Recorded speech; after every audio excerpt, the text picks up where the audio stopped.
exactly what Hamdani is doing right now. He really did. You know, that the idea of free electricity and cheaper housing and all that stuff. I mean, these are the same stuff that Khomeini did. And Mamdani's loyalties to his religious beliefs is quite out in the open and obvious. And I find it funny too. Not surprising, just funny. How people in the United States, and that's why it reinforces Jeff's point, that you can come up on TV and publicly say that we want to globalize the Intifada. We should globalize the Intifada. We should globalize the swarm of people and violence that ensues with it. Wow. But the thing is about Mamdani, I don't know why none of these news people ask him a simple question. How did his parents end up in Uganda through Idi Amin's rape? Because Idi Amin deported like hundreds of thousands of Indians from Uganda, and recently his parents somehow stayed alive, and his parents are like millionaires from India. She's like a circus person. He's never had a real job in his life. His parents are both millionaires. That's how he ended up in Colombia. Well, isn't that how they all ended up? I mean, yeah, but I look at the families. Like, but the thing is, like, they talk about colonialism. How did his parents make millions of dollars? It is against colonialism. The Indians came to Uganda to be colonists, and that's how you have an Indian population. But I don't understand. That's how you have someone. But the thing is, like, all these socialists are always wealthy. Most people, you don't have time to be a socialist if you're not wealthy. That's all I'm trying to say. But the people don't. A lot of people don't understand. So a lot of these socialists that I meet, or even my missus that talk to, I'll be like, yeah, but you don't understand how it's like to work 5 days a week because you're always wealthy. And I always find the biggest socialists are the ones that have the most money. It's ridiculous. Well, I mean, isn't that how we have precedents in history too, where after all, the Soviet Union, Che Guevara, yeah. You know, but this is what it is. So socialism cannot. In fact, the very theoreticians of socialism have made this very clear. Socialism cannot even come to fruition or come to existence or even emerge and establish itself without riding on the back of capitalism. And when they said, you know, well, I mean, look what socialism did. It actually rode on the back of capitalism and then withered everything away. The state didn't wither, as proposed by Marx, but everything else withered. Millions of lives and suppression and social institutions. Do you know about this girl in university who wears a hijab, and she openly says that we are doing, no, I forgot her name. She was saying that, like, I mean, like, how gangster are you? You don't want to do jihad in the West? Like, and she has a photo with Zohan Mandani and she got restricted from the college. You're not talking about Linda Sarsour, are you? I don't know. She has a sweet face, but she has evil intentions for the West. Does she look inbred? Or does she look normal? Normal. She's a college student and she was openly calling for jihad, and then she was ousted from the college, restricted from the college African for... descent or what? No, she's a brown Muslim woman. Yeah, Girl. No, That's another room. They all look the same. I don't know who this was. Yeah. It's not Linda Sarsour. It can't be Linda Sarsour. She's not from African descent. She's not from African descent. But so what was she calling for exactly? She was saying, that no matter the college ousted me. Like real gangsters, or was she just? No. She was saying this on a podcast or something. She was saying this in a YouTube video that, I mean, like, how gangster are you? The college ousted you, the college restricted you, and you don't want to do this anymore? No, I will still call for jihad against the West, and I will still do this. I'm a gangster, and I'm like, what? The gangster shit that you're talking about has come from the West, and you call yourself a jihadist? Yeah. What the fuck are you doing here? Was she like a Muslim? Was she like a Muslim jihadist, or was she? Yeah. She's a jihadist, but she also calls herself a student. Typical. Is she typical level? Does she have big tits? Or her tits big? No, her tits are big. Probably small, and then Yo! you never know with these people. That's why they have like 3% of inbred in the NHL. Wait a sec. How is America allowing this? She openly says that she's doing jihad against the West, jihad against America, and they're not deporting her. Like, what the fuck is happening? She's probably already a Why wouldn't you deport her? Probably Biden gave her citizenship or some bullshit. That's why. You Look, can't it's sad to see citizen. these people. You know what I like though? What I think lately, Avi, is people like, journalists or just people on YouTube channels have been going into the inner cities. For example, there was this short I watched. If I find it, I'll send you the link. I'm sure I'll find it. They go into Brooklyn, so areas like Flatbush and Fifth Avenue and all that stuff. So they're asking people, like people from the quote unquote hood, right? They're asking them, what do you think of this and that? And many of them don't even know what's going on. A lot of them say, look, bro, I don't got a house. I don't even have a house. And these people are getting that? Why are they getting that? I need to get that. Yeah, but most Americans are dumb. Elon even said it. He said Americans are dumb. But I'm really glad because see, when people like, and this is what saddens me, man, is a lot of the people in these congested neighborhoods, these, governmentally downtrodden neighborhoods, are the ones that bearing the brunt. They're bearing the brunt of all this, and they don't deserve that.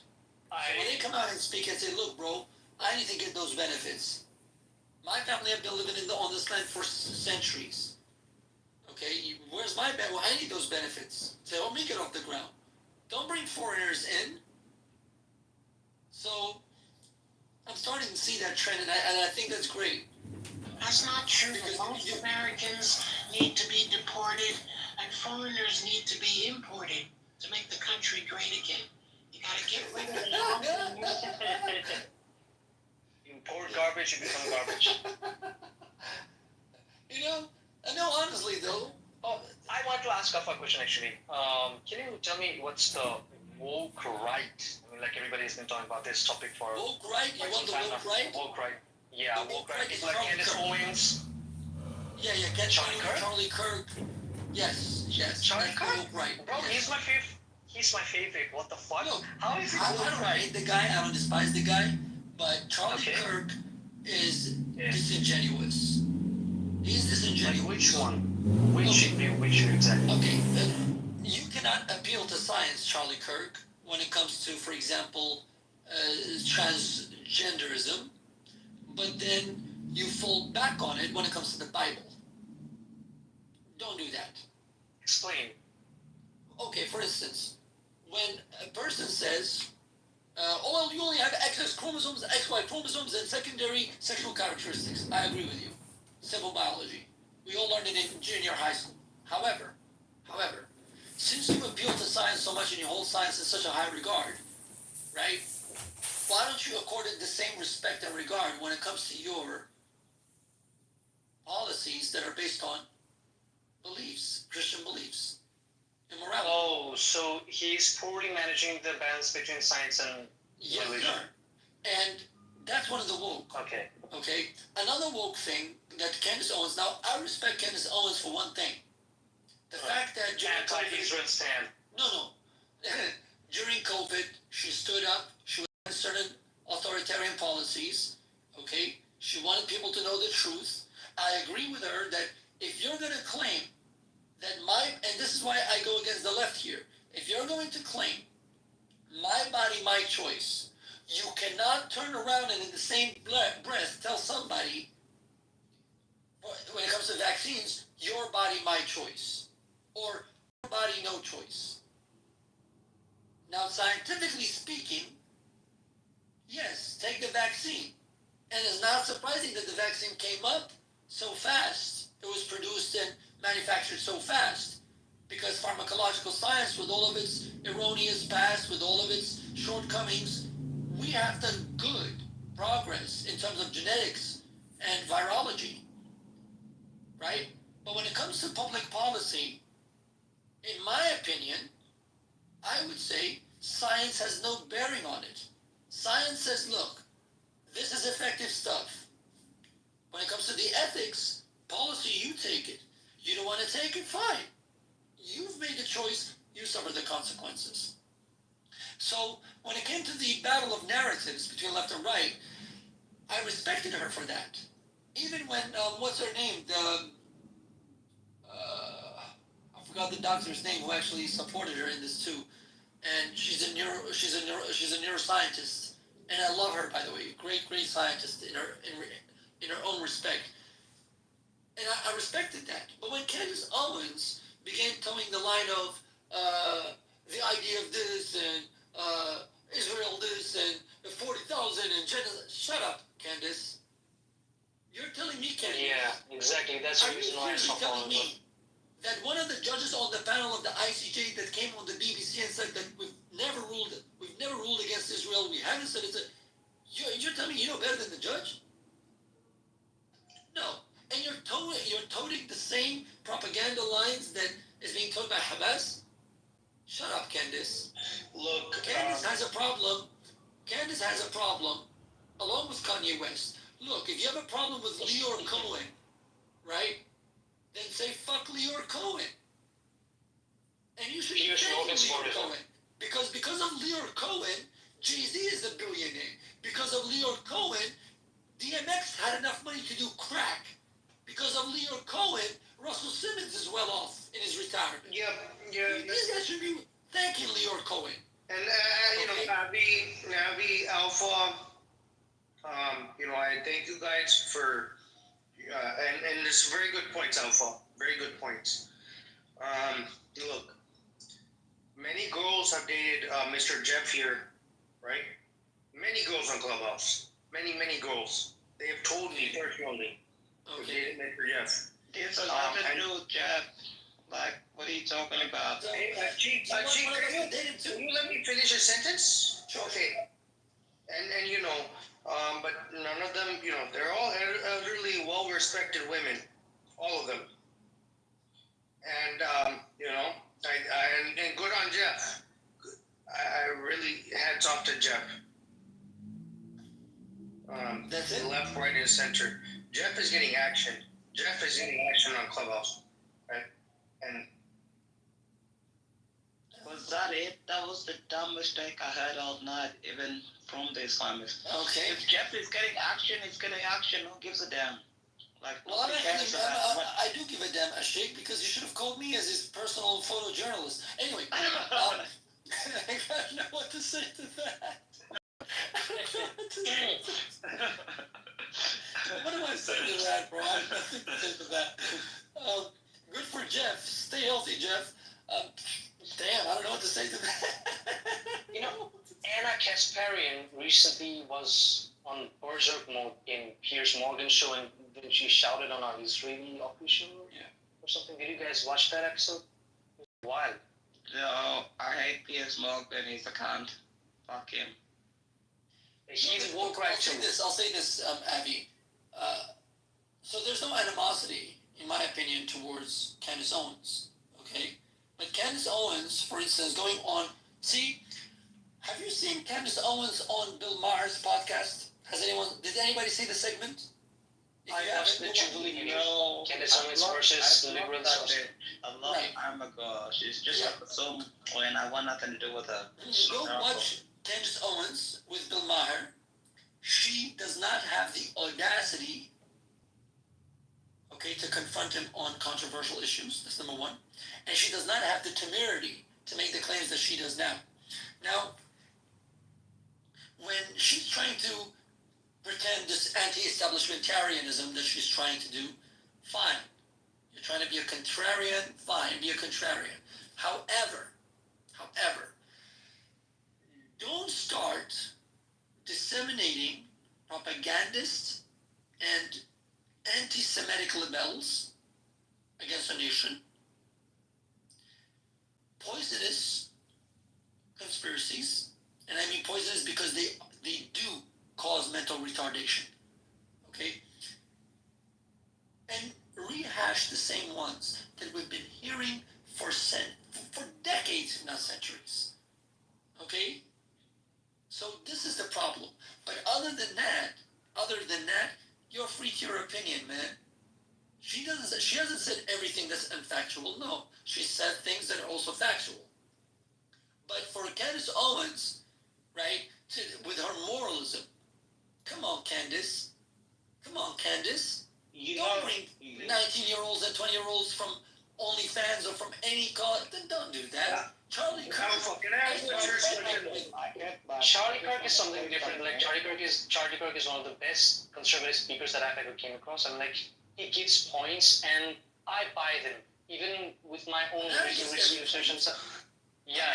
Charlie Kirk. Like, especially on the small, like small but strong governments and strong borders and abortion issue and everything. Can we be honest though, Alpha? Candace Owens, her audience is black, right? Black male and like primarily I'm black. not really concerned about her audience. White people follow her too. For me, it's just to be consistent. No, well, look, I don't think anyone watches her who is not black. If you're not black, you don't watch Candace Owens. Nobody really cares what Candace Owens thinks unless you're black. Look. And it's a fact. Candace Owens is a problem. Let me This tell is you the something. truth about America. This is the truth about Candace America. Owens had a personal.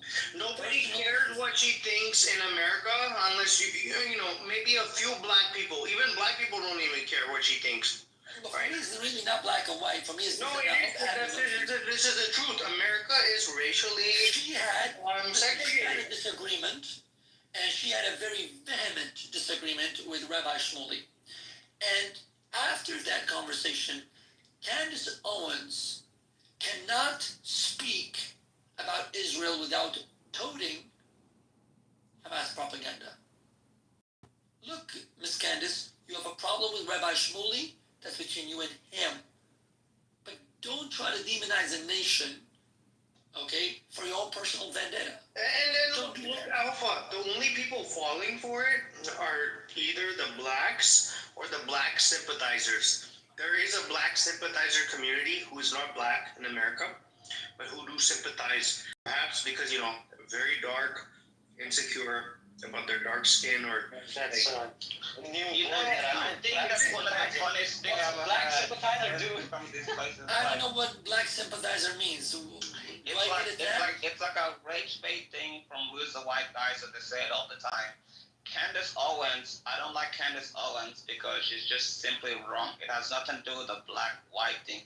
If I didn't like black people, if I didn't like white people, I didn't like Jewish people, I wouldn't talk to none of y'all. But it's almost like a white guy being like, the black people. who came from Sudan? Let me land, bro. Who came from Sudan? Who Australia? Calm down. Let me land. You can finish after me. It's almost like a white guy being like, yeah, it's the black with the cat. No, actually, the people that push what the white conservatives be like, yeah, it's a black woman can say everything we want to say, but we can't say it from 2016 until like 2023, when you could finally say what you wanted to say.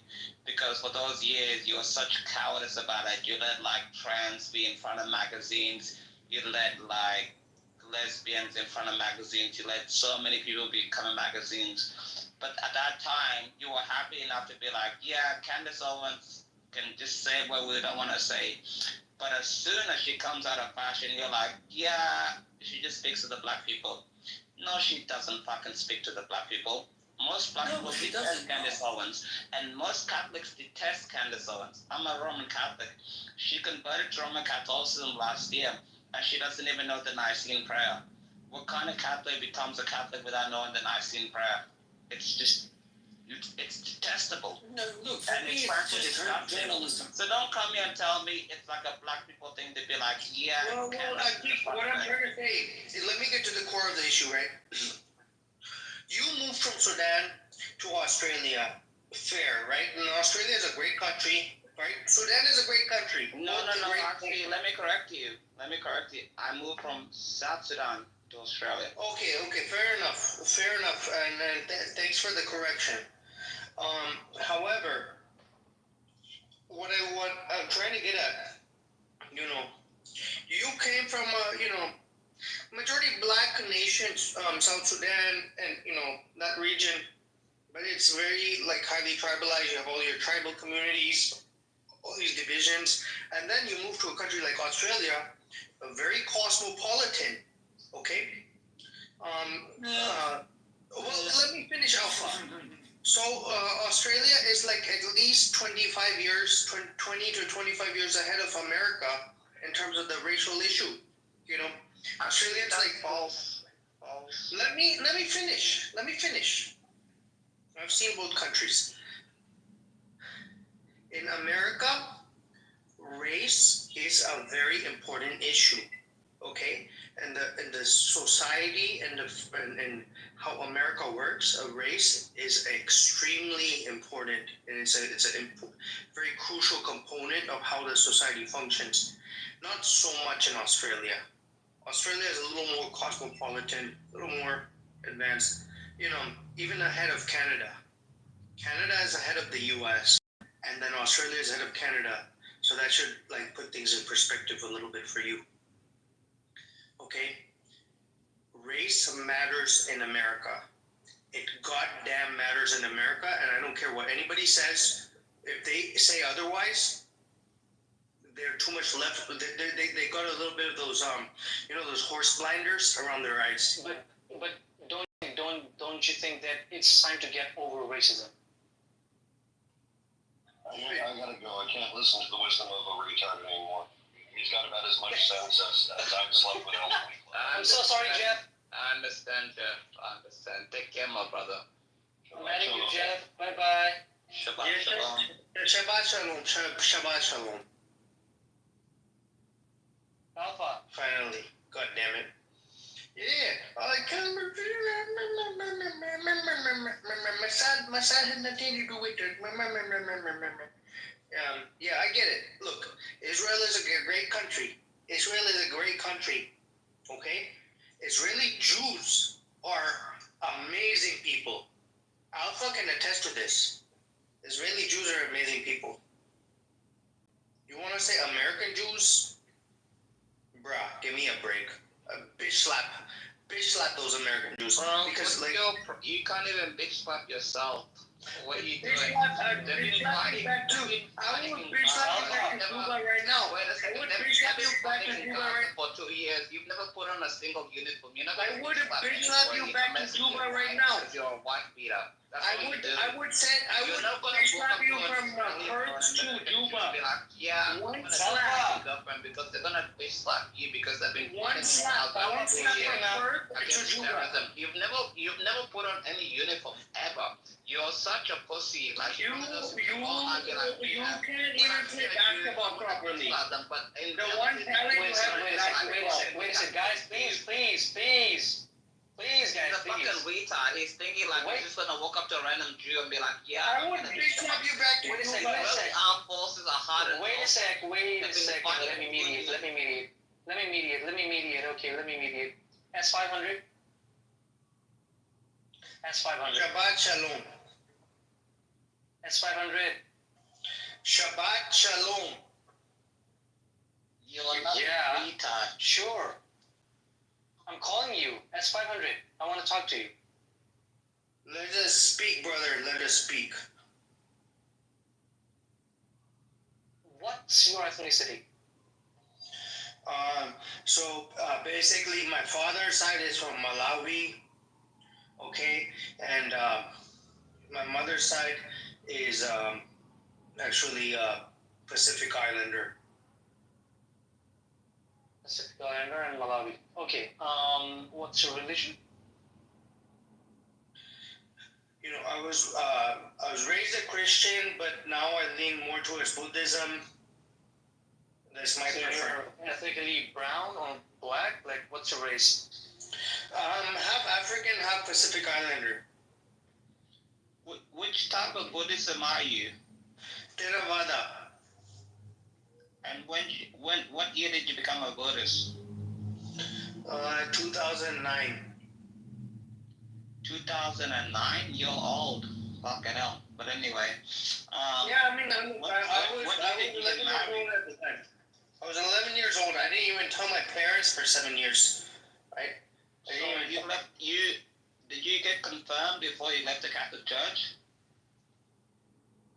did I get confirmed before I went to Catholic Church? Did you get confirmed to the Catholic Church? Did you get confirmed Yeah, to the when I was a Catholic kid, Church? of course. When I was a kid, we used to attend church every Sunday.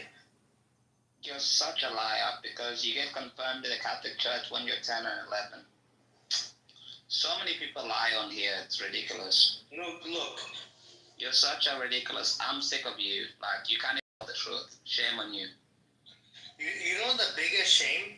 Shame on you. I'll tell you the biggest shame. Shame on you. I'll tell you the biggest shame. Shame on you. Shut the fuck up. You get confirmed as a Catholic when you're Hey, 10 and you're 11 years of age. It's a damn liar. Shame on you. Seriously. Fuck that liar. Seriously. Alpha, Because at 10 years Alpha. of age, if you're born a Roman Catholic, that's when you get confirmed. Shame on this disgusting liar for trying to bring shame on people. If you're going to tell the truth, just tell the truth. It's a disgusting thing to do. Pretending you're somebody else. What a shameful thing to do. Is that even allowed in Buddhism? I don't even think it's a Buddhist. Malawi and Pacific Islander. You know how many islands are in the Pacific? It's retarded and ridiculous. He's not here, he's gone. It's ridiculous. She's a liar. Because if you ask any Catholic woman, you confirm, they'll be like, yeah, 10 years of age, 11 years of age, this is my pope, this is the No, bishop. the thing is, he was hardly speaking English. He can't even speak English. He was hardly doing the American accent. He's retarded. He's How's not it? even American. He's not American. He's probably No, like no. Bangladeshi or something. I don't even know. But it's not American or something else like that. It's ridiculous. I can't listen to these people, Abby. If you want to listen to these people, I'll make you a No, moderator. I'm not. If I I don't were the listen to moderator, this. then I would have kicked him. I don't want to listen to these liars. They just lie. It's terrible what they say. It's terrible. I don't know why I have to lie to people. It's terrible. Alpha, you there? Look, bro, I'll make you a mod and you can listen to these people, but I don't want to listen to these people. They're just No, I don't want to disgusting. listen to him. I don't want to listen to him. It's beyond the pale. It's terrible. See, either you take the mod and you talk to him, or I'm just gonna end the room. Look, just end the room. It's okay, fine. I've added you. Add me back, okay, brother? Alright, let me add you back. That's a terrible Where thing from, to do, brother? to lie like that. Huh? Where are you from, by the way? South Sudan? I'm from South Sudan, but raised in Australia. Western Australia. Okay, so you're a Christian. Brisbane, Queensland. That's why I'm Christian. Okay. Yeah. Okay. Sure. Alright. I just hope that we get rid of jihadism in this planet, you know? That's Bro, fine. I fought against jihadism. There's a reason South Sudan exists, because we won. Yeah. We won. So there is no national religion or something in South Sudan. So the religion is Christian, about 80%. Okay. The rest of the 19% is animist. And then like 4.1% is Muslim, because we deported them all to the north because we don't want any Muslims in our country. It's a terrible thing to have in any country. Sure. Exactly. So- You guys saved yourselves. Yeah. You don't want that, because they'll start having babies. Our Muslim woman has like fucking 20 kids, so you don't Yeah, want kids. you're making don't- 1.5 babies and they're making 5 babies. They're just gonna overpopulate you. Yeah, they have like 20 kids. We have like 12 million in our country. And we need we kept Muslim men and Muslim women in our country. We're gonna have like 20 million babies in like 10 fucking years or 20 fucking years. Because all they do is breed and they call their kids Muhammad or Yahya, a terrorist name. So we don't want any of that. And that's the reason why we deported all to the north. Now they have a civil war, but that's none of our problem. You know? So when they say pray for Sudan, it's none of our business. It's just Muslims killing Muslims again. It's not our problem. Yeah. So since you're from the African continent, I just want to shortly, I want to let you go, but there's a last question. I'm just curious, just because you're an African, so I want to ask you: You can ask me a question. There's somebody called A that wants to come. Do you want me to bring him up? Okay. Maybe it could be So, one of your people. Okay, so what do you think about Burkina Faso, Mali, and Niger doing the coup? Is that good or bad? Did you say Niger? Niger. Niger. I want to break up every single of those countries. I want to break up Somalia. I want to break up Western Sahara. I want to break up all those countries. I don't want any Islamic majority Muslim countries in my country. Burkina Faso, Mali, and Niger did a coup against their leaders who were Western affiliated, and then they raised the flags of Russia, and there's a revolution going on these three nations. So what do you think about that? That's my question. I think they're all doing terrible. I think they're all corrupt, and I think they're just stealing money. That's all they're doing. They're all terrible countries. I've been to all three countries. They're just terrible countries. You can't do business with them. Every single minister's corrupt. Every single person's corrupt, and they're just waiting to make enough money to leave, to retire, like the Bahamas, the United States, the European Union, or somewhere else. I don't believe in all pro-African stuff. It's all a lie. It's all a joke. Ibrahim Traore, He's a joke. Ibrahim Traore is a joke. He's just okay. Everybody's just saying he's the new African hero from whatever. No, Ibrahim Traore is a joke. He's probably gonna die in the next 2 years. Someone's gonna shoot him or kill him. He's a joke. He walks around like he's a commander. He was never a commander. He was never an officer. He's a retard that happened to get into power because he orchestrated some coup, you know. But Traore is not a commander in Africa, no. He's probably going to die in the next 2-3 years, so it's not going to last very, very long. He has no legitimacy. He's not building anything. He was saying, yeah we're building like, what did he say that they're building? You know, tomato puree? He was like, yeah, the name, yeah. He was saying that they build a tomato puree. I'm like, you don't need tomato puree. You can get that from anywhere in the whole world. Italy, whatever, you know. So it's happening, yeah. He doesn't want to make any business with the West, so he's a Russian supporter. I don't care about Russia. Russia is going to bend the knee soon because Russia doesn't have the will to fight for too long. So these people that hate Russia and what's going on, I think Russia is going to suffer very, very soon. And I just think people like Ibrahim Traore are a joke.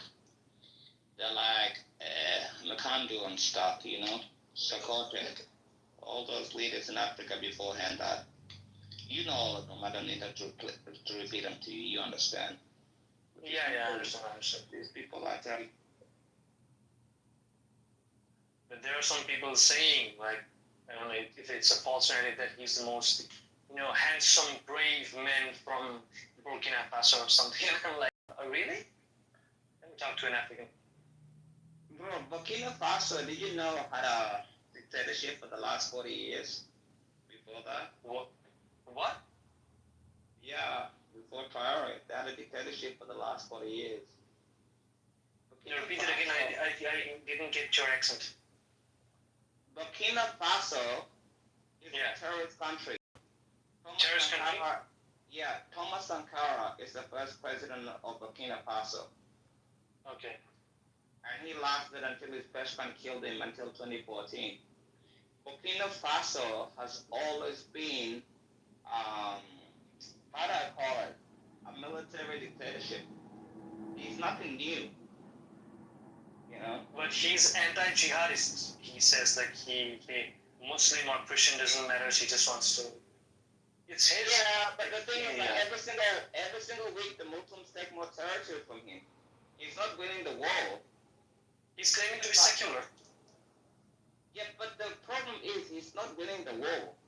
Are you looking at the map in Burkina Faso? Who's actually winning the war against the Sahel regions? He's not winning. He's losing. Okay. He's losing against terrorism.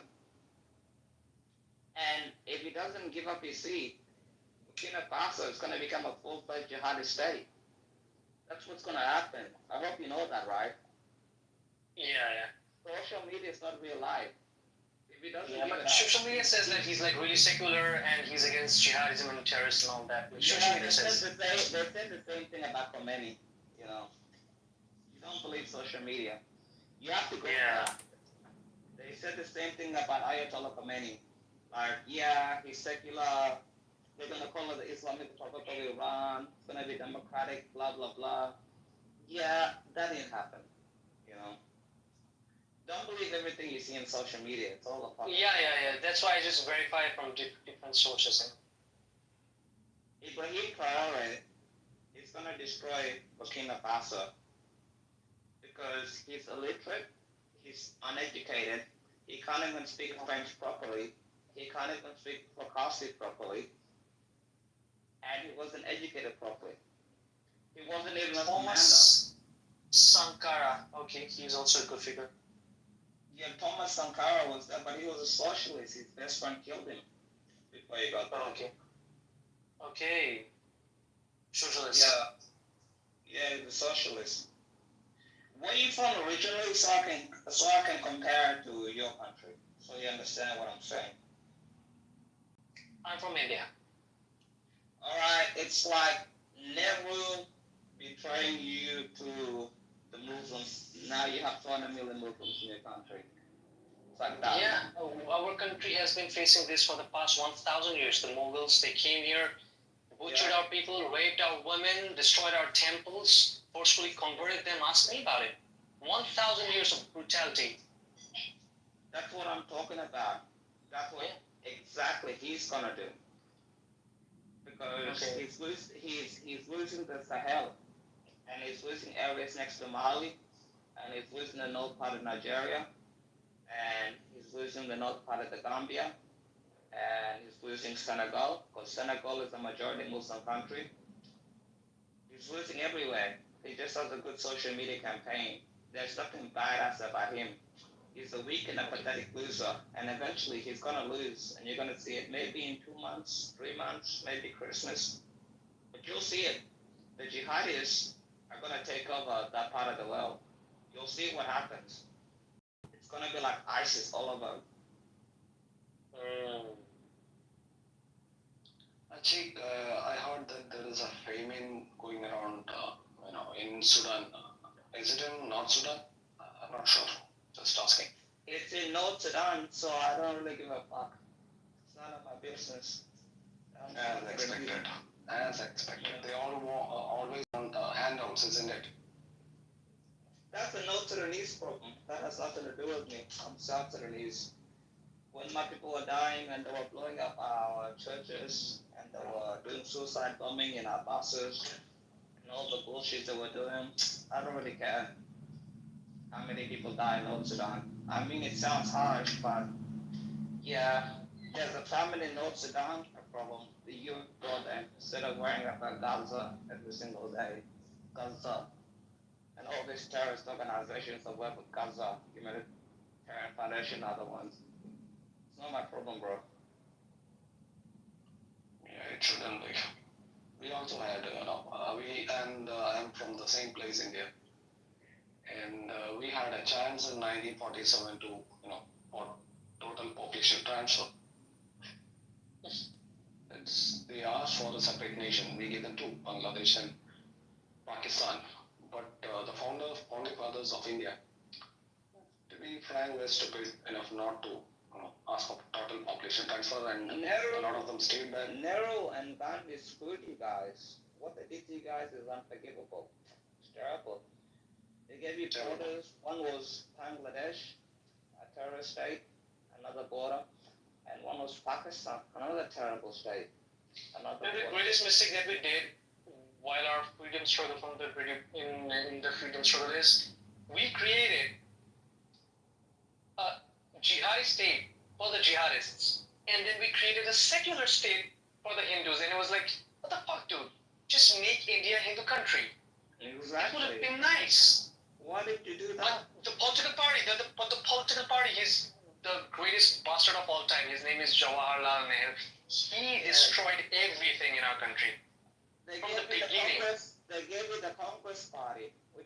worst party ever in the history. Worst party ever. Now BJP is tightening the balls. Now BJP is doing the good, and BJP is by the way the largest political party in the entire planet. It's doing some good and it's also doing some bad, but you know. But What just would you say, look what hand they gave him. They gave him the Joker. They didn't give him a king or a 10 or a 9 or an 8 or a 7. They gave the BJP a Joker. You started off on nothing, so it's gonna take some time, maybe 20 years, you know. Who are you talking about? Maybe like the BJP. Look what the BJP have to reverse. All this terrorism. Look what happened in Kashmir. Like Kashmir is India. And then we retaliated, and then we destroyed the terrorist areas in Pakistan, and we're doing, but that's not enough. Bro, your people screwed you over, bro. I feel for you. That's why. Yeah. What happened in Australia, I said, we have to bring in the Indian people because Indian people in Australia are hardworking. They're very good people. Yeah. I don't want any more Muslims, Pakistanis, speaking and all about- these terrorists. I want the Indians to come back to Australia, because they canceled. Speaking about Australia, I really like Avi Yemeni. He has my same name, yeah? You heard about him? Avi Yemeni? He's the best. He's the best. He's one of the best. He's in Melbourne. He's so the best, right? Oh, he's such a great guy. No, he's a great dude. Avi Yemeni is one of the best.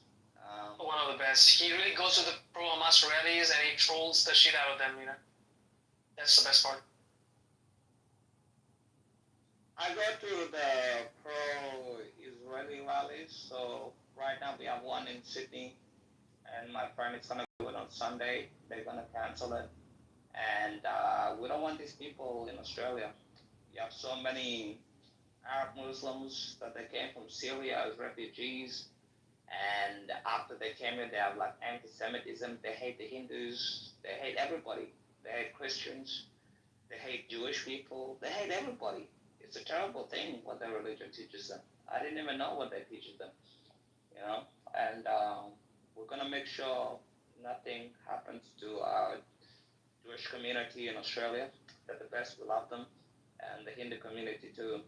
But the Muslim community, they're trying to show force and build a mosque in Western Sydney and go to the Sydney Bridge. And I'm like, the problem is like, you see those pictures out of like Gaza, as they call it. And the problem with Gaza is like 40% of Palestinians marry their first cousins. So they become inbred. So you see these kids that are malnourished. And they're not malnourished because they're sick or something else like that. And you look beside them, their mother is fat, obese, and just disgusting. And it is the same thing. Yeah. Go ahead, buddy, go ahead. I just want to say, you look at their mother beside them, their mother's obese. She's ugly. She's disgusting. She looks inbred. She has like those double eye chins, those double noses and everything. It's just a disgusting thing to look at. And they want to bring their old traditional pose to every single country.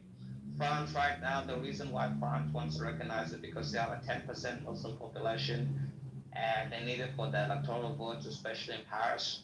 They need it in London too. 5 of the 12 cabinet members of the UK Islamic Party, they need the Muslim vote, so they can't go against it. That's why they want to do it. Same thing as in Canada. The reason Mark Carney won, because 40% of the Canadian people didn't even bother to vote in the federal election. It's a terrible thing that happened. But no, we don't want these Muslims in any country. What they do, they come here, they marry themselves, they don't work, the women don't work, and they're just inbred. It's a disgusting thing that happens. And nobody's willing to call it out because they're going to get killed. Like that guy in Norway, remember him? Salwan Mamadka. Remember, he used to burn the Quran? Yeah. And they murdered him. Yeah, These people are savages, they're animals. I don't care if they come and kill me. I'm not even worried about these Muslims at all whatsoever. Fuck them.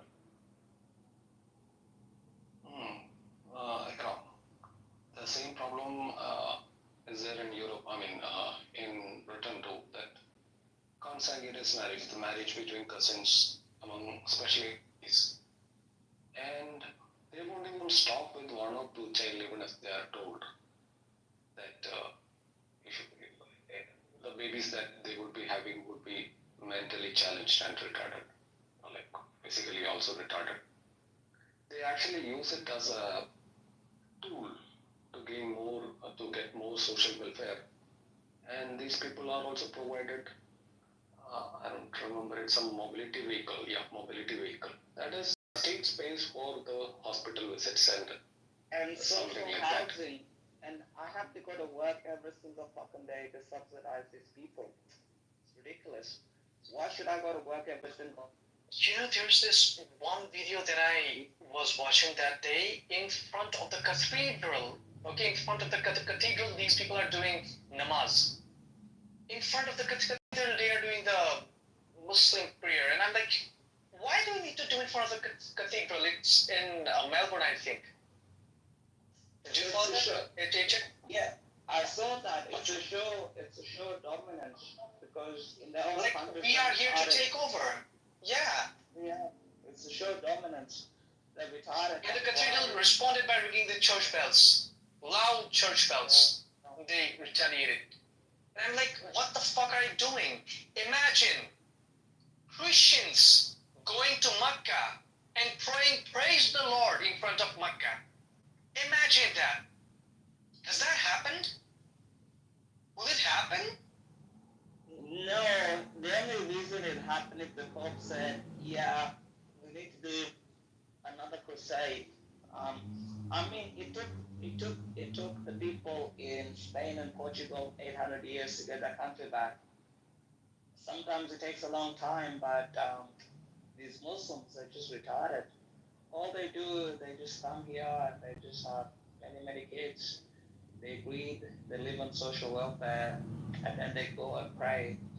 Like on a Thursday at 4 p.m., I'm in my office working. I'm not in the fucking street because I'm not unemployed or doing some bullshit. It's ridiculous. It's ridiculous what they're doing. And that's what they're trying to do to every country. Like in France, they threatened them. That's what the France president said. He's going to recognize a Palestinian state. It's ridiculous. Why would you reward terrorism? And even here, all the Muslim chicks, they're the biggest hoes. If you go to university in Australia, all the Muslim chicks, they... My favorite is the people that always put it on their belt, and then they have it clamped there, and they just have it on the side. And I look at them and going, I wonder how many times that thing has been knocked off, bumped into, just ripped from your pants and just fall to the floor. And this is why you're paying like whatever price it is for one of these cases when you could have just removed the case and it would have slid easily into your pockets. Yes.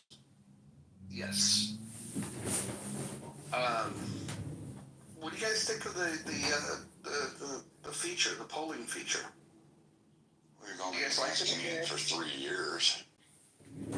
I think it's interesting that Chatter was able to deliver it on day one, and it took Clubhouse like 5 years to make. It's crazy.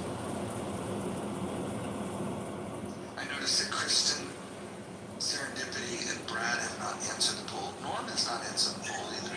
I can't make up my mind between two.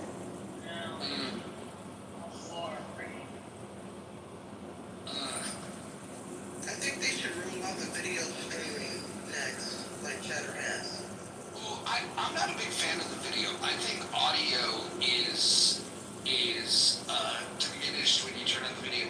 And if you on Chatter when they were rolling it out,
change my PTR to Mojo X, to Black Mojo. If I did that, like, on camera, people would say it's racist to go in blackface. So I think I'm safer this way.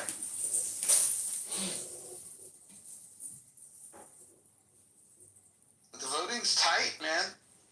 Voting is tight. So far, the debt and Islamic extremism. Those were the two I had a hard time making my mind up about, but I decided to go with the more imminent threat. That would allow Islamic extremists, because guess what? You have a breakdown of economic factors, and so you'll influx all of that, and people will gravitate to whatever they think will get them by. Yeah, people are kind of power hungry, aren't they? They'll join places, they'll join groups if they feel like there's more power behind it. Daniel says communism. He changed his vote. What happened? Hold on, let me look. No, he didn't change his vote. So we now have 45% say Islamic extremism, 45% say the debt, and 12% say communism.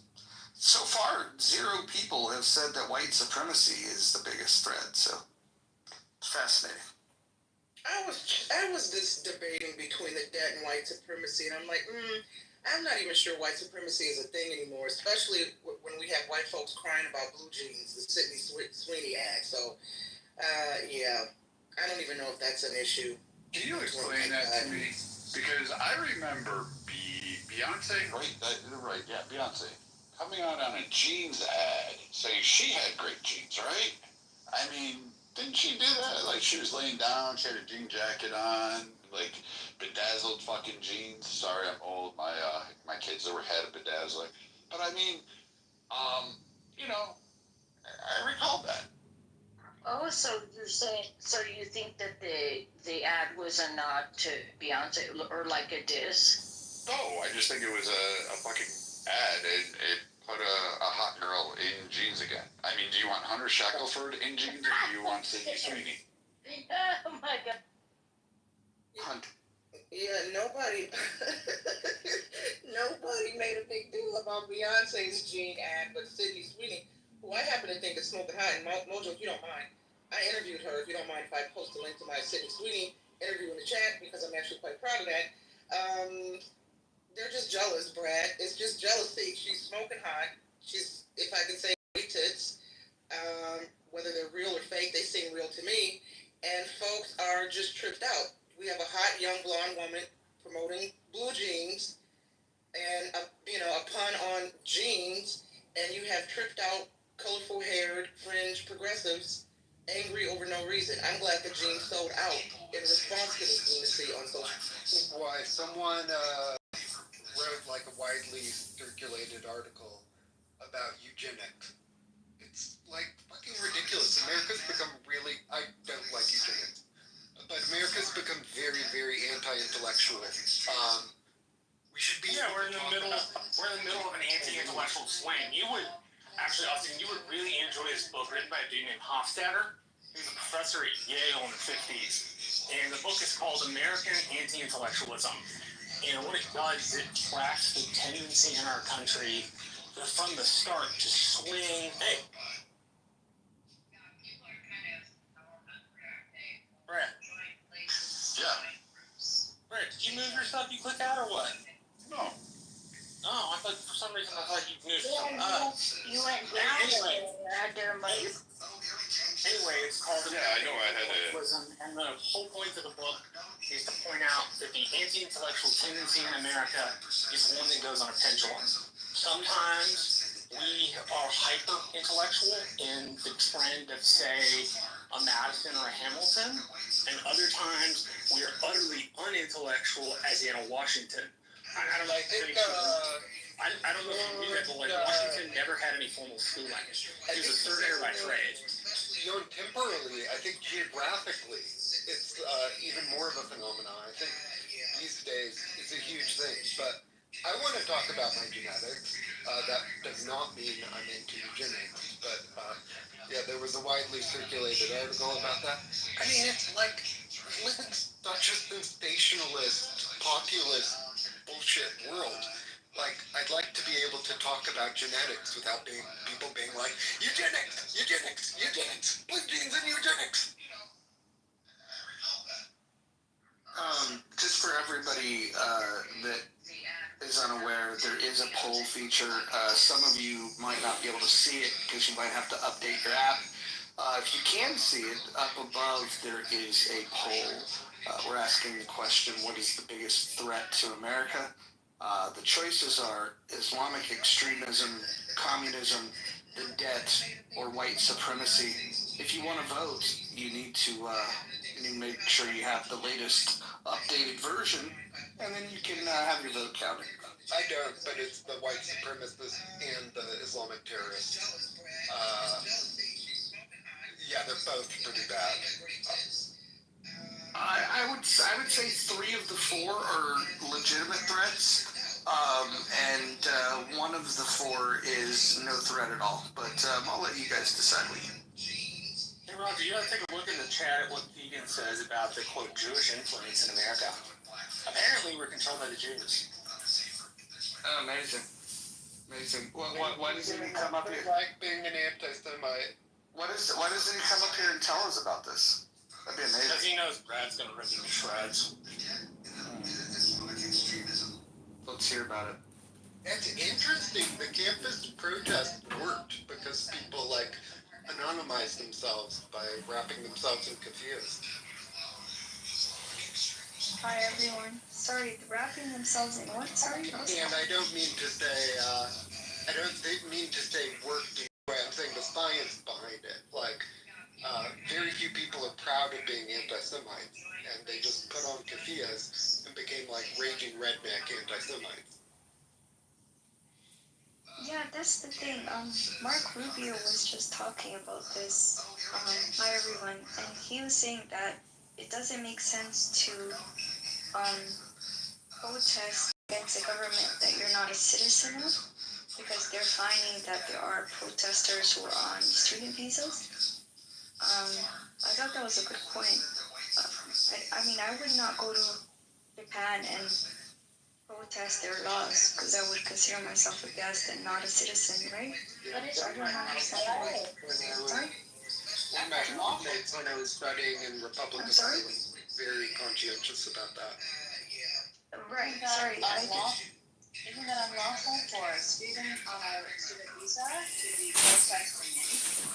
Well, this is the problem, which is that if you're not a citizen, and by all means, there are people who study and become one, but if you're not voting, then it doesn't make sense to protest. You get what I'm saying? Yeah, I think people should just have self-control. Like, if you're a visiting student, you should have dialogue and whatnot. But like wrapping a bunch of like multi-millionaire trust fund babies in keffiyehs and convincing them to be raging anti-Semites based on a bunch of sensationalist photojournalism is not like the spirit of the law. I think students visiting on student visas should be able to speak collegially and politely and list their views, and you can often tell they aren't American based on their accent, yada, yada, yada. Right, but the thing is like, for me, it's not about what necessarily they're protesting. It's the fact that you shouldn't protest in a country that you can't vote in. If that makes sense? That does make sense. Yeah, they should be allowed to dialogue and be like, oh, in my country we do this. But yeah, they should not, especially, they should never be violent protesting. Yeah, that's something they should extremely Well, that would prevent them from, I mean, anything on their record would also prevent them from maybe being renewed, right? Their visas or their citizenship being approved or anything like that. No, they would be deported if a student acted in a violent protest, or even if you break a law. You're not, you can, depending on the administration and depending on the court, like if you get a traffic ticket, they're probably not going to deport you. And more than likely. Now, if you were doing 100 in a school zone and trying to evade police, they're going to deport you.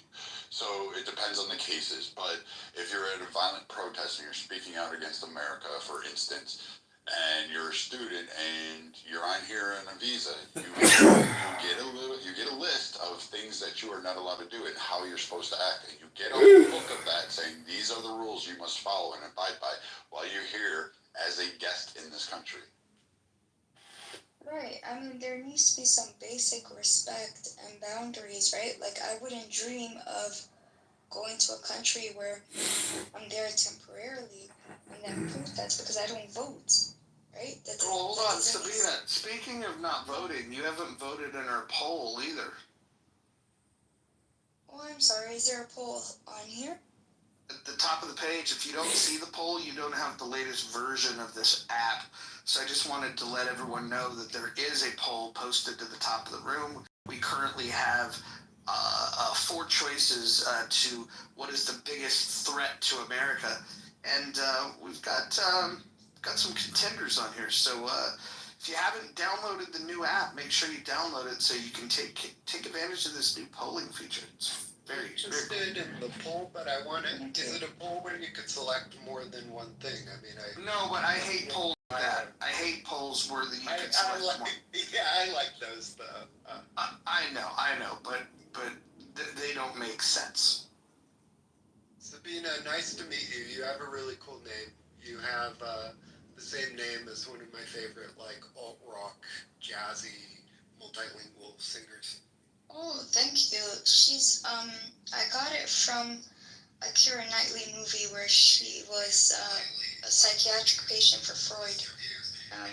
But yeah, it's a nice name. Thank you.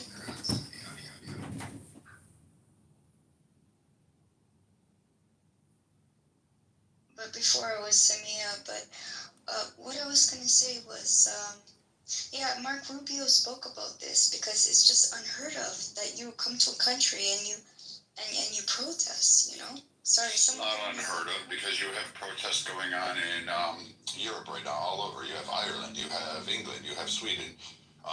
You had a group of Americans go to Egypt and thought they could protest for Palestinians or Gaza, whatever you want to label them.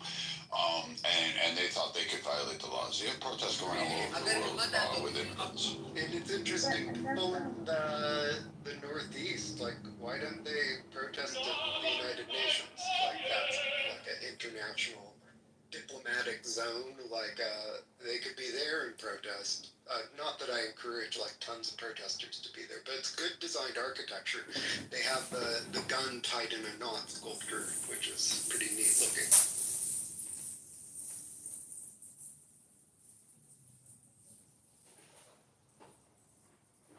I don't know, I just assumed that if you are a citizen, then you have the full rights, but some of the people, maybe they don't ever want to be American, maybe that's why, but yeah, I just would assume that a citizen would be the person that protests because they vote and so on. I mean, if they wait a while, they probably could become citizenships, you know, because America needs, you know, good students and so on, so I wish they just waited, but then it becomes like almost like a stain on them. Well, so you're allowed to protest. You're just not allowed to protest outside the conditions of your visa. So that means, like, you can't support a terrorist group. So if you are, say, on the Palestinian side of the argument, it would mean you could say, yay, Palestine, we want these people to be safe. What you couldn't do would be, yay, Hamas, we need to keep these people safe. Saying yay, Hamas is almost always a violation of one's visa. Which you then end up getting into, like, First Amendment jurisprudence, which I won't go down that rabbit hole because I can't sketch it out entirely. Yeah, and I agree with you, Marshall, but it doesn't matter what they're protesting. I'm saying it's a bit odd to protest when you're not a citizen of a country. Like, I wouldn't go to Japan and protest. Yeah, I feel like it's a conscientiousness thing. Yeah, I feel like it's just like people should just have like a tact. Like, if you're on a student visa, like, you should collegially express your views. Maybe you could treat your protester friends to coffee afterward. Hey, can we bring up the Twatwa of Hawaii? I can do this. I'm a mod again. Hold on. I'm feeling frisky today. Where is this guy? Young. Yeah, come on up here, Young. What the fuck, dude? Like, explain it. Kill all the Jews and send all black people back to Africa. I gotta hear this fucking weird ass fucking nationalistic fucking bullshit that you're gonna try to spin. So please tell me. Well, hold on. Before he does, hold on. Before you do. I just want, while he's talking, everybody to go ahead and report the comment that he has in the chat so we can get him kicked off the app. Go.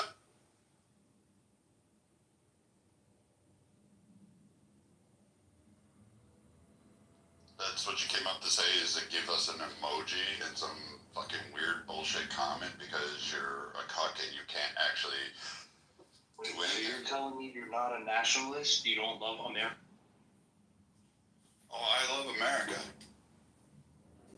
Well, it doesn't sound like it. You don't sound like a nationalist. I believe my nation should be number one. I believe all the people in this land, regardless of what race, skin, culture, How are you going to do that? sex, How are you belong going to turn your nation into a number one nation? Well, considering that I was the one who wore a uniform and fought, I seem to have accomplished that. Yeah, you fought for the Jews, for the Jewish cause. Good. Jewish cause? Really? I'm sorry. Which Jewish cause was I fighting for?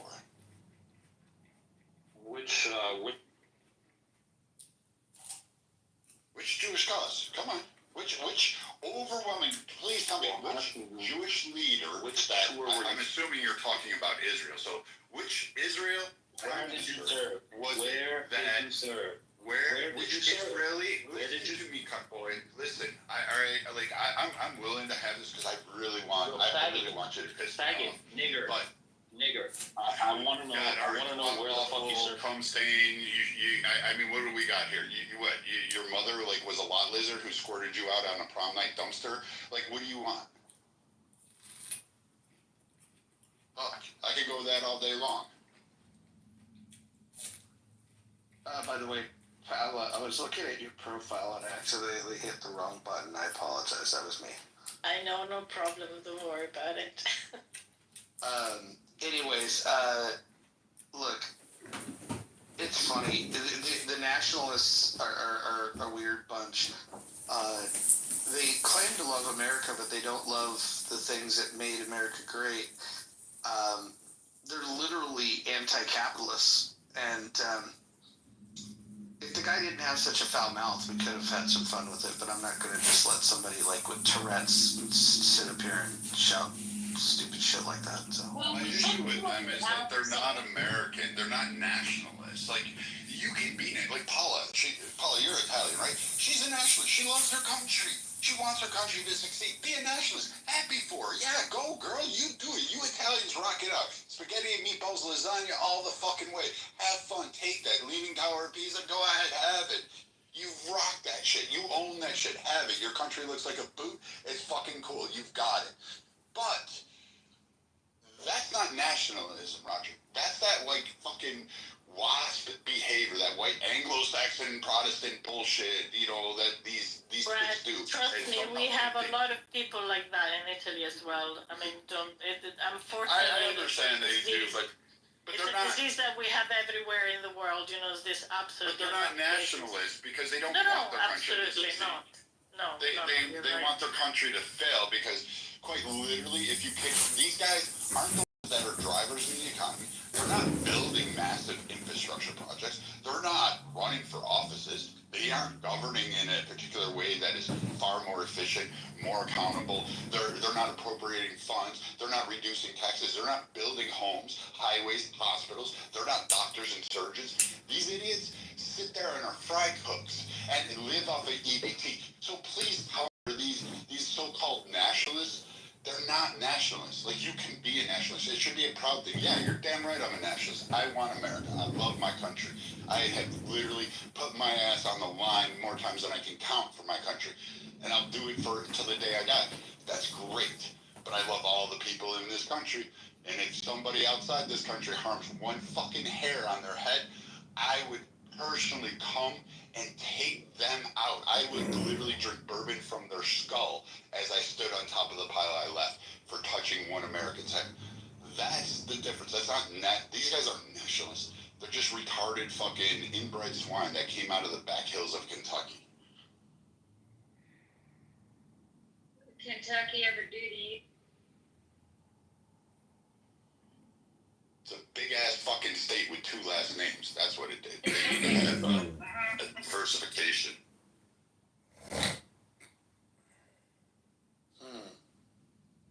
What do you guys think of the poll feature so far? You guys like it? Yeah, I do actually. You know, if this was season 1 of Clubhouse, there's no way the poll would be holding up the way it is. We would definitely see a different choice that would be number 1. I have a suggestion. Change the communism to socialism because many people think socialism isn't communism. So no, communism is the middle state before you get to the end state of socialism. Right, thank you, Mike. I had good teachers in college. I showed me stuff. I would say the problem isn't just communism. I think I broadened it to just be against anybody that's anti-capitalism. Like you can have whatever economic theory that you have, but if it's not superior to free market capitalism, then what the fuck is the point? Now some are more dangerous than others, but we've now got these damn Republicans running around, bragging about being anti-capitalist. We heard in a room yesterday people being, all for, putting their hand on the scale of the market, and calling for economic intervention. And, the anti-capitalists come in many forms. Wait, did that guy come back with his friends yesterday? No. That guy did not come back. Did not. Welcome CEO, welcome Gildas, welcome El Normo. We have the poll feature up. If anybody wants to jump in, there's a couple things going on. If you want to submit an idea to Save America, that would be great. And if you would like to vote in the poll, please do. If you can't see the poll that's posted above, it's because you don't have the latest version downloaded onto your phone of Clubhouse. We want to thank Paul and Rohan for this latest update. It only took them 5 years to get a feature that Chatter rolled out in version 1, so amazing. Where are the 5% that believe that white supremacy is the problem? They vote and dip. They don't stick around.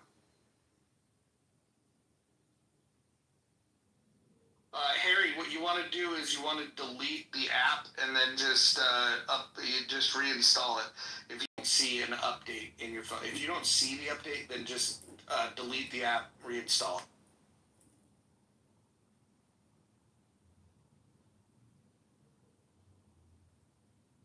I've never done deleting the app, but what's gonna happen? If you go to the App Store and then just click update, you'll be kicked out, but you can come right back if you have an iPhone. That's how it works for me, and it worked perfectly. All right. Okay. So I'll go on to the App Store and. Just type in Clubhouse and then click update, and it'll update, kick you out of the room, and then you can come back in and. All right. Okay. I'll try it. Thanks, bro. No problem. I haven't heard any ideas yet. Ideas to save America. I'll address the debt.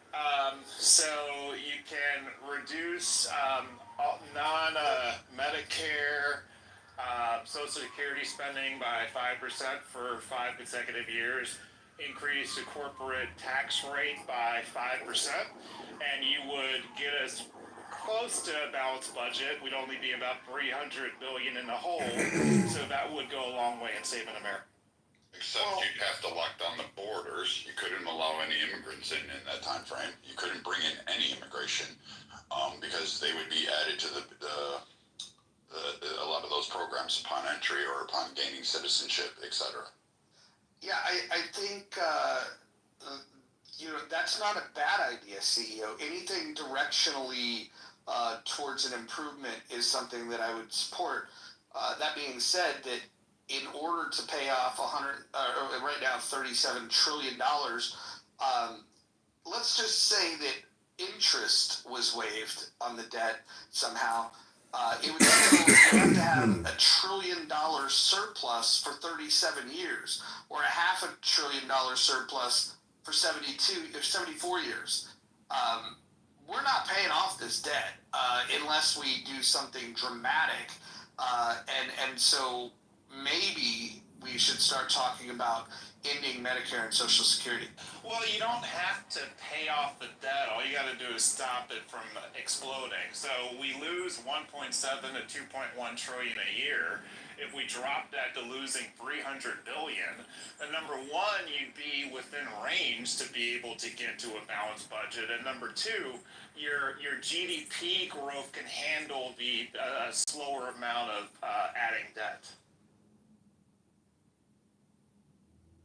Why do we accept that we should spend more than we take in, though? So we shouldn't, but the issue is that, like, we dug a grave for ourselves, right? It's like when you do a corporate turnaround, if your company is losing $100 million a year, then your first goal is to reduce that significantly. You're not just going to get it to zero the next year because you've got too many sunk costs you got to deal with. In our case, the sunk costs are even more complex and more burdensome than what a company has. Yeah, I think the problem that we face is that not only do we have 37 trillion in debt, but we still have a $2 trillion annual deficit. The third largest line item in the budget is interest on the debt. So we're not even paying the debt, we're just paying the interest on the debt. And so then the two biggest line items that we could reduce that would help us to reduce the debt are Medicare and Social Security, and nobody's interested except for myself and Hanson, Gildas, in talking about what we could do to alleviate that. I mean, if you're going to cut Medicare overall, which you could, I think shifting it to the states for a matriculation program, because we don't have, how do I word this a little better? If you cut Medicare and you cut the pay-fors, like who's going to pay for the medical bills, you're going to end up causing a lot of financial harm. It's like if we just turned it off tomorrow is how I'm expressing this, and maybe I'm not articulating it right. We would cause a financial collapse in the healthcare system itself. That's already under strain in the U.S. because, again, we only have like 9,000 hospital systems that cater to 350 million people. So with that extent going on, if you were to turn that off rapidly, it would massively have an impact. And it would be a loss of care, loss of life, et cetera, go down the list. Could you matriculate people off of Medicare? Yes, and CEO is correct on that. You would have to find, at least I think he was going this way, you would have to find a way to matriculate Medicare down to a level where you could cut it off and the impact wouldn't be dire in terms of the medical community that provides the service and the impact of the people. I'm for it. I don't think Medicare should continue the way it is. It's bloated. It's overpriced. CMS does not do a great job at pricing as people think.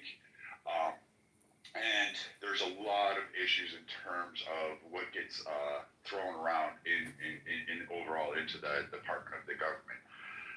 If you were going to build the infrastructure, invest more privatization into hospitals, more rural care, you're going to have to roll back the ACA. You're going to have to somehow figure out a way to start to reduce that one as well. And you're going to, which will have an impact on, say, other programs, which would be CHIP, like Child Health Plus. You would have to figure out a way to roll that program back a little bit. and you're going to have to matriculate people up. Now, you can shift these to the states and allow the states to do it by utilizing private and state-funded partnerships in order to provide the healthcare while building those infrastructures up. But you wouldn't be able to just cut Medicare off. That will never happen, and if it did, our political leaders are really fucking dumb. It just, the harm that I see is just, it would be on a scale that I would never like to see. It would, like a Soviet Union type collapse would occur in that field. Well, we don't have to cut it immediately. Because we can always give it a period to wind down. Like you said, drop the matriculation, and maybe it's even faster than that. But we've got to decrease the scale, and then also not just the Medicaid, Medicare. Everything has to be privatized. Well, I don't think the privatization is such a good idea, but if the only thing the United States government decides to do with its social programs is privatize them and get rid of the debt, I don't like the privatizing, but I do love the getting rid of the debt part. So here's another related idea is you could privatize like 33-40% of Social Security in terms of giving people the option to have it invested in the market, and then the government could get some sort of management fee, just like any institution does for that, right? And it could be simple Dow Jones Index Fund or whatever it is, but that would, one, lower some costs. Two, it would actually increase the amount of people are getting out of Social Security. And then number three, it would increase revenue for the government. So that would get a lot of money. Why wouldn't we just say anyone born in 2026 going forward will not be taxed for Social Security, nor be able to receive benefits of Social Security, and when the last person that dies off that contributed to the system, if there's any funds left, we'll receive whatever is left over on that, and then that's it, and we just end the program. That one, I would just say cut Social Security and give the money back to the people. Yeah, so the issue with that is you create a buzzsaw, right? And in 18 years, you end up having less people contributing to Social Security than you normally would, and so therefore, there's going to be sets of people who don't get it. So you basically are screwing everybody who is under 46 at the time that you put that plan together. So that's the challenge with that. Not necessarily. I mean, Social Security is defunct now, right? It's not operating on a positive ratio. It doesn't have a 1-for-1 match. It doesn't have a 2-for-1 match. I think it has a 2-for-1 match on the inverse, right? So it's being withdrawn and monopolized for multiple uses, and the income stream that's coming into it is not being replenished. It's not able to replenish now. So my solution is just let it go, and we'll see the end of this program, and I'll put accountability back on people. I'm sorry if you were expecting when you reached what is the age of retirement? I don't know, fucking 60, 65. For it, I'm gonna say, hey, you know what? You don't get this program. You're not gonna, you're responsible for your retirement or what you're going to do with your life.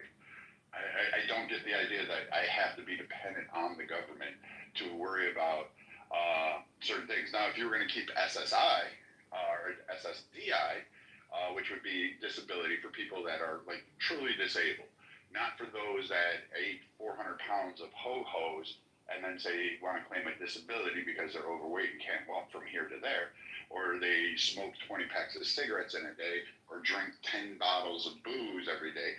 Then I would say for those that are truly disabled, yes, the U.S. government can universally apply supporting needs to help cover assistive devices, therapies, et cetera, go down the list, and also be able to help afford a cost of living if these individuals want to live in an independent environment. So yes, I think we as a community can say, yeah, you know what, that person is blind, for instance. I want to be able to ensure that they have a great quality of life. I do not mind contributing collectively to help that individual succeed. I don't want that person left behind because of a disability. We can all agree with that, right? Yeah, no, there's no philosophical disagreement. It just ends up being the economics of it. How do you take care of the people who are 46 right now? Let's say you're between 18 and 46, and you've been paying into Social Security, and you end up deciding that you're going to have people not pay into it anymore. That whatever issue you're already saying is happening is only going to become much worse, and there's no way to pay those folks who have been paying into the system. So that ends up, now you can do things like raise the age to 70, right? That would help quite a bit. I think there's other things you could do, but the whole, we're going to pick a year and the future Americans don't pay into Social Security, you're going to slaughter most of the country with that. Well, Go ahead. Well, what if we looked at the way that that it's funded and the mechanisms that people have? Like, my biggest objection is that it's involuntary. And some will say, well, yeah, it has to be involuntary because we have to get everyone to pay into it. The truth is like we only get people to pay into it. What is it, like 175,000 is the cap or something like that? So not everybody's paying into it. It's 6.25%. Medicare, the way it's taxed, is half of it is taxed to the employer, half of it is taxed to the employee.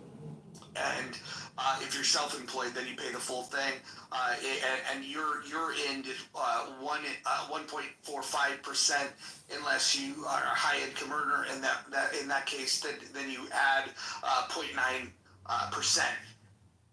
I would say maybe that employers and the government can come to a better realization of how this could work. And the idea of offering a 401k to employees is to be able to allow people to to supplement their retirement in a better way. I would say let's get rid of one of those plans and maybe kind of merge the two concepts, where you allow people to opt in. And whether you call it a 401k or Social Security, you allow them to opt in, or maybe you make it mandatory where you have to put 1%. Maybe that's fair, and then have the employer match 1%. If if the goal is to get 6.25% in there, and for people that are using 401ks, they typically get a employer match of about 4%. What if we just had a retirement plan that was completely optional? Get rid of Social Security completely, and then the option would be mandatory. You put 1% in, and the employer matches 1%. Boom! Then you get something that's going in there, and then you have some control over what you do when the money is in your account. I wouldn't give ultimate control over this, because the idea is to make sure that you're eliminating some of the high risk stuff. If you want to do something higher risk, you can do that in an individual brokerage account. But if you were to open it up, instead of the way Social Security invested in bonds, what we could do is we could invest in allow people to determine that they want to invest, let's say, in the S&P, which on average over any 30-year period, you're going to get about a 10% return rather than the crap that we're returning now. I think that would be a better way to approach this, because you give flexibility to the person to determine how much they want to put in. And I think merging those two concepts to me just makes more sense. Wouldn't it be dangerous? Because, if you go back to 2007, 2008, when some of us lost a shit ton out of the 401ks that we had, and the 403bs, you were kind of on the crux. You're tying it to the economic status of the United States then. At that point, you're pinning it there, right? Hold on. Well, did anyone drop Sabina? No, I didn't. Okay, maybe she swiped out or something weird. But I got moved down earlier, so maybe that same thing happened to her as what happened to me. I brought her up. Thank you.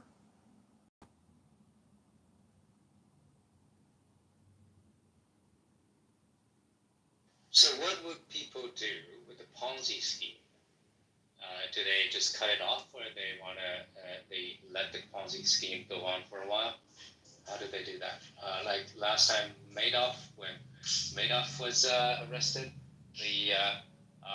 what did they do with the Ponzi scheme? The people who were in the later stage of the Ponzi scheme, did they like let the Ponzi scheme go on for a while, so let them off the hook slowly, or did they cut it off immediately?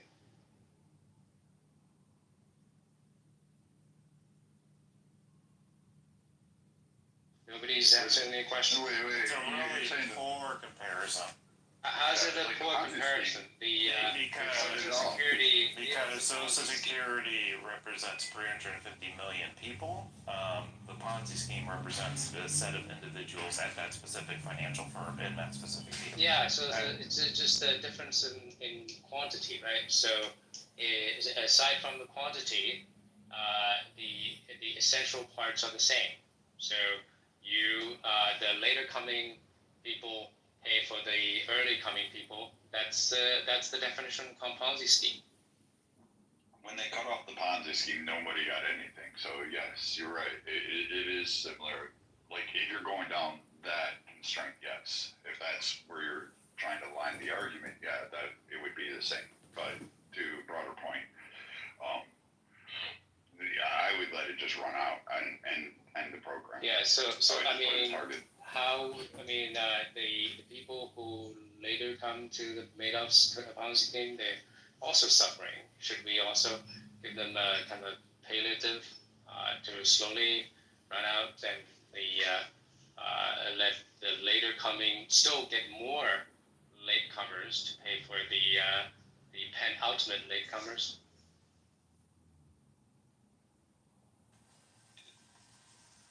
Yeah, so you're so. I'm sorry. No.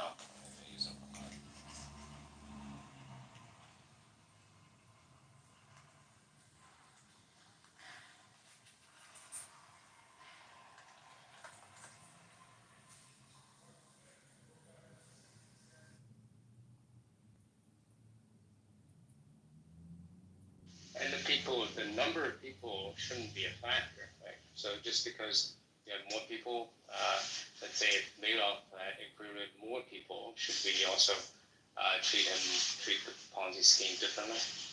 Okay, I'm sorry. Okay, so your solution is let's just cut it off. And so all of you folks that have been paying in since you're 18, whether you're 66, 65, 58, whatever you are, good luck to you. You put everything in the system. Thanks for playing. That wasn't that CEO. Not you. That's the other guy. Not you, Brad. That's not you. I'm not addressing you. I'm addressing the other guy. Yeah, well, so you can say the same thing to the later comer of the Madoff Ponzi scheme, right? You still have to answer that question. Except for there isn't a public fiduciary responsibility mandated by law. There's a difference. Well, yeah, I mean, you have a bad law that actually erected the Ponzi scheme. So what's the difference? All right, the erection of Social Security in 1932, you can take two looks at it. Number one, FDR put it in because he genuinely gave a shit that people at the end of their lives couldn't work anymore, needed to live with dignity. Or, well, three ways. Or you can look at it and say he was just a cynical SOB because the median age of life was 61 and you could only collect when you were 62. Or it's a mix of the two. I tend to think personally, it's a mix of it was both good politically and it helped other people. Look, man, my mother and father have paid into Social Security for, 30 or 40 years now. If you just end it with them, they're going to have every right to be mad, and they're going to have every right to demand the government write them a check. Yeah, well, if you're going to take them, oh my God, bad too. All right. Oh, no, that's not the point. My point is people of my generation will not receive Social Security, but the people currently receiving Social Security, they've been made a promise, and that promise has to be kept. It won't be kept for my generation. Here's a sample. clients. Hanson. You could just say the same thing. Okay, so Hanson, let's make this really easy. During a chess game, you can think a 2 step ahead. Okay, Hanson, let's make this really easy. For any idea to be useful, there has to be some percentage that it could be implemented, right? Tell me which presidential candidate, which member of Congress would support this and know that we're going to be voted out of office if not immediately their house burned down. That's not so the tell me argument, who does it. People who shut down the Madoff scheme would incur ire from the latecomers. It's the same in principle. You're so dumb. I can't talk to you. Oh, you're an idiot. Come on, guys. You're moron. You're comparing You're a dumbhead. public policy, Butthead. 300 million people, Yeah, to just think about 800. it. In principle, you can also just apply the same argument to Madoff. No, you can't. Because Yes, these you people can. are voted into office. Yeah, people Were voted into office. elected to put The SEC auditors are not. The SEC auditors are not voted into office. You dumbhead. Here is a difference when you're dealing with when you are dealing with a financial matter. It's a private matter, right? But people who make the decisions are not voted on. So Yes, they it's a are. totally different. They voted to put the money in his fund.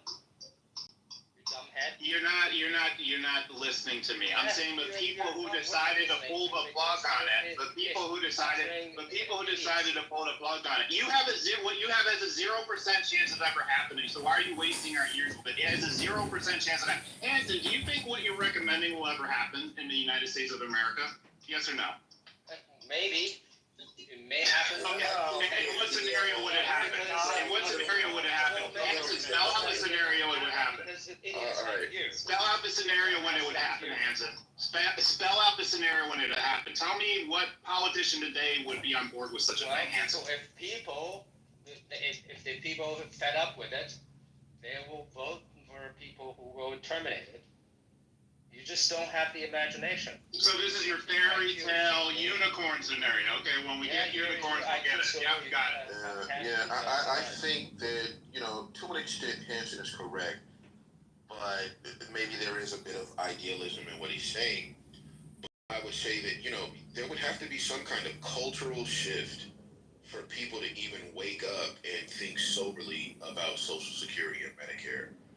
And until you get politicians who can articulate the problem to the public at the very least, and even that is probably going to require some kind of upheaval in education, then it probably won't happen, and we'll just hit that dead end one day, and then it'll be crisis mode, and everybody will be running around frantically trying to fix it. But if you want to avoid that, then yeah, it's probably going to take just 20 years to even get the right kind of politicians who can express it, clearly to the public and make the issue even somewhat palatable. Because if you've been paying into it all your life, you're going to expect it, and you can't just turn it off like a spigot overnight. That would lead to some kind of crisis. Yeah, most people who lost their money would have a legal financial claim that the U.S. government owed them cash. And they would be correct. Oh, because it is a governmental because the government has the money. That's the other issue. They have a revenue source. They would have to pay it. Hanson's scenario of you just say good luck to everyone, thanks for playing. There's no legal world where that could actually play out. Well, there is a legal world. Okay, that's what the Madoff funds were cheated, and unless you apply the same principle that they have the same, you can apply the same argument. Okay, we can apply to the Madoff's clients. Okay, great. They also deserve that, right? They also deserve it. There's a contract, and then they should be let it off slowly. I mean, let's apply it, Hanson. Consistent. You should I'll be consistent. You can also I'll be okay. Same thing. I mean, every fund should have that mechanism. I'm not saying that we shouldn't let people down a bit slowly. but we should be consistent. We should apply the same principle to all these cases. So, Hanson, let's be consistent. Are you saying that in the scenario with Bernie Madoff, if he was generating an extra $1 trillion a year, he wouldn't have to pay back everyone in the Ponzi scheme? What $1 trillion a year? It's if Bernie Sanders, Bernie Madoff kept generating revenue. It's also making some revenue. It's just because it's far short of the payoff. But it's bankrupt. But that's a disconnect. You want to be consistent. The consistency is this: is that if Bernie Madoff kept generating revenue, he would have to earmark that to the people in the Ponzi scheme. So the federal government, if you're going to cut it off, it would be responsible to reimburse those people because it would have revenue to do so. You can go with any court of law ever. Assets were confiscated, right, and distributed to however many people they were. He was responsible, right? So it's the same principle should apply. So you're saying all those people should get their Social Security then? You're in agreement with me? Well, within the bounds of the asset that can be confiscated. Well, the U.S. has, I don't know, 40 trillion worth of assets or so. So there's a bunch of things. And then we have other revenue. And then we have revenue coming in annually. We have a couple trillion of revenue coming in. So let's say the Madoff's kids' asset, they're not seizable, right? So the whatever's seizable, that should be distributed.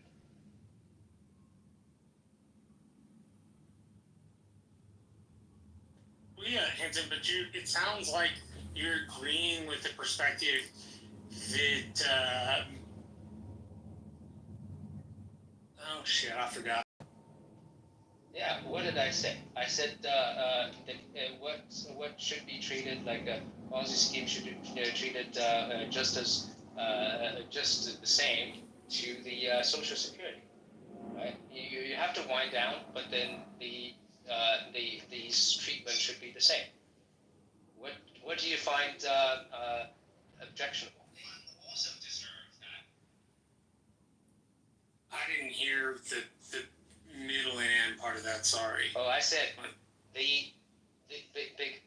because both are Ponzi scheme, they should be treated the same. Just like how you would treat Madoff's Ponzi scheme, you should treat the same with regard to the Social Security. So what do you find it objectionable? Yeah, so the U.S. has assets that can be seized. So you want us to cut off Social Security, and then U.S. assets to be seized, liquidated, and to pay off everybody? Is that what you're proposing? Well, with what bound? Within the bound that can be seized, just like Madoff's asset can be seized, but not his kids' assets, right? So that within the bound that should be seized and distributed. Sure, so you made a case that, you shouldn't be able to seize future tax revenue. Okay, so I'm on board with that.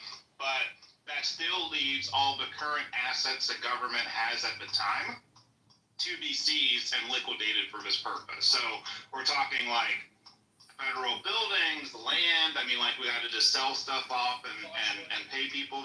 That's what you would go?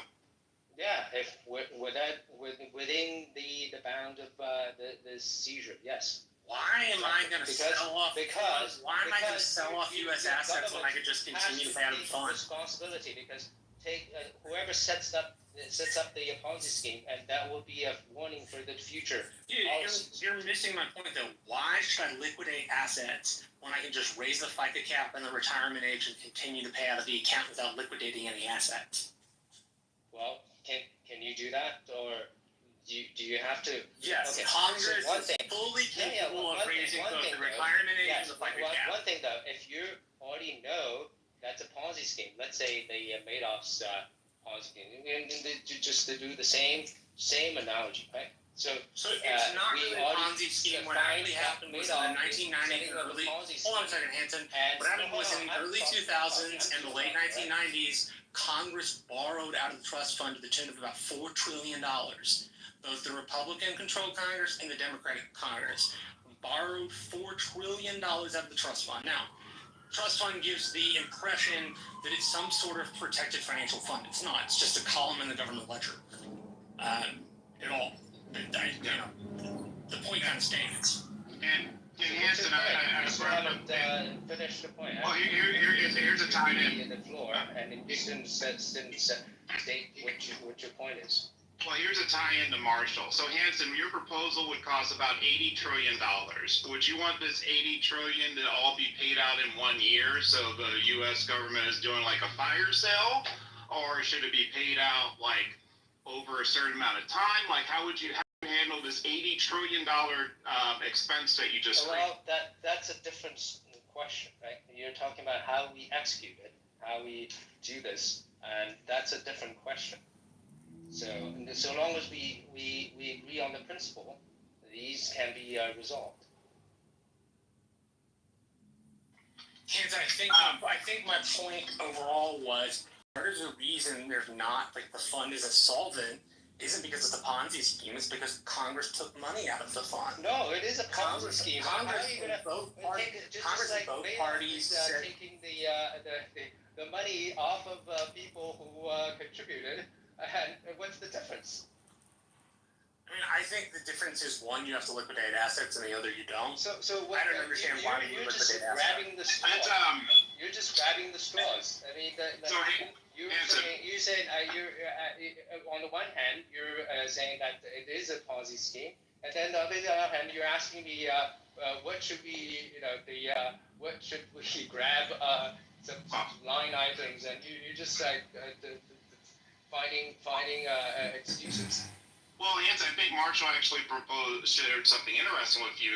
You could look at this differently. So it's only a Ponzi scheme because of what Congress did.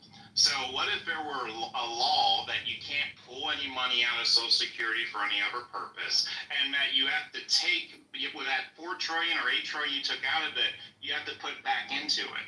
That is not a Ponzi scheme. Well, what's the issue? It is still a Ponzi scheme. Yeah, even if you don't embezzle the fund, it is still a Ponzi scheme. It's a Ponzi scheme all the same, but it made it even worse when you steal it from the Ponzi scheme. I mean, technically a Ponzi scheme is you pay out with later contributors' contributions. Exactly, that's the definition. And that's the definition. And the big problem with Social Security is the population and growth and so on are not as high as they were. And so we have less and less. This Ponzi scheme model works as long as you always have more contributors. Just like Madoff. So long as they're more latecomers. So how's it different than an annuity? How's it different than an annuity? Well, please hear me out, okay? The way that this was designed to work is based on growth in population.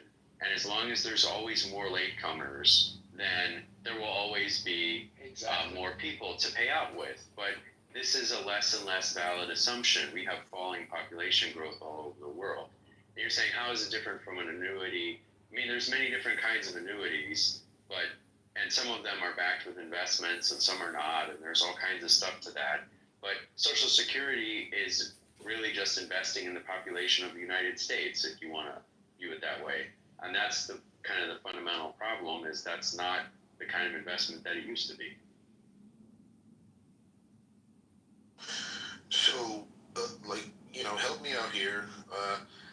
To create a Ponzi scheme, like in the private market, is illegal? Yes. Okay. All right. I didn't know if it was illegal or not, or if there's a way to do it where it's not illegal if you're in a private market. If you could just change the definition of well, it. technically there is. Yeah, technically there is. Never run out of money, right? I mean, because like if Bernie Madoff never ran out of money and people just kept getting paid and everything, right? We wouldn't know anything about him today. Yeah, so the answer is to keep it going.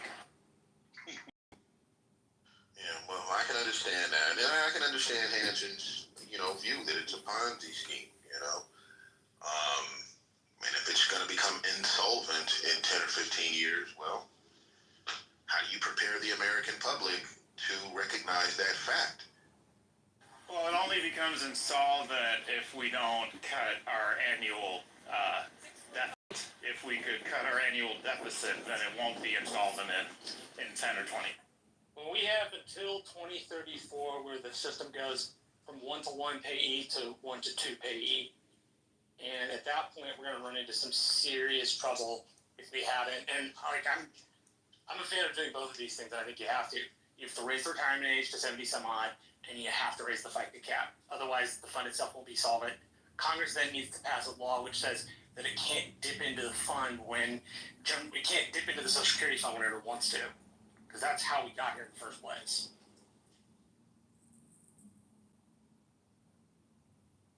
I agree. I think the best option is to wind it down, but gradually. So we'll gradually pay less and less in your retirement. You'll gradually pay less and less. Future generations will pay less and less for it. Sure, some of us, like me, will pay a lot into it and get nothing or almost nothing. But, future generations will be less burdened, and that's what good policy is about. Can I just interrupt real quick? This poll is interesting. We're now up to 12% of the respondents saying that white supremacy is the biggest threat to America. 12%. It's amazing. But where are they? I only see one person down in the audience. I wonder if this person will come up. His name is Chad. Richard C. Caldwell. Let's invite him up. And I know there's plenty of people who would be willing to articulate why it's white supremacy. It's just, I don't know if they're just doing a drive-by and coming in and voting and leaving.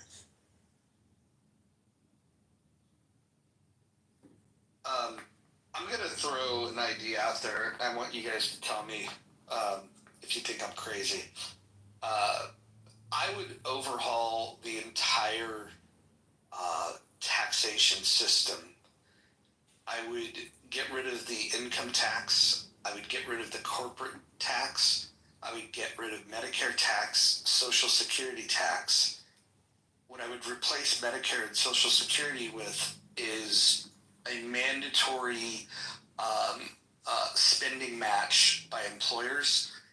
I would give employees the ability to save anywhere between 1 to 15% of their pay.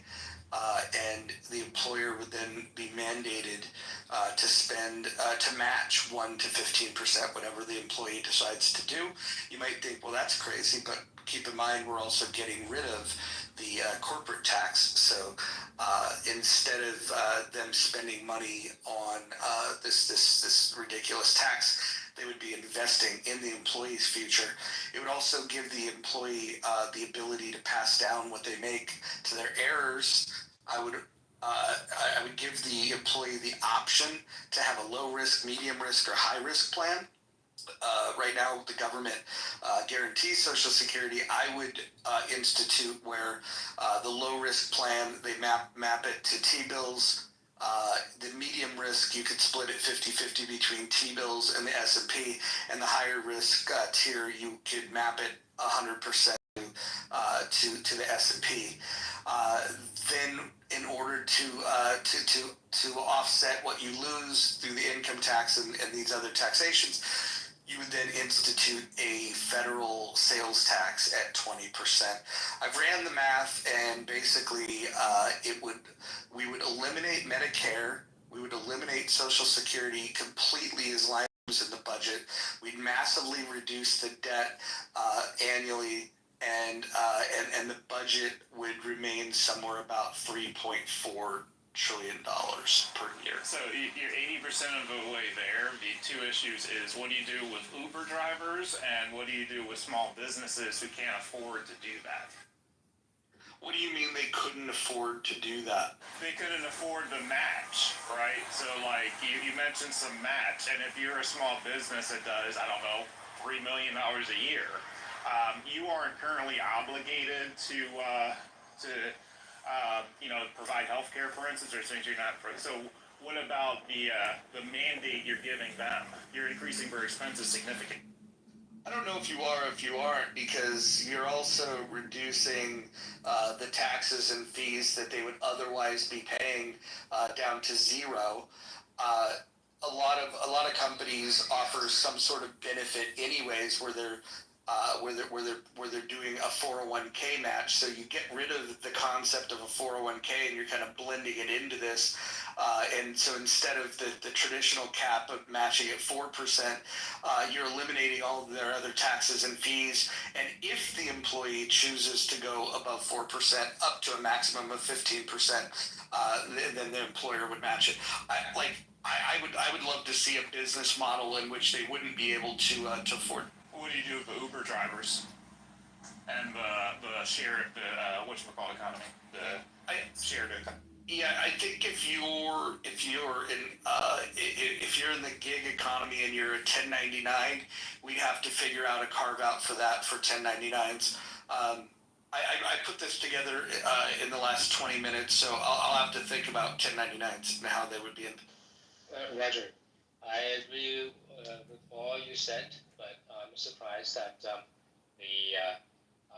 you want the employer to take on the burden of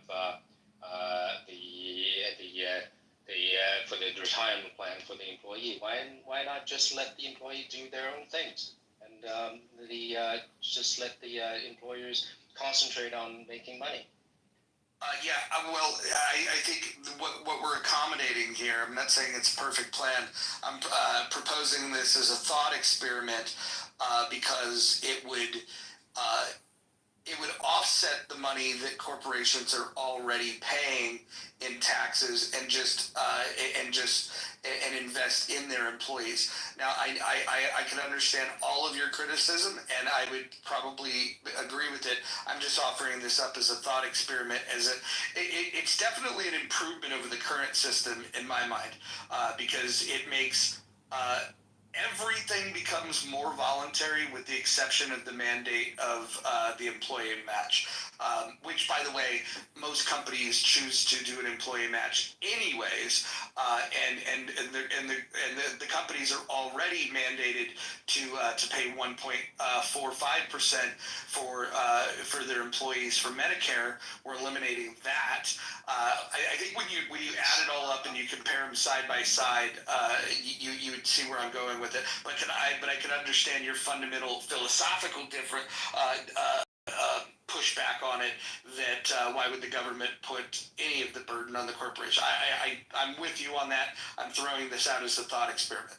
Yeah, I mean, the corporation wins because they're not paying a 21 corporate tax.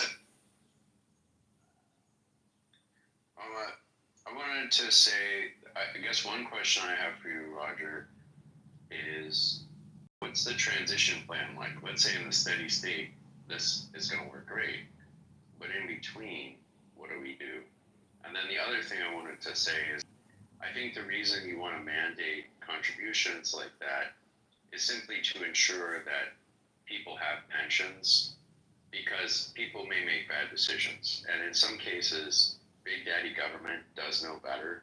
And one of those cases seems to be forcing young people to save for retirement. Okay. Otherwise, there'll be a burden on the public later. But that's a policy reason. That's not such a principled reason. It's a pragmatic reason. But to my question. So the drawdown, and again, just a thought experiment, totally open for pushback on this.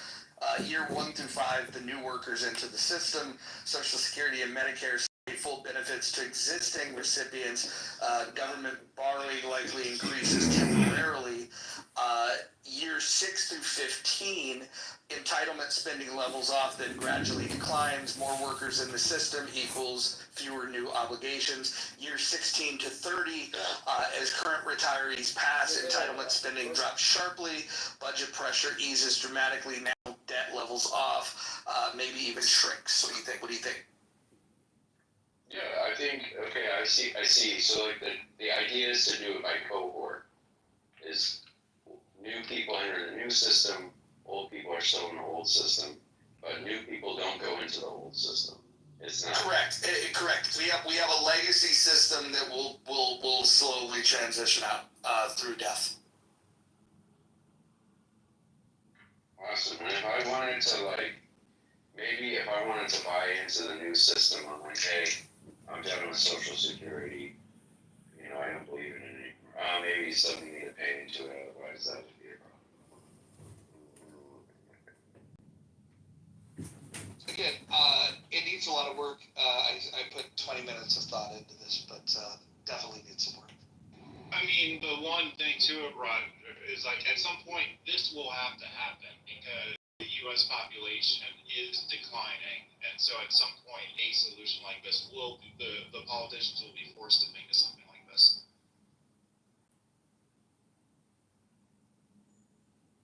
So federal workers are already taking buyouts. I mean, there's 150,000 employees sitting on their asses getting paid till the end of September. If federal workers can take buyouts, Social Security, citizens who have been taxed and paid into Social Security and are expecting benefits or already receiving benefits, they should be offered a buyout. And we wind down the entire agency, terminate every employee, and get rid of it. It's a Ponzi scheme, and it's unsustainable. A Social Security buyout actually is an interesting idea. That is interesting. Yeah, I would take very little money to just not have to pay the tax anymore.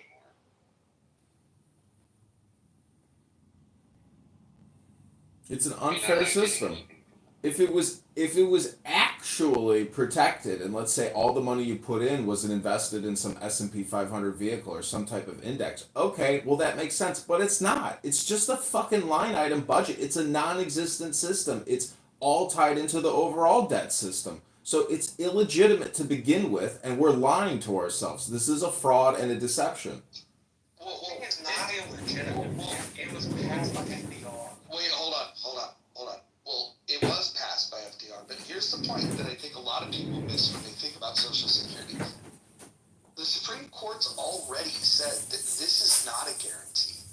If the government at any point in time decides to not pay it, there's no recourse for the American people.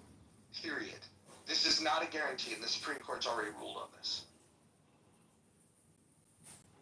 So the average American contributes $400,000 over her lifetime, which the companies match.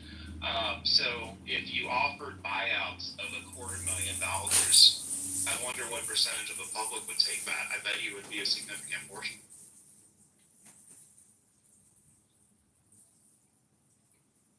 Yeah, I mean, how much does that 400,000 matched by 400,000? So $800,000. How much ends up being paid out at the end of their lives? I guess you could say that's what it grows to. It probably doesn't grow to very much.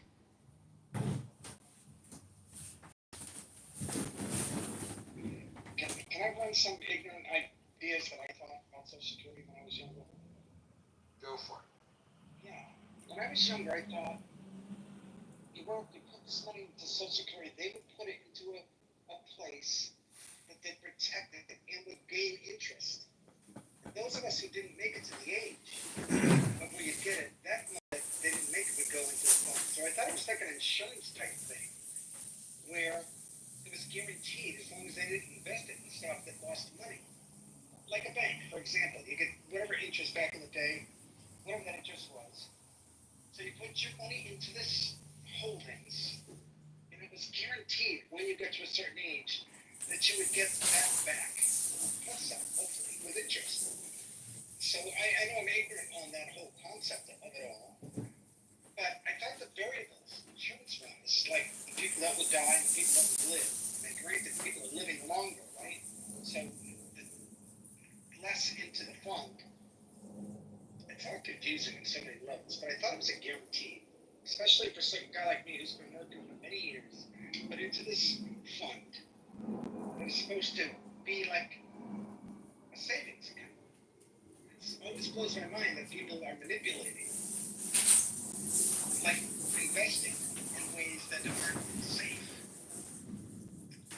And why are they investing in it in the first place when it's supposed to be like, in my opinion, and I'm wrong, I guess, because because I don't know enough about it. I just put it in year after year after year. My time has come where I should be getting it. And apparently, for the most part, it's not as stable as I thought it would be when I was a younger kid. So I'm ignorant on the whole matter of it all, obviously. But well, I think, Mark, for your generation, I think we get it. I'm not. When FDR created the program, it was not intended to be a savings program. His pitch to Congress was that it was a program for dignity at the end of an elderly person's life. Because there, at that point, post-Depression, there were a lot of older folks in America who were food insecure, who didn't have adequate housing, who, for lack of a better But Marshall, that's not where dignity comes from. That's not where dignity comes from. Please just let me finish. I'm not saying my view, I'm saying what FDR advertised to Congress. His advertisement was that those people deserved a pittance at the very end of their lives so that they could live their last 10 to 20 years out in comfort. It's become a retirement program, which it was never meant to be. It was only It's not a retirement program. Edmund, for the love of Christ, let me finish. It was not meant to be a retirement program. It was meant to be a program for, quote, dignity, as FDR said. And if we treated it like FDR treated Social Security... It's a taxation program. Dude, stop, for the love of God. Then we would not be paying out to so many people. And then if you want me not to get mad at you, please don't interrupt me in the middle of it. It figures me off, bro. So can I just say, because I've been listening to you guys, and someone mentioned the buyout. When you do the buyout for Social Security, because it's an interesting plan, my question then goes to the other social programs that we have. Are you going to scale them down? Because what I would say is that we will see a significant portion. Obviously, I would think. Give me my money and I'll invest it and do things that I want to. But what are you going to scale back, say, SNAP benefits? Or are you going to expand SNAP benefits to actually include those? What about the various HUD programs, the housing assistance programs, HEAP, the associated various utility configurations that are out there for social programs across all the states? Are you going to then reduce those? Because what I would see is a significant jump on reliance of those services. And what we will have is a very dynamic political spectrum that will broadly expand those, thus massively increasing taxation for all of these different programs. And they would actually raise taxes, saying, don't you want to keep people's heat on up in the north? They're dying. No. Hold on, Hanson. I want to just get you guys clear on what the Supreme Court has already said about some of these programs. There's three really important points. Social Security and Medicare are tax-funded government programs. They're not personal contracts. Number two, you have no legal property right to the money you paid in. And number three, and this is the most important part, Congress can legally change, reduce, or even eliminate benefits at any time for any group. Yeah, that's all the reason for not having all of these, none of these.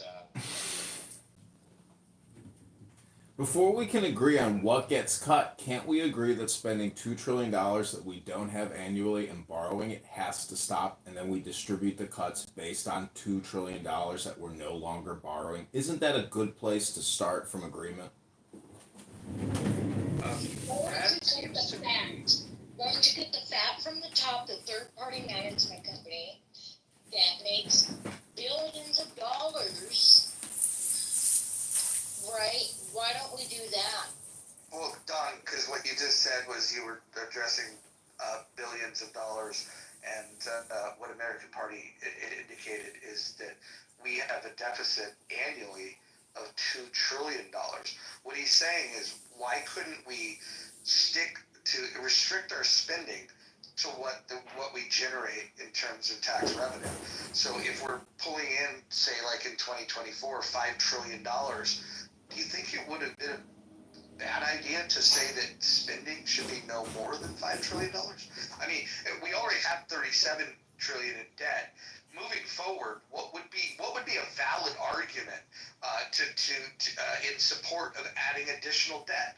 I think common sense would dictate that within your own budget, you would stick within your means. Why is it that we're allowed to, at a government level, spend $2 trillion more than what we take in? It makes no sense. And the only way that it makes sense is if the government is literally saying, we don't care because at the end of the day, we have no plan of repaying this debt. And maybe there's been talk about looking at past models of debt jubilee, and just erasing the debt and just saying, okay, hey, things have gotten out of control. We need to do a reset. We're just gonna ignore all this previous debt. I'm not smart enough to calculate what the unintended consequences of doing such a thing would be, because we live in different times from hundreds and thousands of years ago when this was actually a common practice. I wouldn't wait for the conversation to move too far beyond like the point Brad raised before we come back to it, I guess, because I think you raised a serious question, which is, if we eliminate Social Security, maybe for reasons of public policy, not because we're obligated to, but just pragmatically, we may end up having to increase SNAP benefits and other things. I'm not sure that's true, but I think it's a legitimate question. Like, if we removed some elements of the social safety net, well, what is going to prevent us from having to make it up through other elements of the social safety net? Maybe we just need a society, maybe that just needs to be our steely-eyed, glare and like hardness and tough love. Maybe that's what's going to prevent it. But then we need to be prepared to do that. Jason, my point in bringing that up is because I'll also add the dose of realism into the political fray that we have. So if the success is to say, hey, we're going to offer a buyout, but the Social Security program is definitely ending, so you can get your buyout now, collect your money, move on, and then we'll focus on that. I think it's an interesting one. I think you'd have to work on it, but I think it's a good rabbit hole to go down, and it could be fruitful. But my concern is then on the political spectrum, because remember, we're not the only ones in charge. We're not the only ones that are focused on the debt, because there's massive amounts of other people that don't give a shit about the debt. That political spectrum will absolutely, in this day and age, will increase. Like, there will be a Democrat, there will be somebody in there that will just massively increase all of these other programs to an extent that we haven't seen. It will basically give them a doorway. And the argument against that, to say, hey, we're in debt, and then they will sit there and put people up like, hey, 100 people froze to death because they couldn't keep their heat on. That you're not going to win on that argument in a political arena.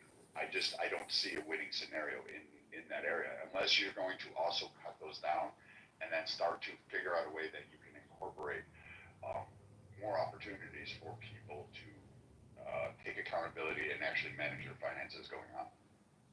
Yeah, Brad. So if people, I understand what you're saying, because that scenario would say that you're negotiating and then you cut this and then increase that.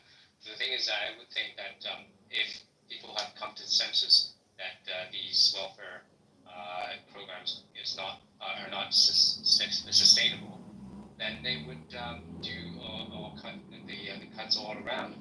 And if they had acceded to cutting the Social Security or just outright terminate it, with the same mindset, they would have agreed to cut all other programs as well. I mean, this is the same. It would be built on the same principle, right? Cutting welfare, not just Social Security. There's a bargaining chip. Yeah, but SNAP isn't where we get most of our debt from. Social Security, Medicare, and disability insurance. Disability insurance actually makes up a hefty portion of mandatory spending. Listen, these are all wealth redistribution schemes and debt creation scams. Again, stop the borrowing, stop the spending. If we stop the spending at the federal level, the stock market crashes and we lose 50 trillion there or 100 trillion there. There's no easy way out of this. We have to stop the artificial economy and get back to a real economy. This is one huge debt scam. There will be no debt jubilee. There will just be an implosion. Everyone is going to get fucked, and that's the truth. I am complete. Well, then you don't chop off the arm and let yourself bleed to death. Hey, your argument is essentially, hey, we're probably going to bleed to death when we chop our arm off, but let's go ahead and chop that fucker off anyway. Well, look at like, in realistic presence. So right now, like, we'll just take the requirements on these programs, right? You know, volunteer work, what is it, 20, 40 hours, whatever it is. That is receiving massive backlash from the population. That's just to add worker volunteer requirements. So if that is such a hard pill for the majority of the American populace to swallow, if you cut Social Security, you better have a way to politically, in this environment, you better have a plan to alleviate what will actually occur. And like Jason, I think understands what I'm getting at. But just cutting the spending, you have to govern people. That's the equation you're not accounting for. This isn't a stock ledger. This isn't an Excel spreadsheet. You have to govern people. And if you add the people equation, you have to figure out how to get them convinced that Social Security is a defunct program. It's not really viable. It doesn't help promote us. It hurts us.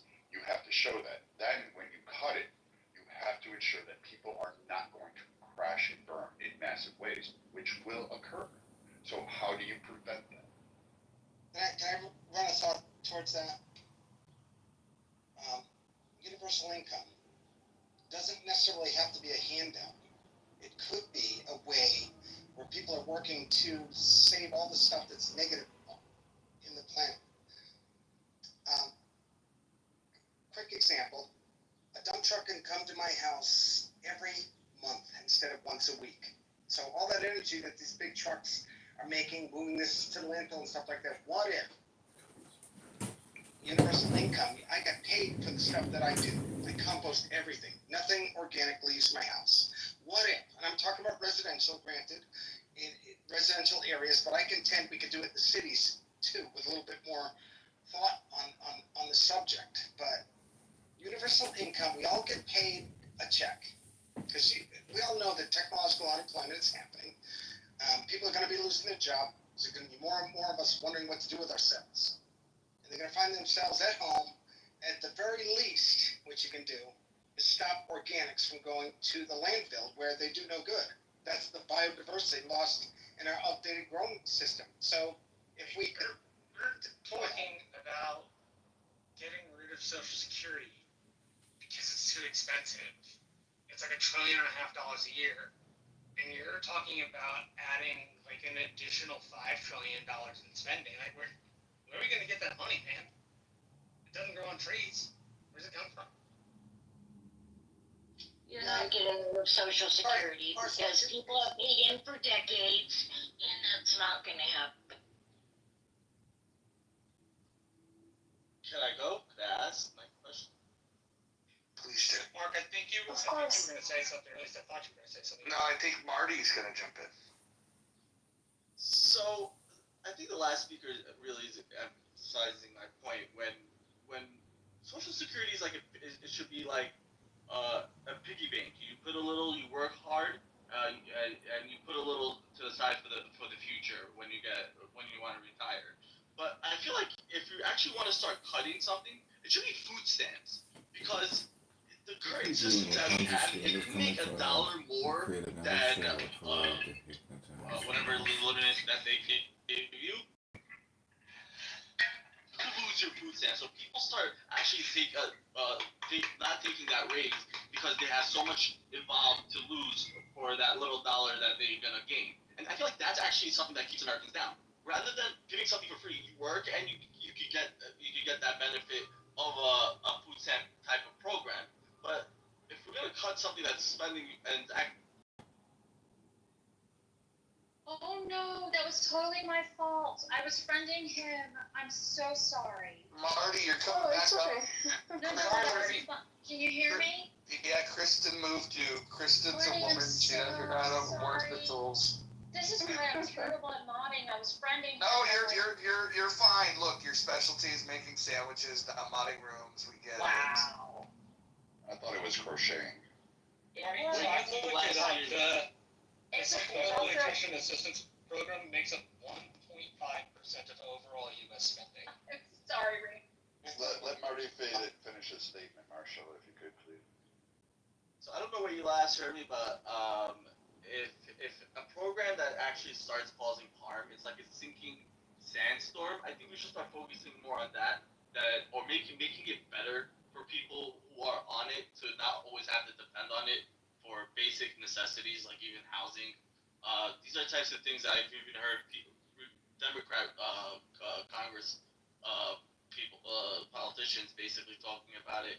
And rather than going towards Social Security, where it's just basically you put in when you're actually working for retirement, I feel like there's actually benefit there. So if we actually want to cut spending, we should cut it in a way to make sure food stamps not something that you're always gonna have to depend on, and it could be programs where that could end up making us save money and not have people go hungry.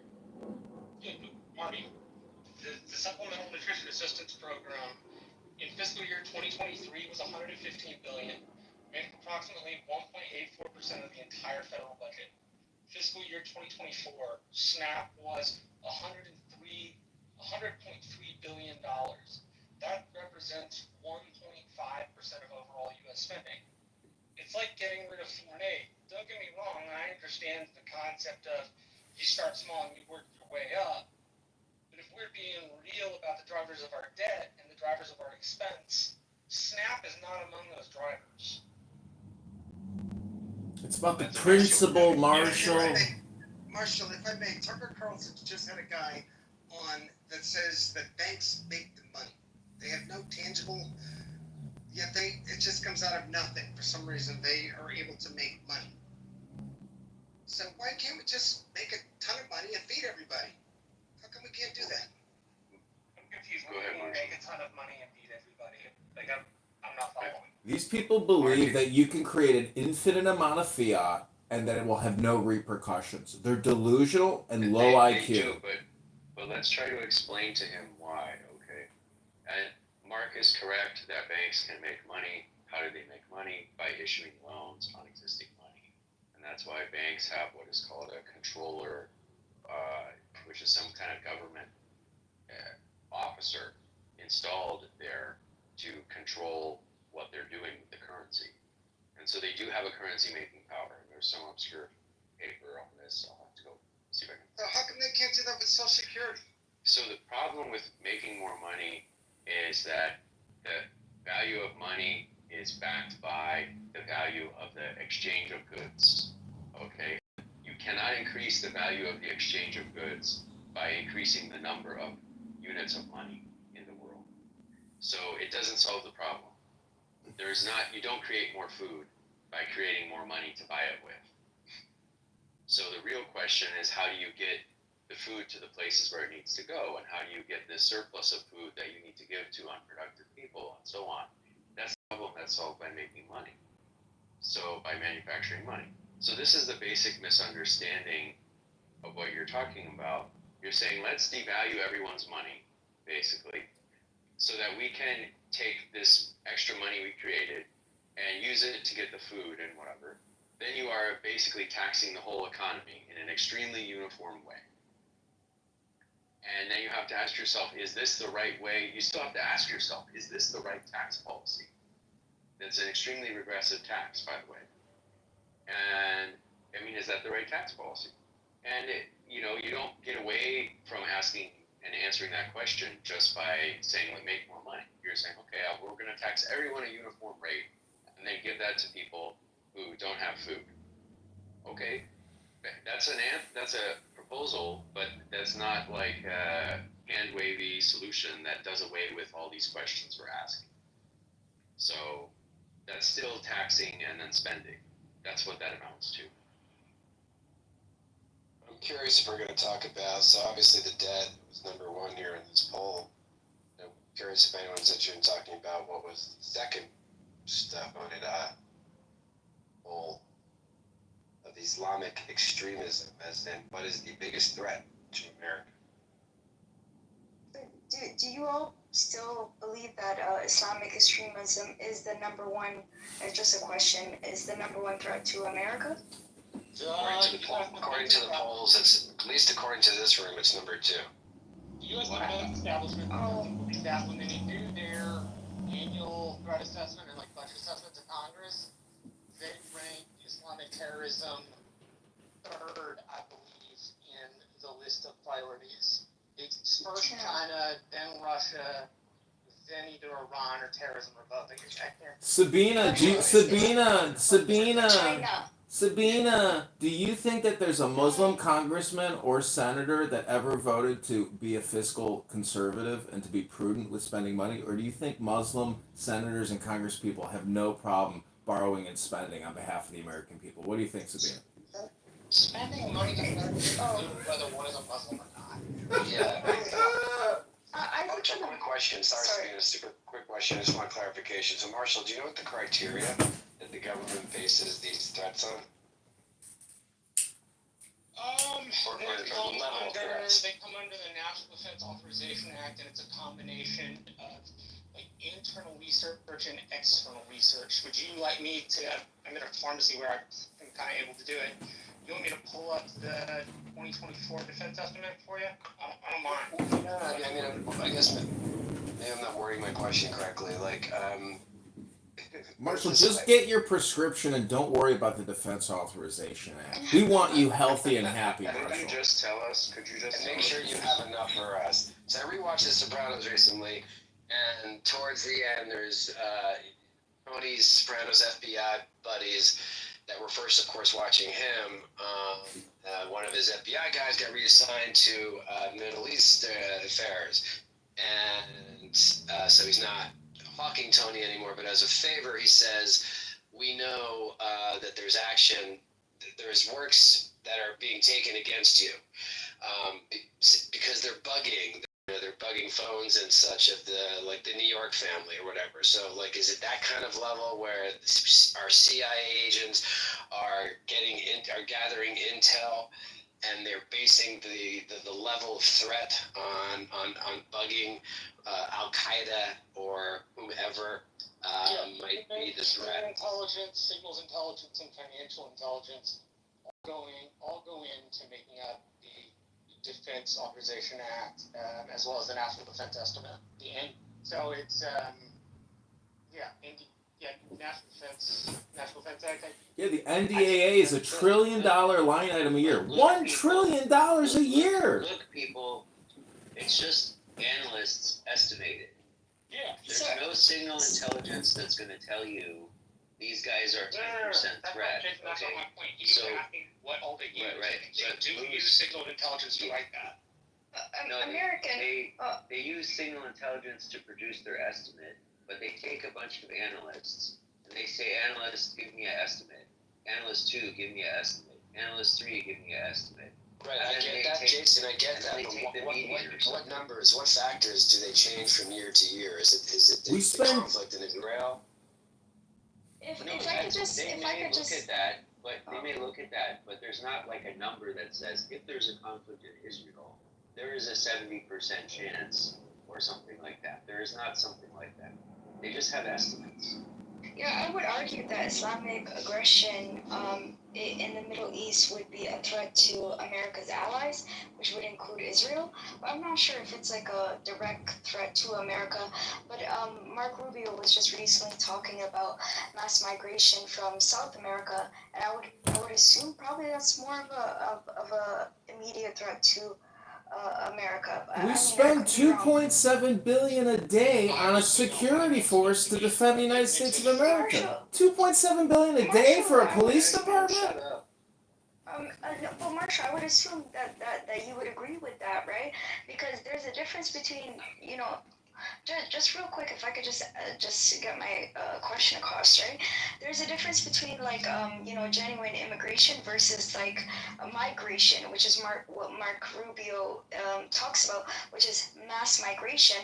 And one of the few people I heard about that were talking about that was you, Marshall, and the need for a more secure border in the south. So you don't consider that out there? Okay. So look, I see the necessity for the border to be controlled, and I see the necessity for people to come legally, provided you're able to update our legal process in an efficient manner. I would see nothing wrong with large portions, like large groups of people wanting to apply to come to the United States. They come in, but like I don't have a.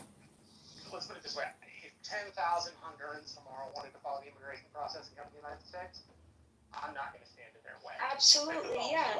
But, I'm not going to stand in the way of somebody who's doing the right thing legally. Okay, because the reason I asked you is because before Clubhouse, I wasn't aware of the level that was coming from that region. So my thing is that unless America gets involved in fixing the issues that are not fixing, but collaborating with South America to not all of the countries obviously, but the ones that do create a problem, unless they fix that, then it's going to continue to be a problem. So and that would be in the Texas border with Abbott as well as California. But I was just answering American question. I would say the Islamic aggression is more of a threat to American allies, which would include obviously Israel or other countries. But my thing is that I think there's a difference between legal immigration and mass migration. Yeah, we heard that already. Sabina, stop repeating yourself. These are the top 25 U.S. agencies we should abolish to save America. Number 1, Federal Reserve. Number 2, Department of Education. Number 3, EPA. Jump in and ask jump in. I think this is interesting. Thanks. Wait a minute. Who in the fuck moves people off the stage? What's going on here? I don't know. I wanted to, but I didn't. So Hold on. Listen, I can go back to solo modding. I like it's not a big deal, but dude, don't remove somebody just because you didn't like what they said. Yeah, I'm just interested. It's a great poll. I like this feature. Islamic extremism, biggest threat to America. For those who picked that, just, kind of what does that mean exactly? What does that look like? Is it what Sabina's talking about with our allies? Is it in this country? It's JV. Maybe cells or something like that? Is it the worry it's going to change the cultural fabric? Just, That's a great question, Pete. I mean, I was amazed that immigration is not even on here, but yet Islamic extremism is not here, but not immigration. Amazing. So can I answer? Exactly. Yeah, go ahead, Marty, if you want to answer, because if I answer, people are going to say that, I don't know, I've got some sort of problem. Go ahead. So it wasn't that long ago, 9/11. Let's just act as if that doesn't exist. I think also people really also are glossing over the fact rockets hitting your American air bases is a direct attack to America. These are types of things that we don't discuss when we talk about what the radical extremists actually do. Do I think attack it in America? Yeah, if you listen to the FBI, Homeland Security, for the past not only 3 years, they're saying in America these are attacks that could easily happen, and they're monitoring, and it's gone wild. When extremists, they don't care if you're Jewish. Like the extremists that went into Midtown, shooting up the place that was previously marked by radical Islamic extremists in America. That building that he targeted was on that list, and we have to fully understand he shot the Muslim guy in the front, and it doesn't. These extremists in all over the Middle East, Saudi Arabia, UAE, all these countries actually mark them as extremists and considers them terrorists. These are types of things that they don't do it just because they are anti-Islam. It's not how it works. It's because these are the types of people that will kill each each and every and anybody that they see. They have no shame in their game. You could be Muslim, they'll kill you too. But to gloss over the fact that a terrorist attack in America isn't very possible is actually just not reading what the FBI or the Homeland Security openly says, especially in the last 3 to 4 years. So it is something that Americans should work. Like, it's everywhere. The levels that it's on, it's not even comparable to what we've seen in the past. No, you're missing my entire point, which is because we're American, people want to use us and attack us. Being king of the hill comes. Yeah, but you never heard Australia. Never heard Australia killing the president. Trying to kill him. Being king of the hill imposes a great deal of benefit. It also imposes a great deal of cost. Marshall, you know there's a reason for that, right? Why people want to attack America? I hope you know that. Well, if we could. Depends on which group wants to talk about America. They all have different reasons. Sure, but I would say it's a bigger threat to the UK. Are you guys aware that America moved a bunch of nukes to the UK? But it's yeah, go ahead. Wake that up, Sabina. Wake that up. Do you know the U.S. has nuclear, biological, chemical stash depots all around the world, Sabina? Yeah, they moved. Go ahead, Jason. And yeah, I ultimately have to agree that Islamic extremism is a great threat to America. I mean, Islamic extremism is organized and is present all over the world and is clearly a threat in other first world countries. To the degree that it's less present in the United States, that's in part because of very active intervention on the part of the FBI and other security agencies. And that's just realistic. That doesn't mean that, we can take that too far, and I don't think that we should. But is it a serious threat? Yes. And are Guatemalans illegally entering this country to work on our gardens a similar threat? No. Is the porous border a problem? Yes, but in part it's a problem because terrorists come across it. So that's something we have to keep in mind. That's all I'm saying. I'm saying we got to be balanced here.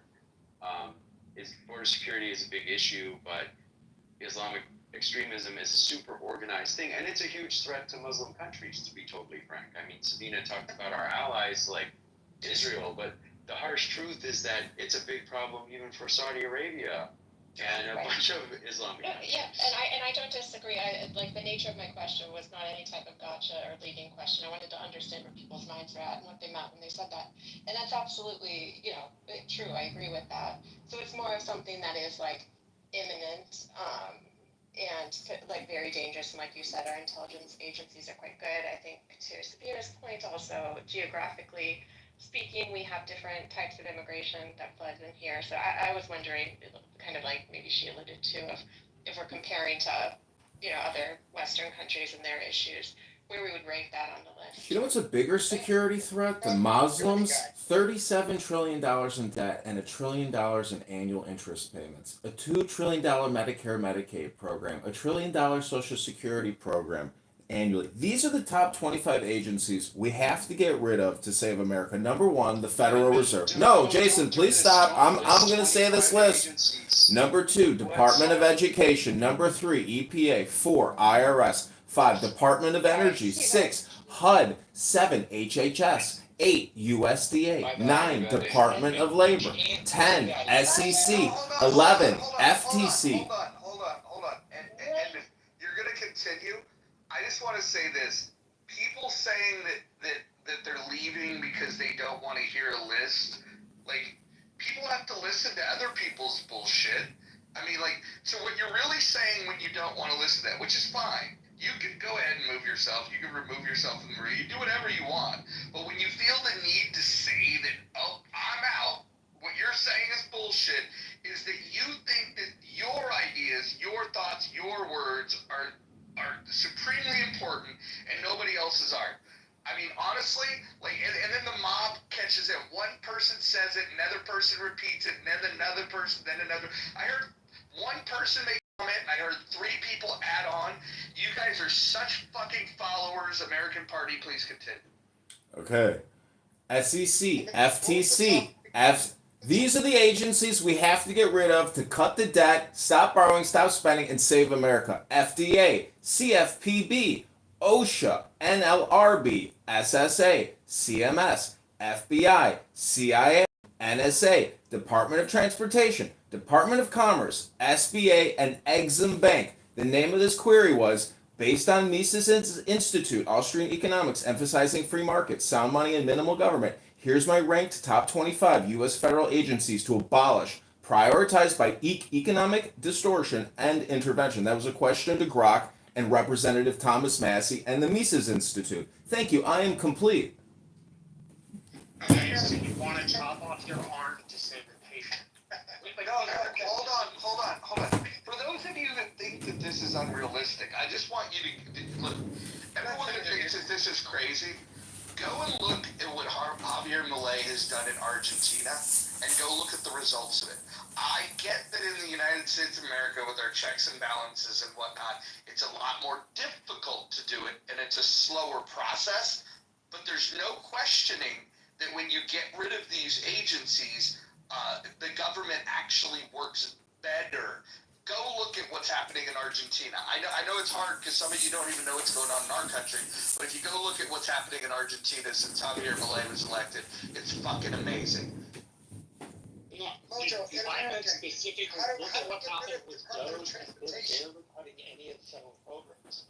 People like walk the line. Number one, you have to be able to sell it, and number two, you have to be able to retain power to pass on legislation.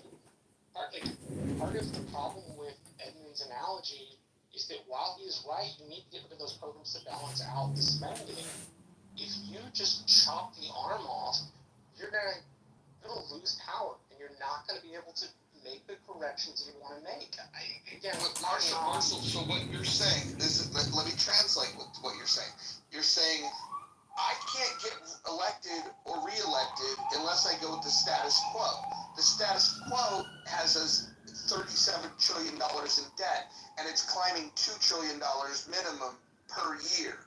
And so what you're saying is that, hey, this is just not the way it works here. We like the big spending, and you're unelectable. I'm saying that somebody needs to go and be the advocate to say that this is fucking a problem. Because here's the thing. Maybe today you can't get elected or re-elected for telling the truth. But tomorrow you may be able to. Because maybe it hasn't hurt you enough, Marshall. Maybe it hasn't hurt others.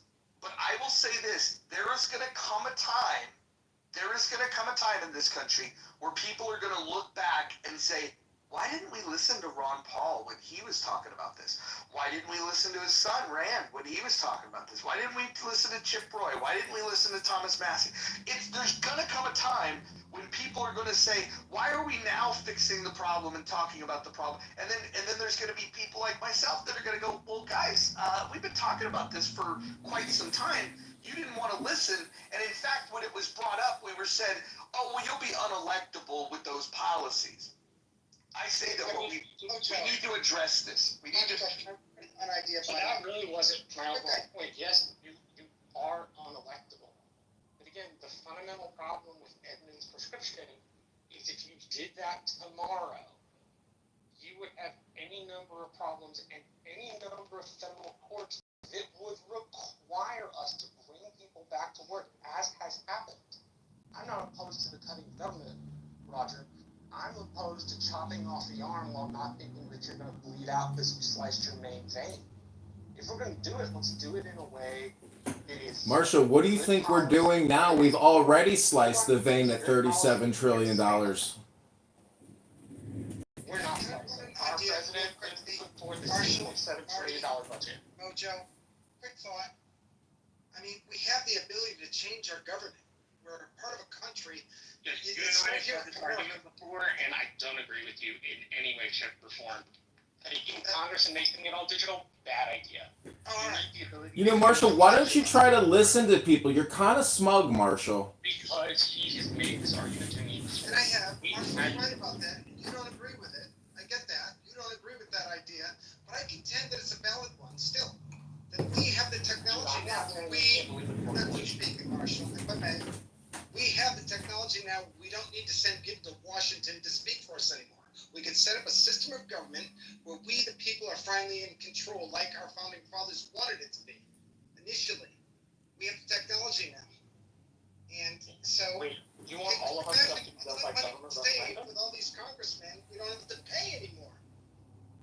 And it's all about a room like this where we can talk about it and how we could, how would we set something up like that? Wait, You gotta think outside the box. you want the United States to be led by referendum? I want the United States to be run by we the people. No. Referendum means that you vote on everything. So you're saying we should have a United States in which all 220 million eligible voters should vote on every single thing the government does. Okay, I'm just going to pass over that ridiculous statement. Rand Paul just wrote on X, the Fed has been cloaked in secrecy for years. But my Federal Reserve Transparency Act would mandate a full audit of this powerful organization. Edmund, he was in the middle of talking to me. Can I just pause you guys for a second and just say that I don't think this poll feature works very well because I'm counting up the math here, and 30 plus 12 is 42. Plus 40 is 82. It just changed. God damn it. I was counting you guys for weird. Anyways, it was adding up to 102%. Just wanted to say. Breaking news, the Federal Reserve Transparency Act has been put forth in the Senate by Rand Paul. Edmund, we're literally in the middle of talking. So the reason I asked if you wanted everything to be a referendum is because one of the cardinal things our founders warned us against doing was having mob rule. Mob rule is people vote on everything and you go with the wisdom of the crowd. That's a bad Marshall, we have a borrowing and a spending problem. Me and I are in the middle of talking, not talking about spending, we're talking about governmental Not style. allowing me to speak, Marshall. I hear what you're saying. I get that. I get what you're saying, but there's a way we, the people, can figure out a system where martial rule isn't even a problem. You know, when I say talk about a system of government, and we have to sit down and talk about it. The beauty about America is we have a right to change it. It's not only a right, it's a duty. And when you talk about martial rule, I get what you're saying, and you might be right, but what if we set it up a little different? And that takes some time to talk about. It's not martial rule, it's not martial law, it's called mob rule, and it's what happens when you go with a pure democracy. It is the evil of a pure democracy. Mobs in America have been responsible for some of the most heinous murders in our country's history. That is what, no, I'm not talking about mob rule. That is what happens. You were talking about, you turned what I said into mob rule. And that's... Sounds like Democrats to me. What would Are the Democrats a mob? That democracy is literally mob rule. Every founder argues that. Every person from the Enlightenment argues that. Every Roman argued that. Gentlemen, there's people in the room. Maybe we could open up the conversation. Does anybody else have any ideas to save America? Artificial general intelligence. And everybody's predicting, what the prosperity it's going to bring. So that would change this whole situation, right? Transhumanism is my vote. No, I don't mean changing our bodies. I'm just saying that how it will affect the economy. But they're talking about having everybody losing their jobs but getting on basic income or something. I mean, all that stuff, if it happens, it's going to affect this whole discussion. Listen, robots building robots. AI and robots is a utopian hypnosis nonsense. We have a borrowing and we have a spending problem in America. We're spending $20 billion a day. Do you think that's enough? $2.7 billion to fund the military daily? We have a borrowing and a spending problem, not a robotic AI problem. It's not robots. Don't you know how they predict that the whole economy is going to be changed from this? People will be losing their jobs. White-collar people will be losing their jobs. The whole economy is going to shift, maybe for the Well, worse. if we do UBI, we just add to the debt. We go to 40 trillion, then we go to 50 trillion, then we go to 60 trillion, 70 trillion, 80 trillion, 90 trillion, and then $100 trillion in debt. Where will we be then? Yeah, well, the whole economy is going to have to adapt to that, and I don't know how you can even predict without adding that in as a factor. I think it's an important one, and I think universal income, not as a handout, again, I must say it, it's not a handout. It's a payment that we all should get because we're stopping a lot of the nasty stuff that happens with the environment. If we all understand, it's a learning curve, don't get me wrong. If everybody understands the art of making soil, the art of turning organic waste into soil on an individual level, without having machinery do it, people know how to do it, especially, again, as I said, in residential areas. We definitely could do it in the cities, no doubt. It's a little harder. That's another conversation. But here in the residential areas, if we could stop this heavyweight from going to the landfill, people make a lot of money moving that weight to the landfills. Imagine if that money came to we the people, to the system. What if I got paid universally income? What if we could cut your income tax by 80%? What if we could cut your property taxes by 80%? No. Universal basic income is a denial of fiscal reality. You fiscally can't support 350 million Americans with money. No, like, if you erased every amount of money the federal government spent, if you took all the $6.7 trillion we just spent, it still wouldn't be enough money to make up a universal basic income. Marshall, if we got rid of all these congressmen that we don't need anymore because we the people You're missing the point. Congress because is of all always this out of system, then we don't need them. No. Because think the money would save by getting rid of all these Their congressmen salaries for less us. than $1 trillion. You need more than $6.7 trillion I think to do what you're talking if about. we talked about it more, we could easily solve the problem by not having money Congress is people finite. You cannot just spend Of course you can. without Are you saying fucking you cannot, by the way? To say you cannot, Marshall, you are trapped in a nasty fog of faith. I look at other empires, and when other empires decide they're going to wantonly spend, they collapse. You know the fucking terror in France? That happened after Louis XVI was told by 6 successive finance ministers that he was fucking broke. And you know what he did? He spent anyway. And you know what happened to him? He got his head in a bucket. Because Russians cannot just spend. It is a modern monetary theory farce. It is impossible. We have $6.7 trillion. What you're talking about would take over $6.7 trillion. We can't, on a yearly basis, run a $15 trillion government budget. We don't If have we the get the tax people dollars. who are in charge with today's technology, It's not about the text, it's about how much money you bring in taxes, bro. It's basic math. You want to live in some sort of fucking utopia. It's never going to exist because it is a utopian foundation in which money grows on trees and there are never any wasteways ever. And that's just not the fucking world. Are you saying that Marshall, are you saying there's not enough on this planet for everybody? I am saying your theory is not mathematically possible. You are inclined to believe in whatever airy, fairy, utopian, crazy idea you want, but I don't have to believe it with you. Mark, no, flip it around. Mark, you are the expert now.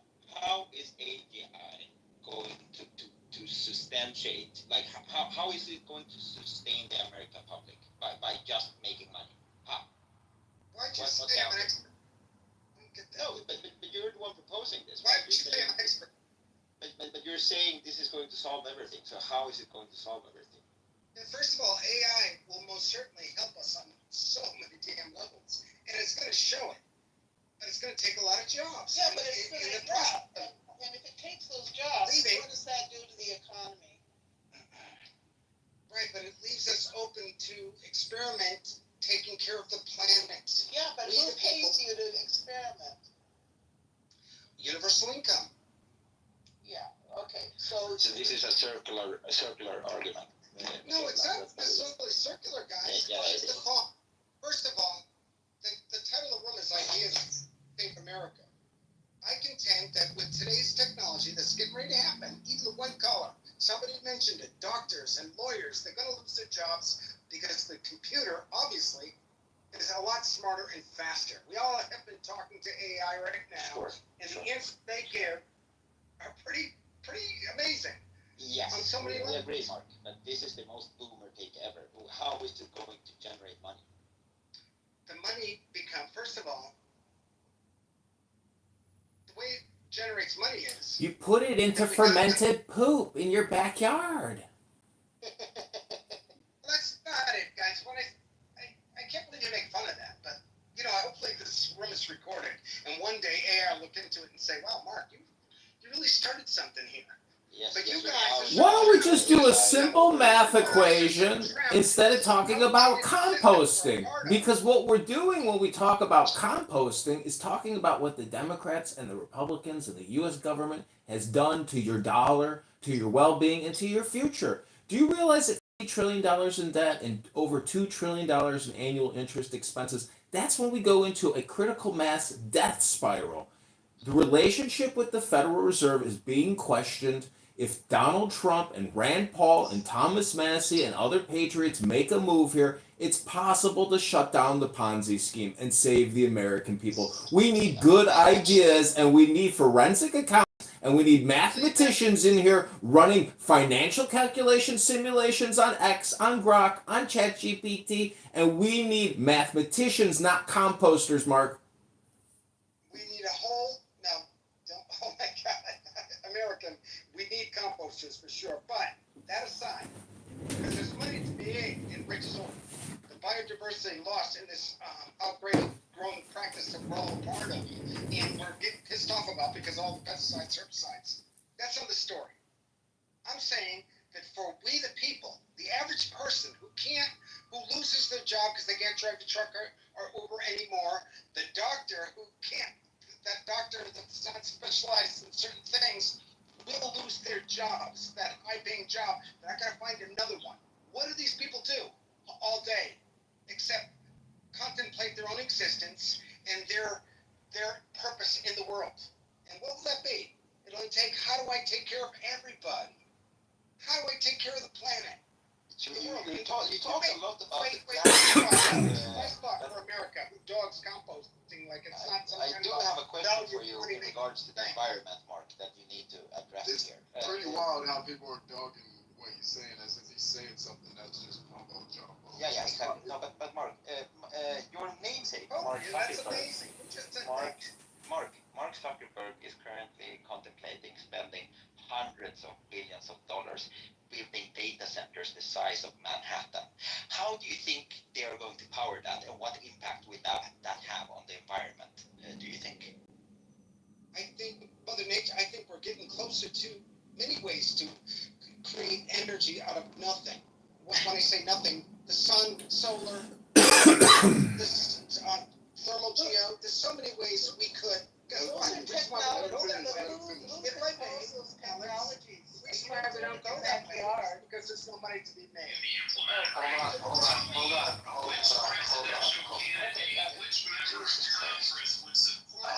The lack of knowledge, the lack of creativity.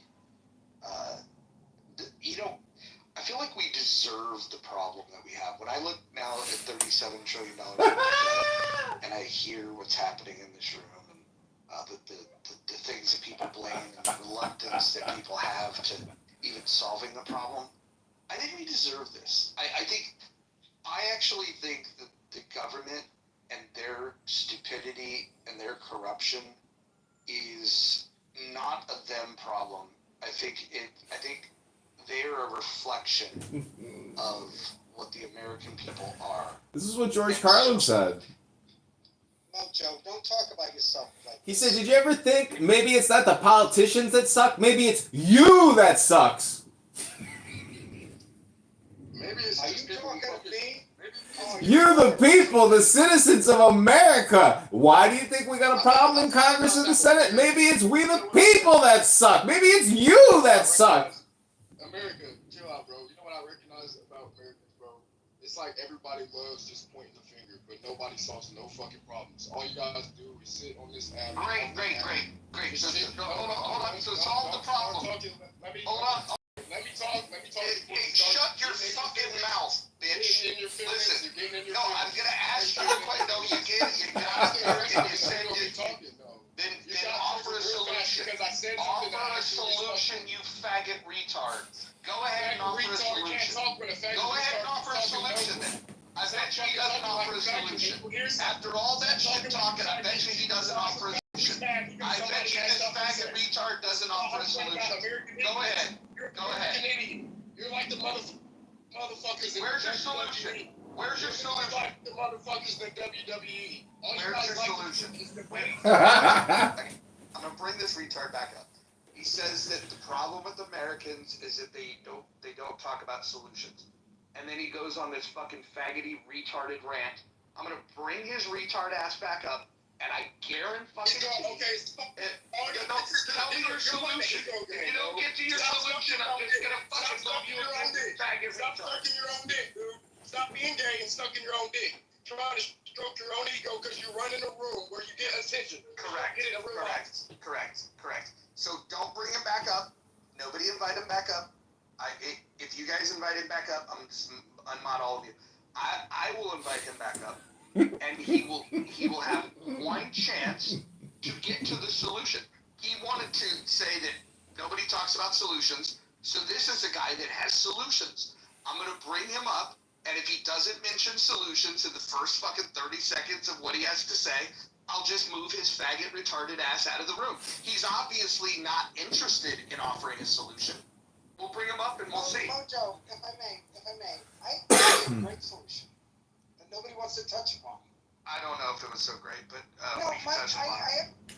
Here's the deal. Before we I'm gonna bring him up. Hold on, respectfully. Wait, Mojo, before you bring it up, can you ask him the question, if he was president of America, what he would do for we the people?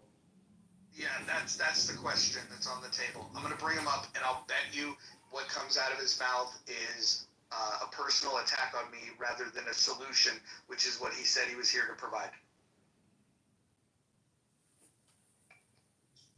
You guys done painting pictures? The way you have to paint pictures just to get information out of people is fucking sad. Like, seriously.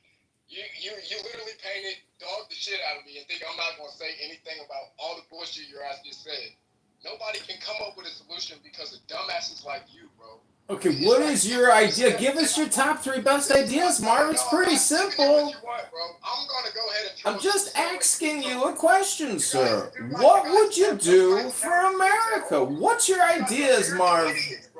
Because I'm not giving you my fucking ideas just for you guys to still play stupid. You guys sit on the stage just the same way Mark said a bunch of practical, logical stuff, and you're literally trying to just troll everything. This is how I know.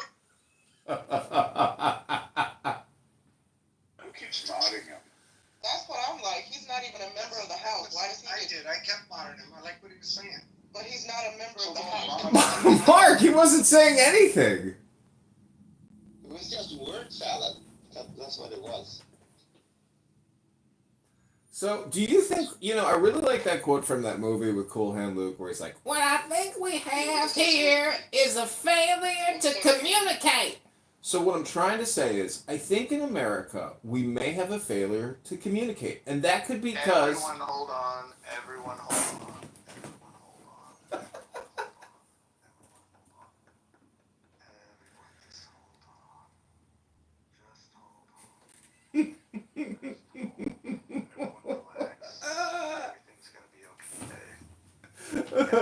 Do not release.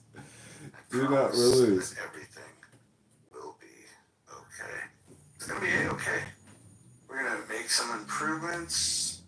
We're gonna make sure that we don't make the mistakes of the past. Some of you get the moderator badge and think that you want to rewrite the rules. And this is personal to anybody that I moved. But it is a reflection of the problems that you guys are causing by moving people. So I will bring people back up, but I will not be modding you guys. In fact, I'm no longer going to mod anybody just because people misbehave. You guys decided to mod the guy that came in to tell the room that you don't want to talk about solution. Okay, share your solution, and then he doesn't share a solution, and then you guys want to mod him. It's fucking weird. Raise your hand if you want to come back up. I'll be inviting my favorites back up. Let's see.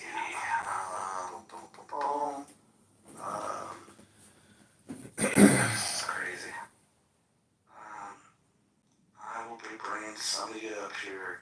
Just give me a moment. That's crazy. I don't know why Mark thought he should. He said, I like what the guy was saying, and all the guy was doing was making personal attacks and didn't offer a solution. And when given an opportunity to, to be called out directly, hey, what's your solution? He had nothing to say. He literally had nothing to say.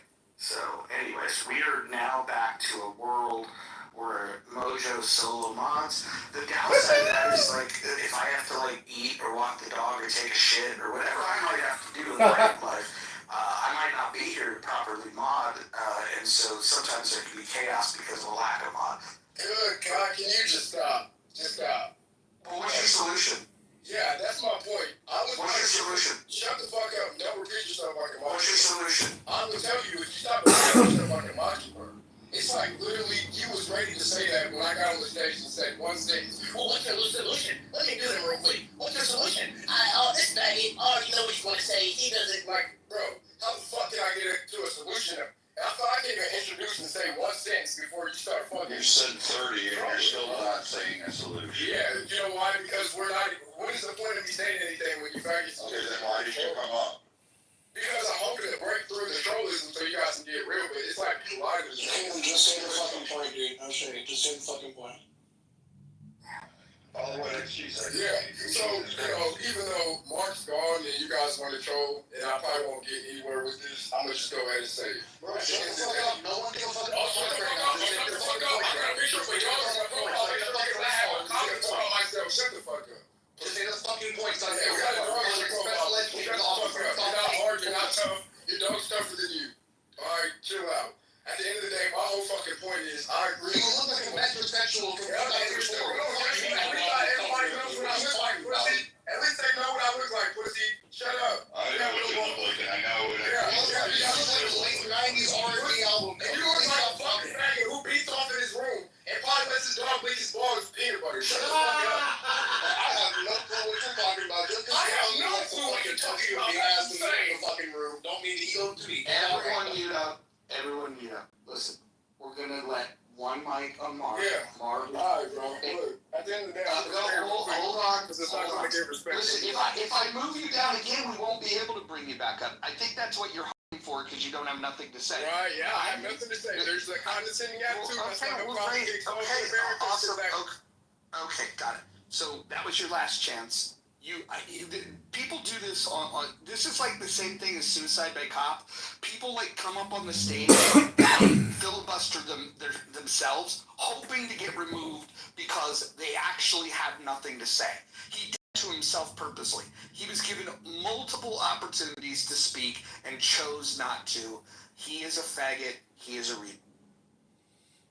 motherfucker, you were like Francis and gone. You want opioids and you're trying to talk to me. I hate bullies. I hate them. I attack them. But yeah, I hate this stuff. But yeah, you should have got on the topic after he let himself explain himself. He did explain himself. He should have just went on the topic. Because y'all gave him enough time on that. Yeah, I do see people. I know, and there's also some. I feel like solutions. So ideas to save America. One of the biggest things would be the microaggressions towards humans. Just in general, I think America has this mindset of like, I don't hate that group of people only. I hate everybody. And so, and this comes from America becoming a non-slave type of world where they're just like, okay, no, we don't want them to be slaves anymore. We don't want no subhumans. We don't want that. We want them all to be equal. And now the people who actually think subhuman, they think, they think racist or they're prejudiced. All those words that come with that, those people are still left behind in the woods wondering, oh, dang, what am I going to do with my racism that I was taught?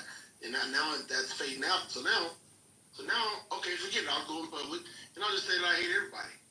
You know, so I think that's what happens, especially like when I observe a lot of rooms and atheist rooms and Muslim rooms, whatever type of room it is.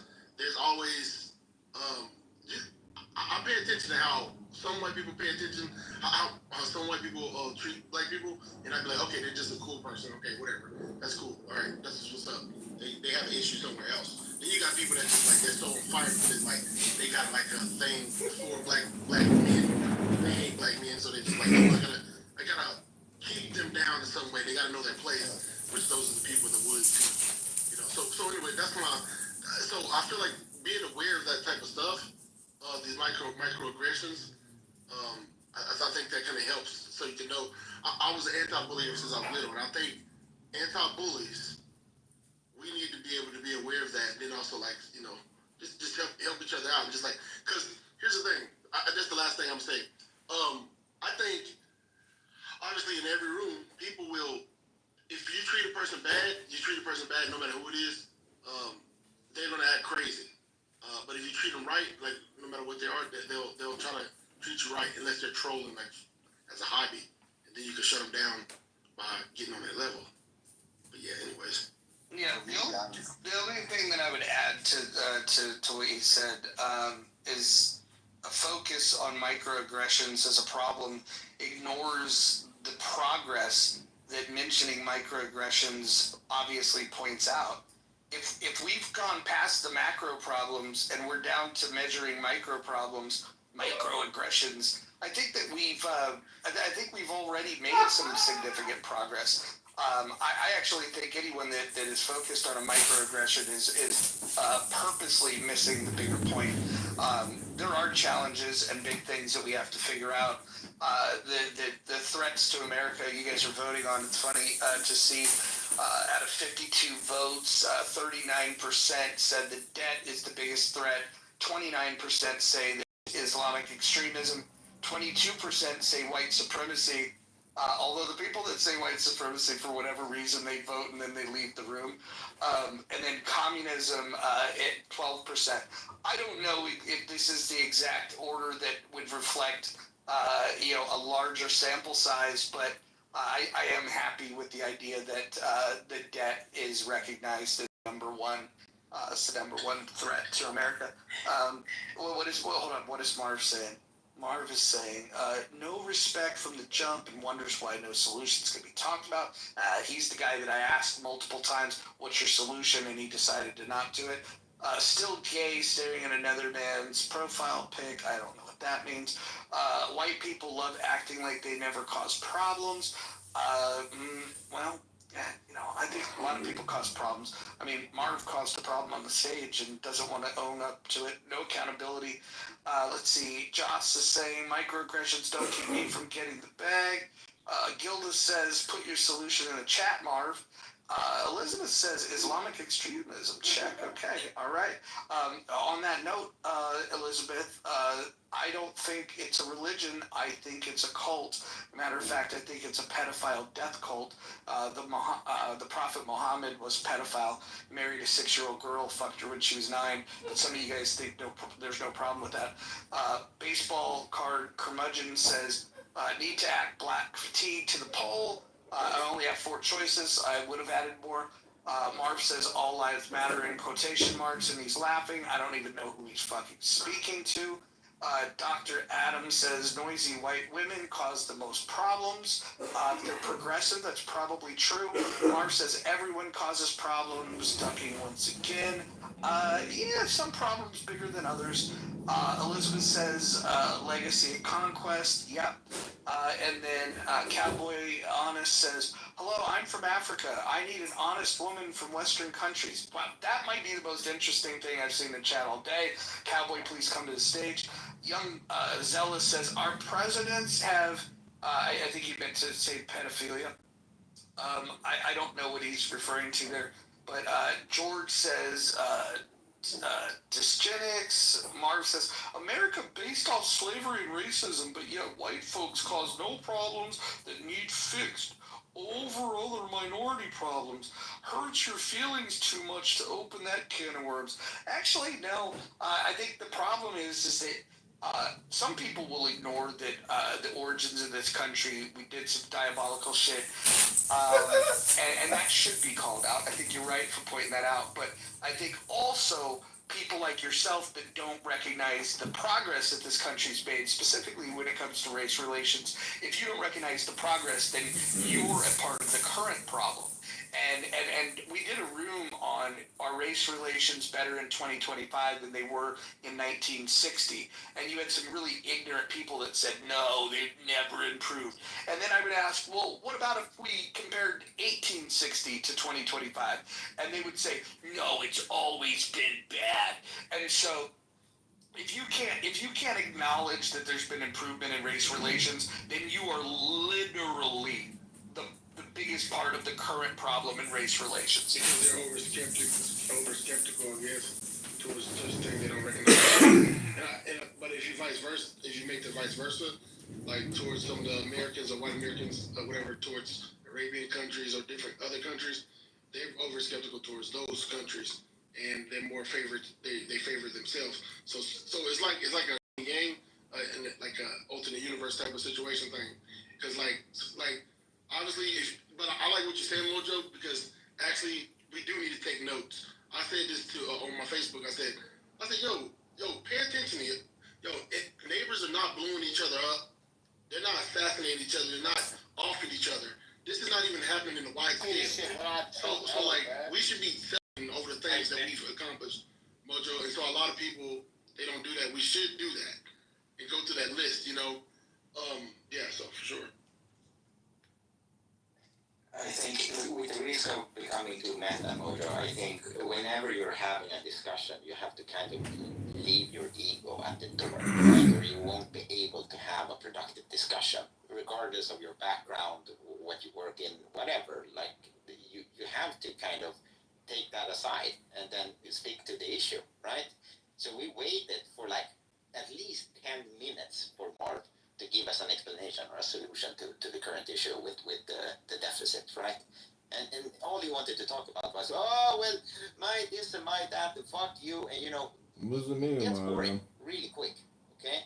So to provide the solution, actually, I think that's the kind of interesting. I think we should end the Fed, and I say that as a non-citizen, but I'm also affected by the policies of, the Fed. So ending the Fed would be the utmost priority. Or at least what? The Fed?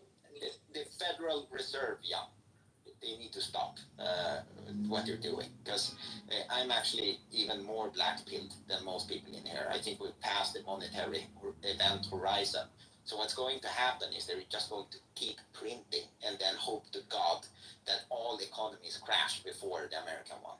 That's what they're doing. They can't do anything else. It's not like, even if Trump tomorrow slashed everything, it would still be too late, because the interest payments alone are $1 trillion every 100 days, right? So they have to do something radical. Most likely it will require some sort of, restructuring, where we either use gold again, and then people will say, well, gold is inefficient.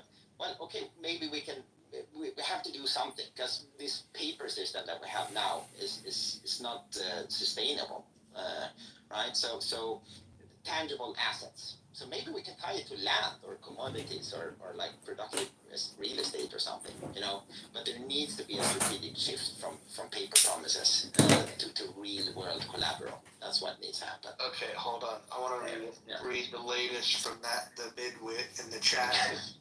He said, capitalism and Trump and America got the whole world blind to who really is the problem, due to everyone speaking English and our U.S. military threat. So, first of all, Marv, Trump's not a capitalist. Trump actually supports tariffs. Trump actually is an economic interventionist. He's the opposite of capitalism. And so, Marv, if I were able to bring you up on the stage, I would. It's clear that you don't understand Trump's policies, which I don't support, by the way. But more importantly, you don't understand what capitalism is. You wouldn't be able to define it And this, now I understand with your lack of intellect why you chose not to engage on stage when somebody asked you repeatedly what problem were you looking to solve. So you can continue doing your shit, but I think I'm going to shut this room down. I'm going to open a new one. Hold on. You're welcome to join the house, unless you have an aversion to being in the muff. Some people do. We call those faggots. So if you don't like to be in the muff, you don't have to join. But I'm going to end this room. I'm going to restart a new room. Those of you that have followed the house will get you will get a little notification if you have those set up. So I'll be looking forward to seeing you guys here in a minute. And Marv, you're welcome to join. I will pull you up on the stage. Matter of fact, I'm going to title the room so everybody can search for it. I'm going to title it Marv versus Mojo. And just come on in and we'll have some fun.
Marv versus Mojo.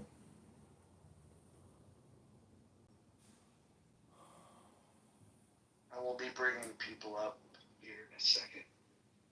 Yeah, that was kind of funny how, I mean, if the room title is Ideas to Improve America and everything is always about microaggressions, racial identity politics, gender, race, or climate change, I don't know, it's pretty elementary. I mean, use Grok to run some forward calculations and just look at, at what point. See, the thing is, how does the Federal Reserve, how are they going to even go along with it? If Chairman Powell is balking about what they're wasting the money on, but he says, it's stable enough, but it's unsustainable. They know. So it's like, again, I think it does go back to status quo. But anyways, this is what I believe is an important issue as somebody who's running, to communicate with people. But I need to do more work outside of Clown House for the campaign. But I thank you for what you're doing. And the comedy that you are bringing, the controlled chaos and the controlled comedy is what I appreciate, because the sound wall, as you call it, nobody likes banging their head against the sound wall. So I thank you for, doing what you're doing. You're welcome. If anybody knows Marv, please ping him in. I want to talk to Marv.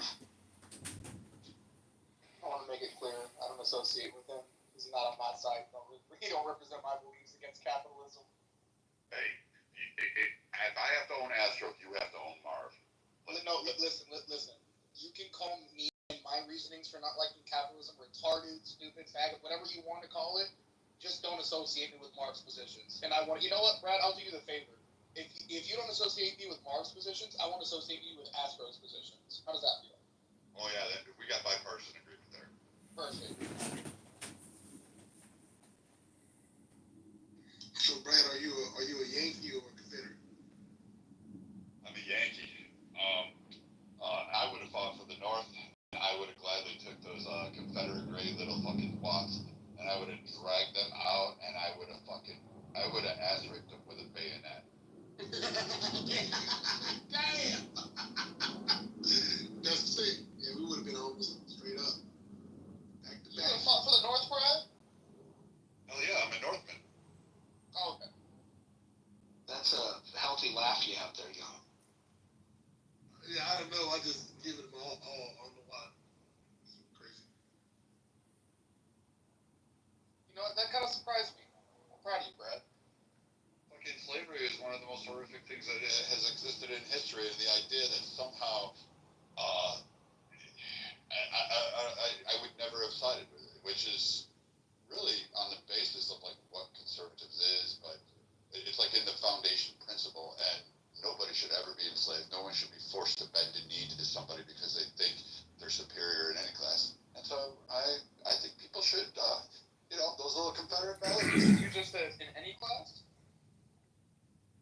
For any class, yeah, like if you're Yeah, so like for example, should I have to bend the knee to my boss at work? Should I not be able to reap the rewards of my own labor? Yeah. In a practicality sense, yes, you should. You should be able to take a paycheck. But if you sat there and said my services are worth X, and you made a contract with that employer who said I will pay you X, then you need to live up to your end of the bargain, unless you want. Oh, no, I agree with that too. I completely agree with that too. I completely agree with that too. And if you want to change that contract, go ahead and get some other people to start bargaining collectively. Yeah, that's one person. But that's basically what happened with in America and stuff like that. But at the end of the day, people are doing good. But I was saying on that. Well, it's not the same topic as what it used to be. But there's a topic or whatever. I'm just gonna be. I'm be honest with you. If the world, I think, oh God, there's so much to say about this, but I'm gonna keep it short. Yeah, if people just It's okay. It's okay to take a deep breath and think about what you're gonna say and then use words. It's okay. I got it. I was there. I just canceled it out. But I was like, if people just do what's right, people do what's right. Not just right, but like virtue. Like we got virtue. If people would take a virtuous type of mindset, not just only morally, because morals are subjective. But if you do a virtuous moral check, then the world will be better. If we just do that first. But we're America, not exactly America, but it's about like the Confederates that there's nowhere to go. America, they are dragging us along. I believe that this is a setup. I think the old brother, of how the Confederates is not an achievement. I think still here, and I think that It is thing an is understanding trying that is nothing to to achieve, make America nowhere look to the go. worst in all aspects. You are already there. Every ethical relationship, away. yeah, you believe You cannot you be better away believe from you're there. gonna ruin it. Because I think that old brother, Maybe you dead have brother forgotten. is, That's all. he doesn't Maybe want you have to see any unity with anybody. That is It's all. like we couldn't have unity. I don't want In to the see process of something. burning So if out I these see you doing confusions, good, we discover I'm enlightenment. gonna assassinate you. If the process And were and otherwise, so, it in would fact, be seen as mind to be a product while you guys are doing good, of fact, I can't therefore say higher the solution. so bad. Anything which is So bad bad, right? must sooner Like or it later is die. bad. God gave them a Enlightenment chance. were created in Gave such them a a way chance that that would he always chose to be not a hypocrite. possibility of ego When it reasserting came to itself. the British, right? The British, Causing a return to the the British, confused like they state. was trying to enslave them. Enlightenment is permanent. Yeah, I'm about because to we have not conclude. produced So it. this is We the have merely discovered it. versus the Yankees. All the Buddhas of all the That ages Confederate tell was a you a hypocrite. very simple The fact. thing. I'd rather talk about the Yankees and the Red Sox. Okay. Try to become. Red Sox win that. Within these two words, be and becoming, your whole life is contained. Basically, Be they were is not enslaved enlightenment. by the British. They Becoming got free from it. is ignorance. Some of the Native Americans and Enlightenment African people appears to work come in together. stages, but in truth, And it happens all at those were the once people when who it knew the land. happens. So they. Awakening Anyway, happens what I'm saying suddenly, is like that when you they turn on a took light tools bulb to in God. darkness. Look, we're not Darkness hypocrites. immediately I'm not gonna put disappears these people when in you slavery turn on your because own we just light. got free Yeah. from freaking that thing. Disappears. But so that's why the Confederates You were, are they would just be hypocrites. It was Heavens, God you showing don't them, want it to happen. hey, look, you're not gonna As have long this as you land. want it to happen, there is somebody who wants So many it things to happen. happened to like show them, hey, Somebody has to this is not disappear. good. It's the The dust person bowl, that all that wants it stuff. to happen is keeping But it yeah, back. Yankees for life. It is So, the personal I. Silence is the best way to be. You know, I just want to say, as an American, having worked with African Americans, black people in America, I've had good experiences and bad experiences, but even with the bad experiences, in retrospect and self analysis, it was a me problem who didn't know how to deal with conflict. And, those women, those African American women, those beautiful women, um, those relationships, it was definitely a lack of maturity and, maybe even lack of wisdom. I think that was probably the biggest thing, is because, I think after enough time, now this may sound ridiculous, but I think this American experience has to be based on Enlightenment type of principles and philosophy, because there is no other way to explain or rationalize some DEI encounters that I've had in my professional career. But nonetheless, through great psychology and great wisdom and great philosophy, in retrospect, I see it was a lack of wisdom on my part and why I got angry over those exchanges of communication. It was a me problem. So you have beef with black women on the job? Is that the gist of it, sir? I'm just saying, as a fresh lieutenant in the Army, coming out of a military academy and having gone through infantry training, and meeting a black female major in the Army intelligence, business unit of the Army, as you would call it, I was. It was like watching Oprah in a military uniform, but a meaner and nastier Oprah. So it wasn't a pleasant. It was an eye-opening experience into my lack of esoteric wisdom. So the experience helped you build a little character, some self-reflection. Is that it? That's probably good. No, the only way I can rationalize that experience is based on esoteric philosophy, because any government or any organization that allows people to obtain ranks of power, prestige, and authority based solely on gender or race display, as opposed to intelligence or earning it, or even purposeful function of the organization. The military is a fucking police force that is used to kill our enemies and protect our country. And to spend $100 billion on it, because what I've realized after working in the federal government and in the Army for many, many years, the whole thing is one giant jobs program. No one ever loses their job, even if they don't show up. So it is a giant bureaucracy, and it is a parasite on the American people and their well-being. The people are the host. The government is the parasite. I am complete. Well, actually, I kind of agree with that a little bit. My wife said that.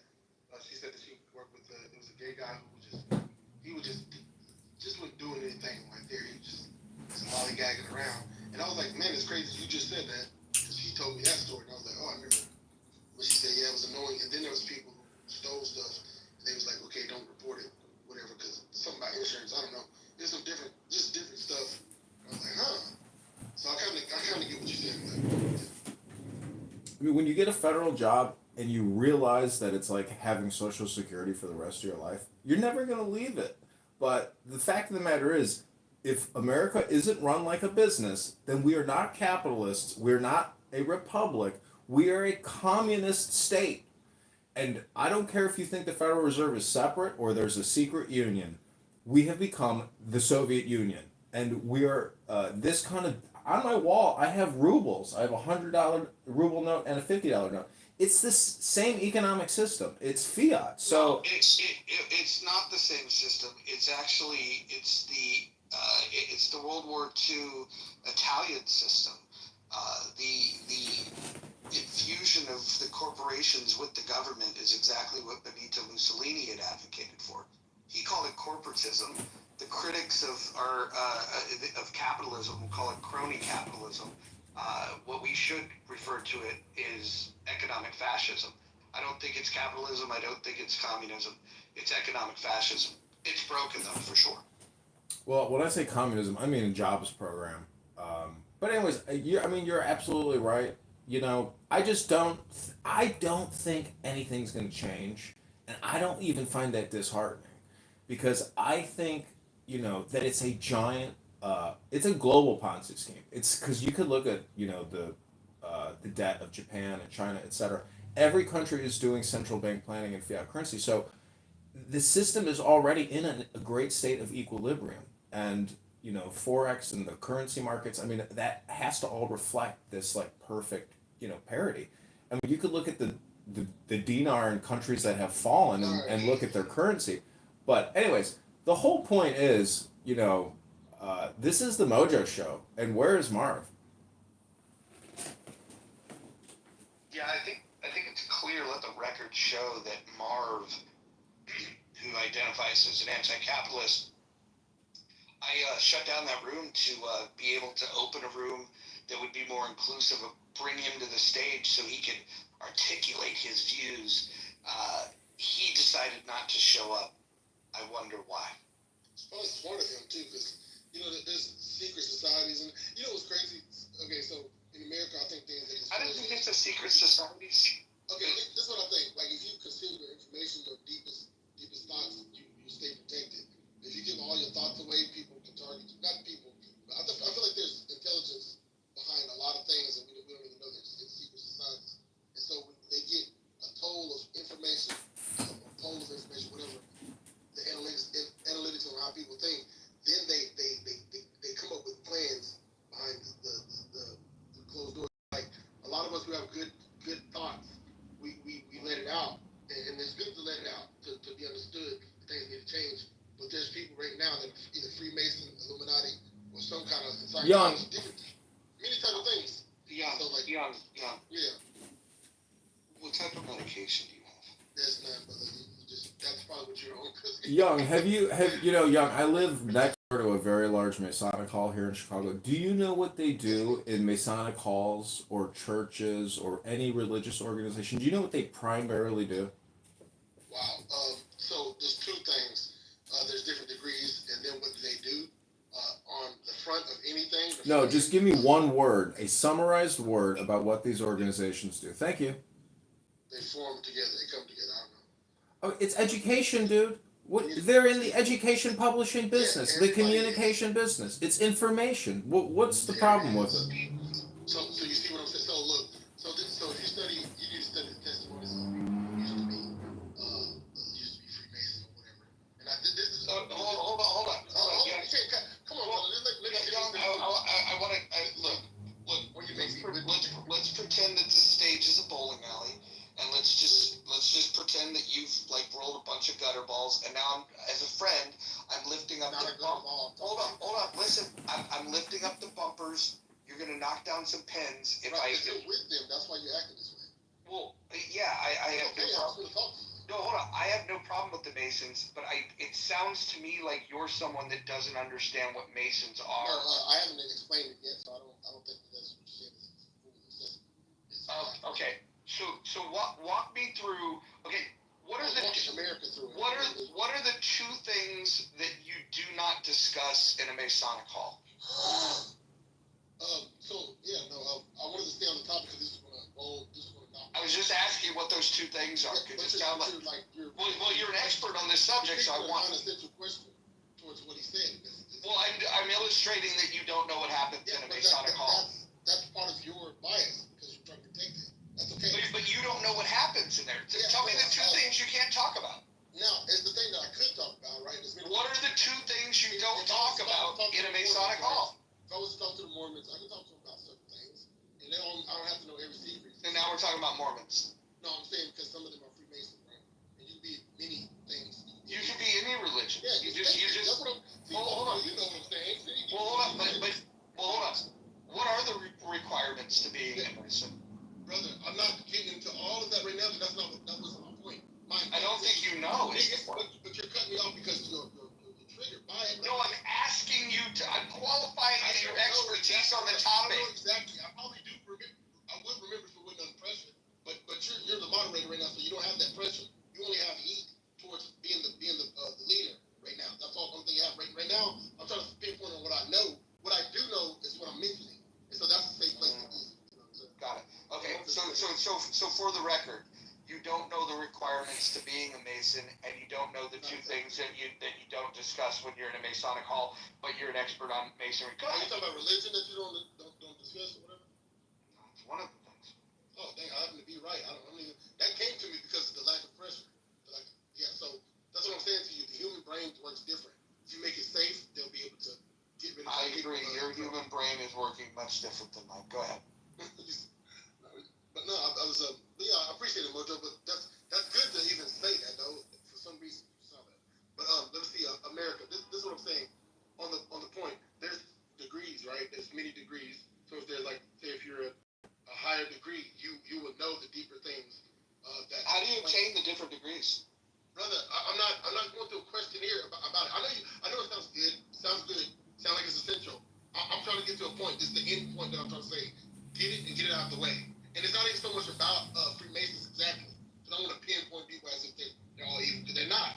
That's not the point. I'm saying Freemasons existed before America. And so therefore, if it existed in another place, and now it comes over here, that means that wherever it came from, those people have power over many other places then.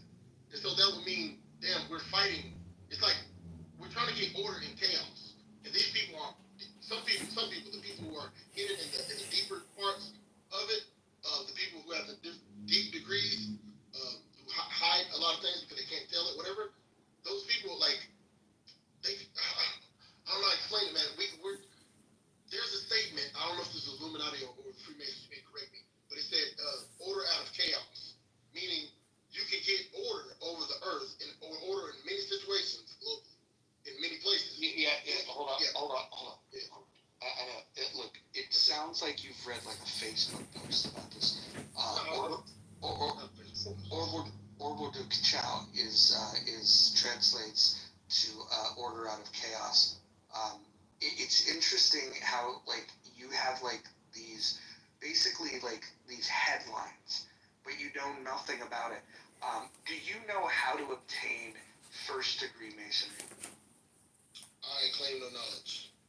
Got it. Okay, but you know that there's degrees and somehow somehow you've got an opinion on masonry. The Holy Spirit actually leads me in a lot of stuff. Some weird stuff that happened.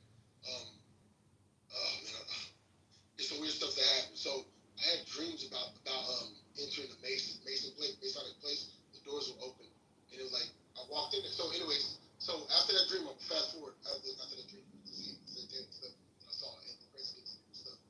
But when I got out of the dream, a couple days later, when I was living with my roommate, I walked down the street, went walking for a jog or whatever, and then I went to this Elks place. I'll probably give too much information, but I walked down there. This was important. I'm stopping. Elks Lodge. Are you talking about your phallus? Are you talking about your phallus? Okay, so then I walked in. So this is gonna be short. It's very short. I walked in. I knocked on the door or something like that. I was like, okay, yeah, I just would like to learn a little bit about the Elks or whatever. And then then they said, I can't remember what it was. They said something like, come in. And they said normally we don't let people in, but I'll let you in. And they let the door was open. And so the dude said, what is he doing in here? I mean, like not to be a. Are you on SNAP benefits? What are you doing in here? That's what he was like basically saying. And because you're not supposed to come in unless you're like a member and stuff. And so you want cash assistance? God's leading me into certain things. And it's like deeper things, just like the Apostle John saw things about the countries that were going to. Young, when was the last time you read a book? Just recently, I read the Bible a lot, but also I was reading Romans. It wasn't a specific book. Young, let's talk about the Bible. We finally found something we both know about. So, can you give me your interpretation of 2 Kings chapter 2? What is it? What is the verse, brother? It's when the prophet Elisha was being mocked by the kids, and Elisha prayed to God to do something, and bears came out of the woods and mauled 47 children. Yeah. So are you like an agnostic, atheist, or whatever? What are you? No, I believe in God. I'm a deist. My question is, what are we supposed to learn from that? Are we supposed to say that if children are mocking other children, that violence is the answer? I would say there's times where God is close, and there's times where they're paying attention a lot, and then there's times where, or there's anointing on a person, and then things happen, and then there's times where it's like the opposite. So So you weren't familiar with 2 Kings chapter 2? yeah, I was familiar with it. Yeah, I was. Oh, you are familiar. I was diagnosing your belief. That's why I was like saying agnostic almost. Like what you do, but deism is. That's why when you came in into like to ask questions, I knew that you were part of something. That was Part of something, huh? Actually, I dedicated to be not part of something. But deist is like attached to like the presidents back then. How they used to be deist. So Freemasons. do you know what deism is? Yeah, it's like God doesn't have any involvement, but he's the creator though. Yeah, it's so the only thing that I reject is the truth claims and the origin stories that some of you people subscribe to. But I believe that there's a God. Oh, and somebody just mentioned this at a church that I went to, and he said something like, "Did you know George? I think it was Jefferson, who he took out the miraculous things in the Bible." George Jefferson was the star of was the lead character in the TV show The Jeffersons with the theme song "Moving On Up." That's George Jefferson. Okay, I must have it wrong. What was it, Jefferson? Okay, what was his name then? What was his actual name? I think you're thinking of Thomas Jefferson, but I can see how you get those things confused. Thank you, Mojo. That is funny as hell. Thank you, bro. That's George Jefferson. I'm sweating right now. 30 calories burned. Thank you, Mojo. But no, you know, Jefferson, Thomas Jefferson, he took out the miraculous Bible verses in there because he's like a deist, but he just didn't believe in that supernatural stuff. But I think that comes from them conquering so much. They conquered so many other people's land. They couldn't believe that God could let something happen to so many people. That's why when you brought that bear thing, I knew that was coming from that type of spirit in a sense. Because it's like, okay, all right, God, you're good. You have to be good to be making all this good stuff for us to partake in. But where are you? Because literally, I can do this, and I don't see no repercussions. This was the mindset of a lot of the enslavers too, because they're watching. They're like, okay, God, I just offed this person, and you're not doing anything. I'm reading the book of where Elisha's at, and the bear comes out of nowhere. You know, so he said, this is what God says in the Bible. Jesus says this. He says, I caused the sun to rise on the good and the bad, and I caused the rain to fall on the good and the bad.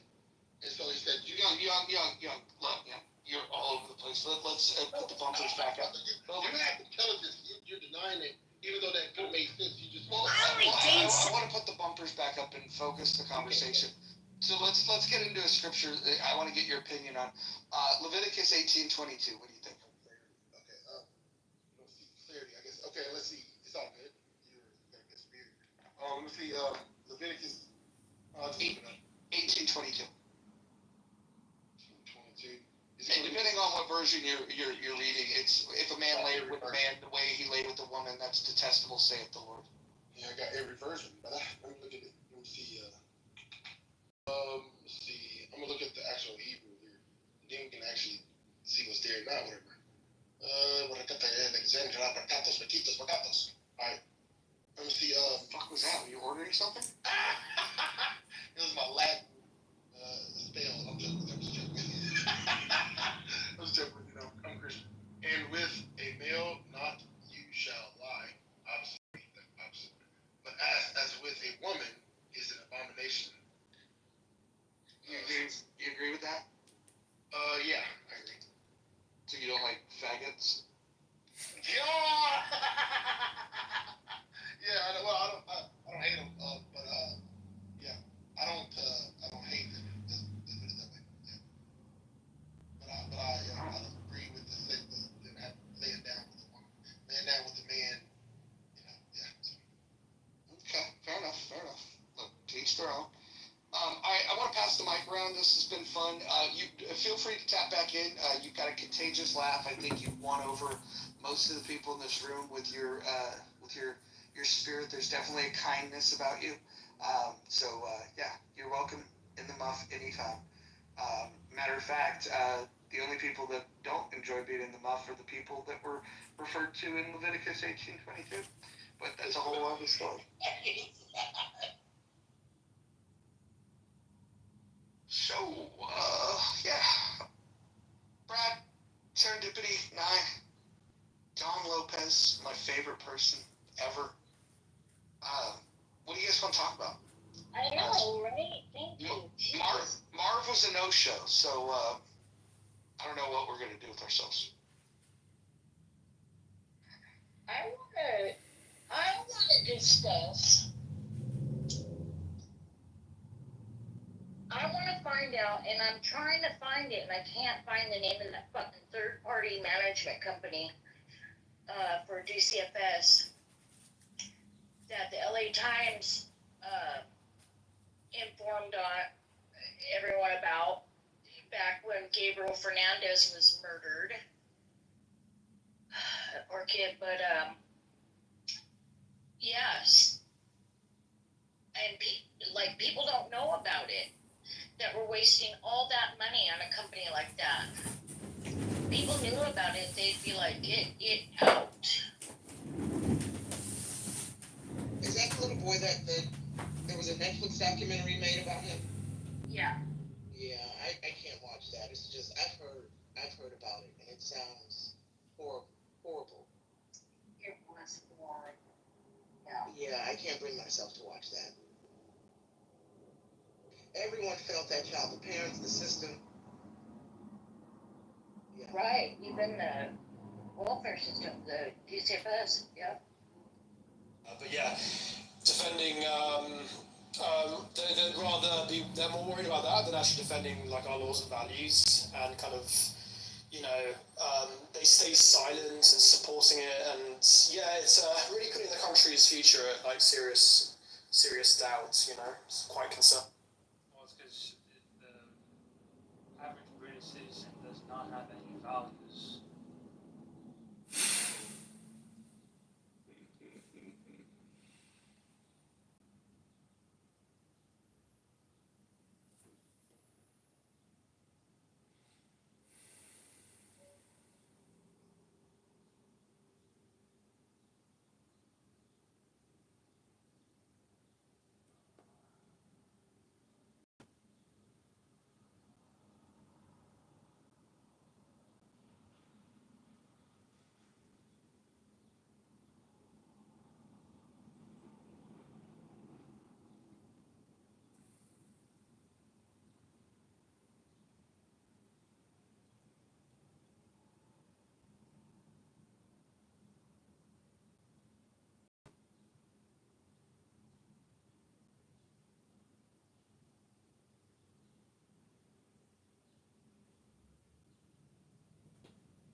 The development of modern capitalism is often attributed to Adam Smith. Oh, interesting. A little bit further back, I know that. An 18th century Scottish philosopher and economist. In his book, The Wealth of Nations, Smith argued that free markets and competition could lead to economic growth and prosperity. This is the last paragraph here. As for Adam Smith's religion, I asked him what his religion. He was raised in Presbyterian Church, which is a Protestant Christian denomination. However, this is noting that the relationship between capitalism and religion is not complex, and different religious traditions have been varying views, on the subject. My wife is just won't be able to chime in.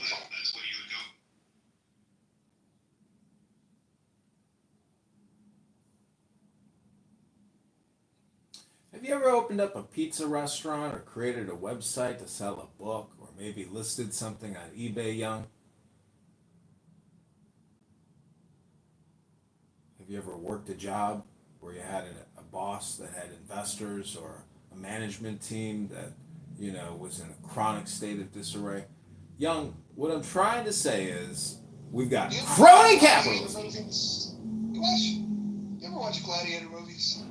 You Yeah. ever seen a grown man naked?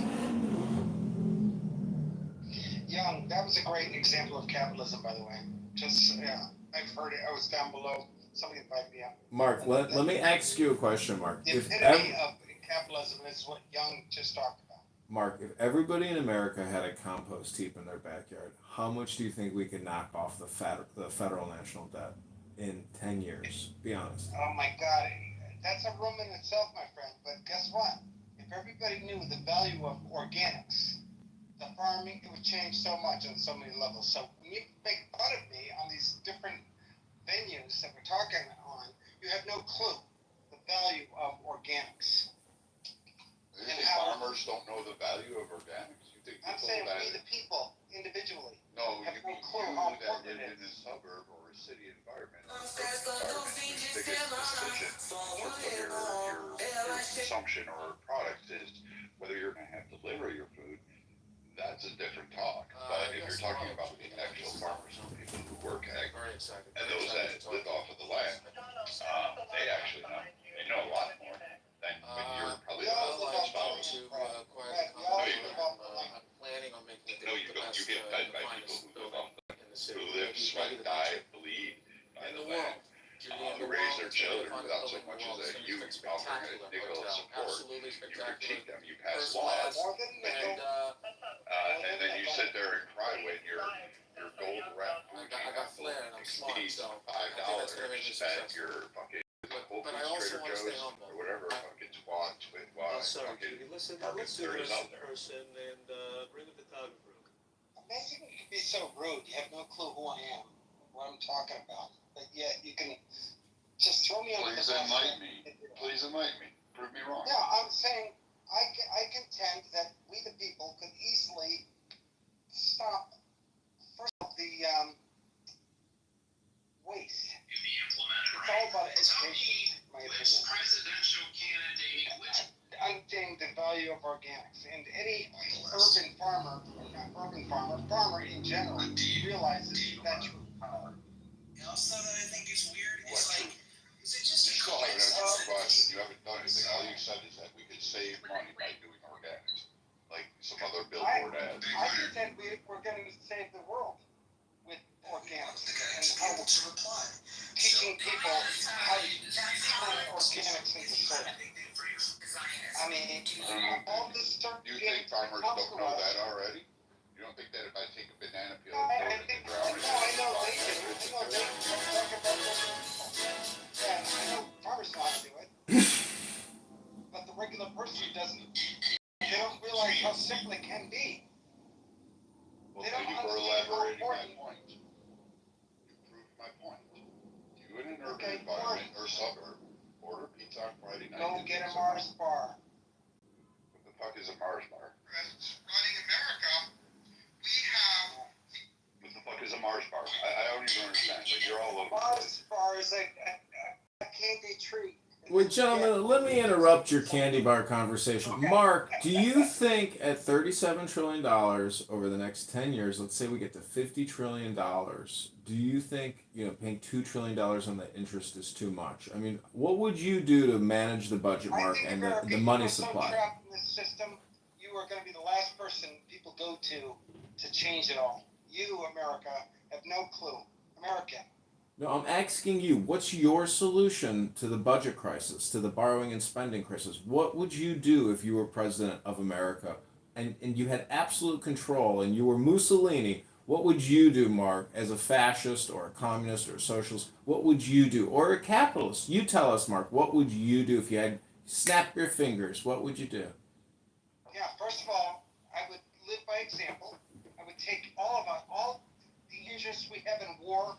I bring us all back and apologize for the nasty stuff we've done on so many levels. I bring us all back and put all that budget into figuring out how we the people can set up a system of government that is sustainable rather than putting these politicians, these people who have these Congress people who have Wait, so are many minute that's sustainable?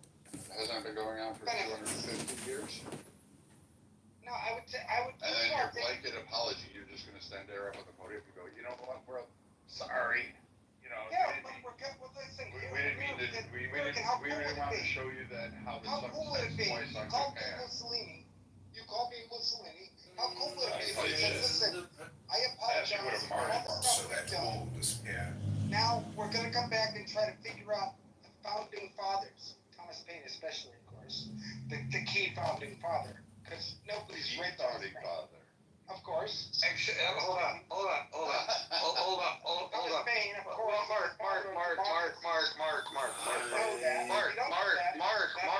Mark. Shut the fuck up. The fuck are you doing? You just said something. You said nobody's read Thomas Paine. I literally had a Thomas Paine book club on this app, and we went through Age of Reason. We went through Common Sense. I mean, like, what are you even talking about? You didn't invite me? Wait. You might not have been on the app at the time. This was back in 2022. Well, next time you do it, you need to have me on the app with you. What, are you the authority on all Thomas Paine? No one else? I'm his person that is resurrecting him to the founding father, the founding You know, father. Mark, I asked you about the debt and what you would do to address the debt, but let me ask a different question. Does anybody here have any revenue ideas or business ideas that America could get involved in to generate more income and more revenue? About everything American. You ever hear the Venus Project or the Zeitgeist Movement, Free World Charter, American? I know you haven't because you're so trapped in this nasty system that's destined to fail. It's destined to fail. Hold on. It sounds like both of you reject the current system, but you just have different ideas of what that would look like. Why be so adversarial with each other? Why don't you guys just have a calm, collected conversation about it? I'm into that. Yeah. But American was in the last room that was in. Yeah, no, he could be a little trollish, but the question he asked I thought was a fair one. You know, if you were king for a day and you can make these changes, like what would you do that would reduce what would you do that would reduce spending, that would reduce the debt, and it would make Americans more prosperous? Like, what are your ideas? Yeah, thank you. First of all, we're getting ready to get into some where AI is going to be taking many of the jobs, right? So we have to know that that's a fact. Not just blue-collar workers, white-collar workers. Jobs will be gone. These people are going to wonder what to do next. In a job where no matter how you figure it out, AI is going to do it better than you. And a corporate entity is going to always hire AI. Always. Because you know why? They do it far better. That doesn't answer any Let of the them fucking do it questions. all. But how do we make money if money is the standard? How do we make money at it? Maybe money doesn't need to be the standard. Could you imagine that? What if we could all figure out the equal standard of living, where everybody has food, shelter, and clothing? What if we could figure that out? What if you didn't need as much? What if all people need, the youth I think are getting this anyway, is just information, where you can get the information and be able to walk the planet peacefully. So No matter where you schools? go on planet Earth. So How cool would that be? schools that are, you haven't even answered the basic question, but we already have that system. It's called schools, high school, college, elementary school, you have pre-K, you have tutors, you have other institutes. Brad, if everybody understood that information is at the click of the button, all these executive type school board people, we don't need to pay them anymore. They're gone. Bye-bye. You know why? Because I can get information at the click of a button. I don't need any of this bureaucracy bullshit. How cool would that be? Yeah, that's actually deep what you're saying, because like it's, yeah, you're not you're doing something, you make a proclamation, you're teaching. If you do something over and over again, you're teaching in that way. There's so many things that people are teaching without even being asked to teach.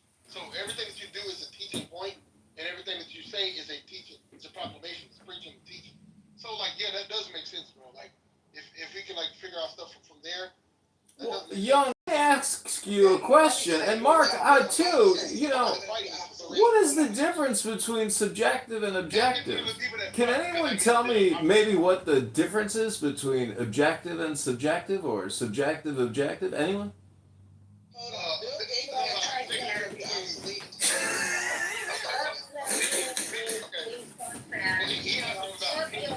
Is based on opinions and feelings. Okay, no. So he asked for his opinion. I mean, you shouldn't be offended unless you think that your opinion doesn't matter, right? And I think that's not the case. And I think we should learn the unity. How do you deal with diversity? Because America, we haven't dealt with diversity as good as in the past or whatever, but we have today in a sense, right? But sometimes, so this is what I'm saying. School of thoughts. Okay, how do we deal with somebody that has the opposite opinion as me? If you look at those private societies, right? Like what I was mentioning earlier. The private society. Young, what's the difference between objective and subjective? I'm not attacking any but hold on, guys. Hold on. Hold on. See, look, it's always the one Hold on. What question are you asking, American? Are you asking just the definition of subjective or objective? I'm asking what's. Well, hold on. Are we referring to objective reality? Are we talking about objective morality? Like, what are we trying to get at? I'm trying to get at that the objective is more important than the subjective. Stuff in the real world, like my refrigerator full of stuff, my house full of stuff, my car full of stuff. Stuff, the object is better than the subject. So all I'm trying to point out is that, we are once again deflected, and we are not focused on the problem, which is the debt. Well, hold on. And Young, I'll call on you when I'm ready for you. Mark, I'll call on you when I'm ready for you. Mark, I'll call on you. Mark and Young, I'll call on you when I'm ready for you. I promise. Okay. Is there anyone on this stage that believes that reality is subjective?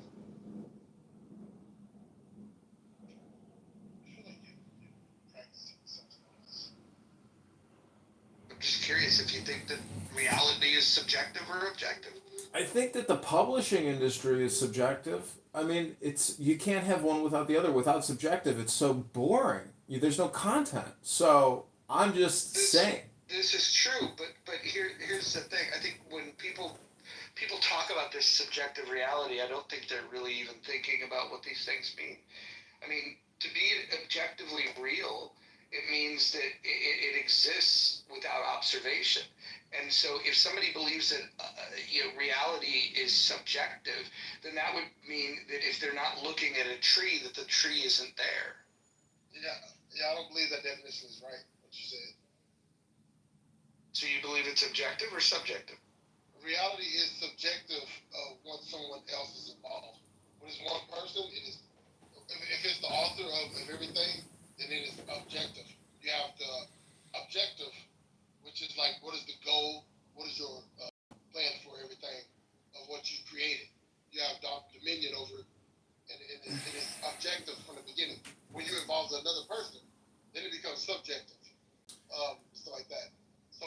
So wait, if the Federal Reserve is the Federal Reserve a subjective organization or an objective organization? Subjective. So if you believe in infinite linear growth of debt, you're a subjectivist, correct? Yeah, I would still say, yeah, you're still part of the bigger. You're not, even though you believe in infinite, doesn't mean that you are the infinite.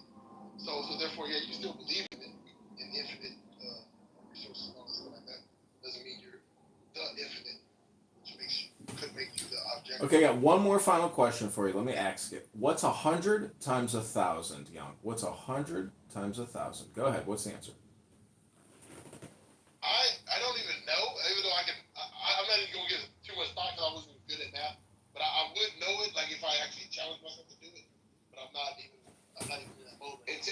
Actually, the answer is in the question itself. Okay, so Mark, let me ask you, Mark, what is 100 times 1,000? Go ahead, Mark. 100 times 1,000. I wanted to say 1,000,000.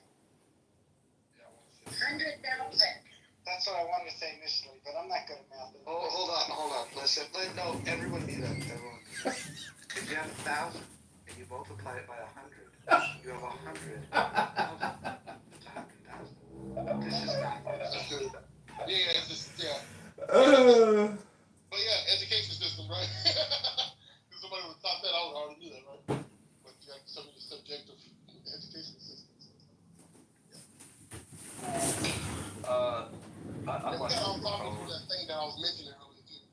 Why don't we make room for Dwight? Yeah, he's not had a chance. He's not had a chance to speak yet. Let's hear from Dwight. Thanks. Yeah, I think one solution I would propose, assuming that we're keeping kind of the main system in place and trying to reform it.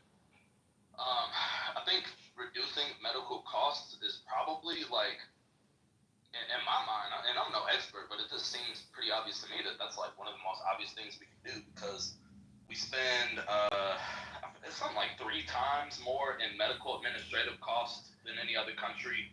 We spend more on medical costs in general than any other country, despite not actually having the best health outcomes.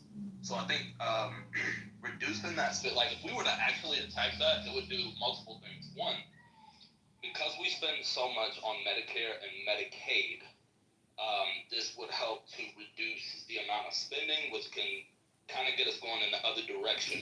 Because right now we're spending more and more, and the debt is growing as opposed to shrinking. So I think a couple things happen. One, you literally reduce the amount of money that you're spending out.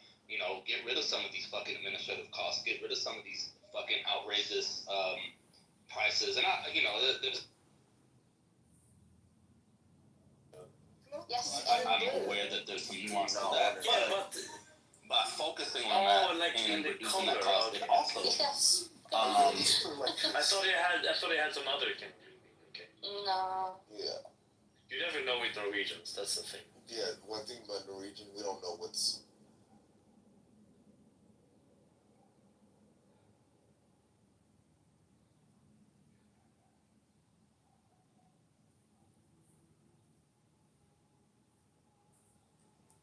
Actually having, nutritional standards for our country that aren't a joke. And this is one thing, like, I don't agree with RFK on a lot of shit, but I can see one good thing coming out of it, which is if we actually focus on health and we actually focus on reducing medical costs. So, Dwight, here's the thing, right? The cost thing is one thing, but something you said is just patently false. When you were talking about the healthcare system having bad outcomes, we actually have really good care in this country, really good care. And the other piece of this that people leave out of health outcomes is that a large amount of the outcomes around health are hereditary. The pieces that are not based on heredity are based on lifestyle choices. When you start factoring in the things, so you have things that are out of your control, which is, like, your predisposition to certain things. And then when you factor in the things that were in your control, like the lifestyle choices, do you eat healthy? Do you exercise? Do you get enough sleep? Do you get enough water? All those kind of things. Those have a much bigger impact on your overall health than whatever healthcare system you might be in.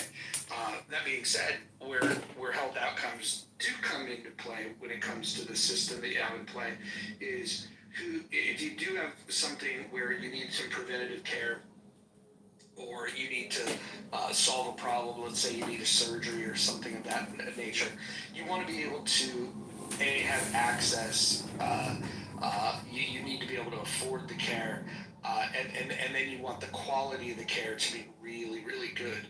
And when you think about those 3 legs, access, quality of care, and cost of care, you can't have all 3 optimized. the best you can do is 2. Mojo, If you're gonna, if I may. if you're gonna, you're not gonna interrupt me, Mark. That's not gonna happen. If you're going to have high quality care, and you want to give access to everyone, it's not going to be low cost. If you want access for everyone and you want it to be low cost, it's not going to be high quality. These are trade-offs. We make trade-offs with pretty much everything we do in life, and when it comes to medicine, it's no different. And so anyone that's promising you a system that is low cost, high quality, and access to everybody, they're plain and simply lying. Mojo, I hear you on that. Well, Mark, let me, before you, if you don't mind, because we were kind of having that back and forth. No, I 100% agree, and I think that's why I was saying, like, I think the RFK thing, the RFK Jr. thing, even though I think he's like a fucking idiot, I think like that could work out because yeah, I agree. Like our lifestyles are a huge factor, and I think that is probably more tied to our health outcomes than we probably give credit for. I mean, the fact that we have so many people obese and have all of these conditions that put this burden on our healthcare system, and then on top of that, you know, we have all these other exacerbating factors like, you know, administrative costs and that sort of thing. My only thing that I would say, I get you, and that may be right. You know, you got to choose that put this burden on our healthcare system, and then on top of that, you know, we have all these other countries that we can look to take ideas from. We don't necessarily have to emulate them. It's not that, you know, other countries are necessarily perfect, but we can definitely do it better than, like, I think most people would agree we can do this much better than how we're doing it. We can be much more efficient, and with that being the largest, if I remember, I think that's like our largest governmental expense, fucking Medicare and Medicaid, and like all of this huge burden of medical expenses for our citizens. Yeah. Mark, jump in. Yeah, if I may, real quick.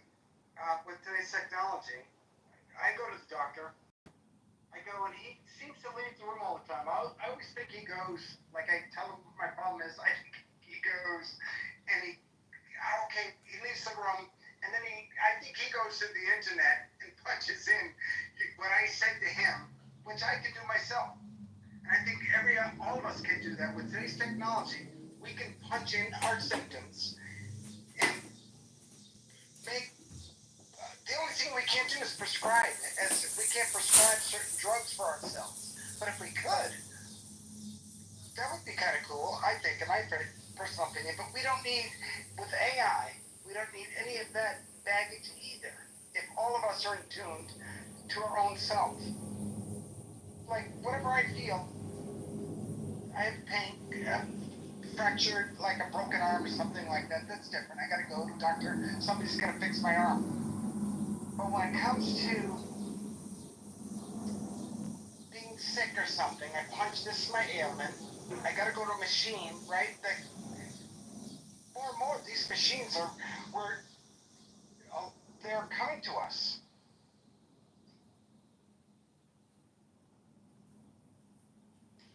To where anybody could run them.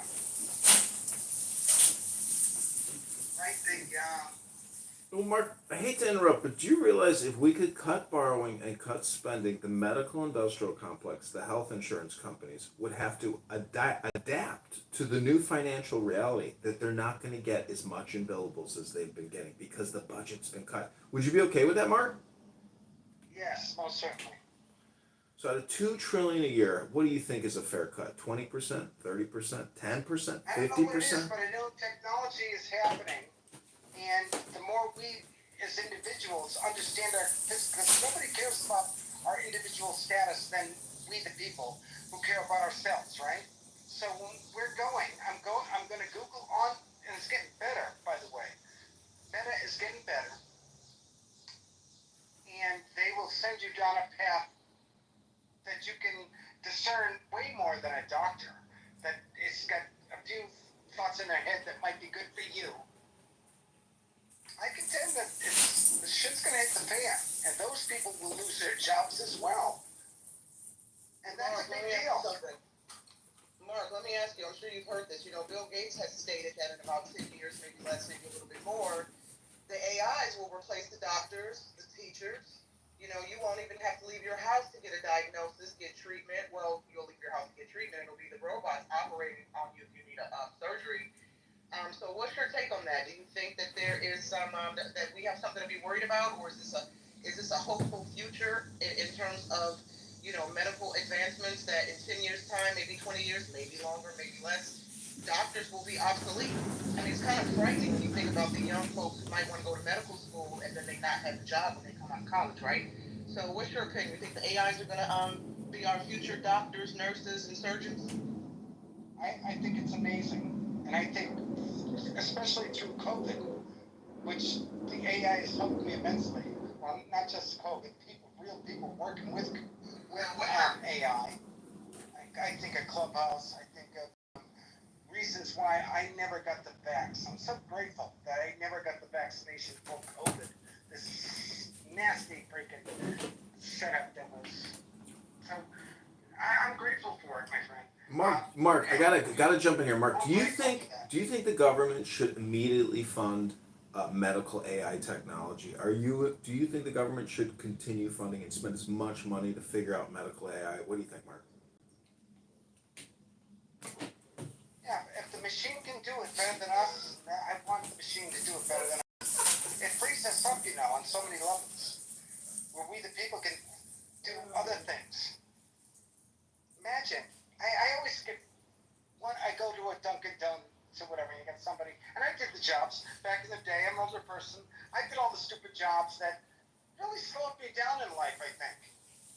With the AI, it's going to change so much stuff, in my opinion, better if we don't blow ourselves up in the process. If we don't, all these political nasties that think they run everything, they do run everything. And not that they think, they do run anything. But when we the people grasp the concept of AI, they're part of it too. All these political people want the same thing we want, by the way. Everybody wants the same thing. We want. No, that's not true. No, we don't. We do not all want the same thing. Yeah, I think we do. I think we don't. Well, what don't you want that a rich man doesn't want? I will tell you. I will tell you that I hear a lot of people say that they want equality and equity, and I don't give two shits about either of those two things. Why would you say that, Mojo? Because I don't care about those two things. I think they're irrelevant. Equality? No, I don't think that we are equal. Is my point. I know. You said you didn't care about it. Yeah, I don't care about it. I don't care about it. I think that the pursuit of equality is. That is. Yeah, well, it's a statement that you disagree with. You prove my point. Thank you.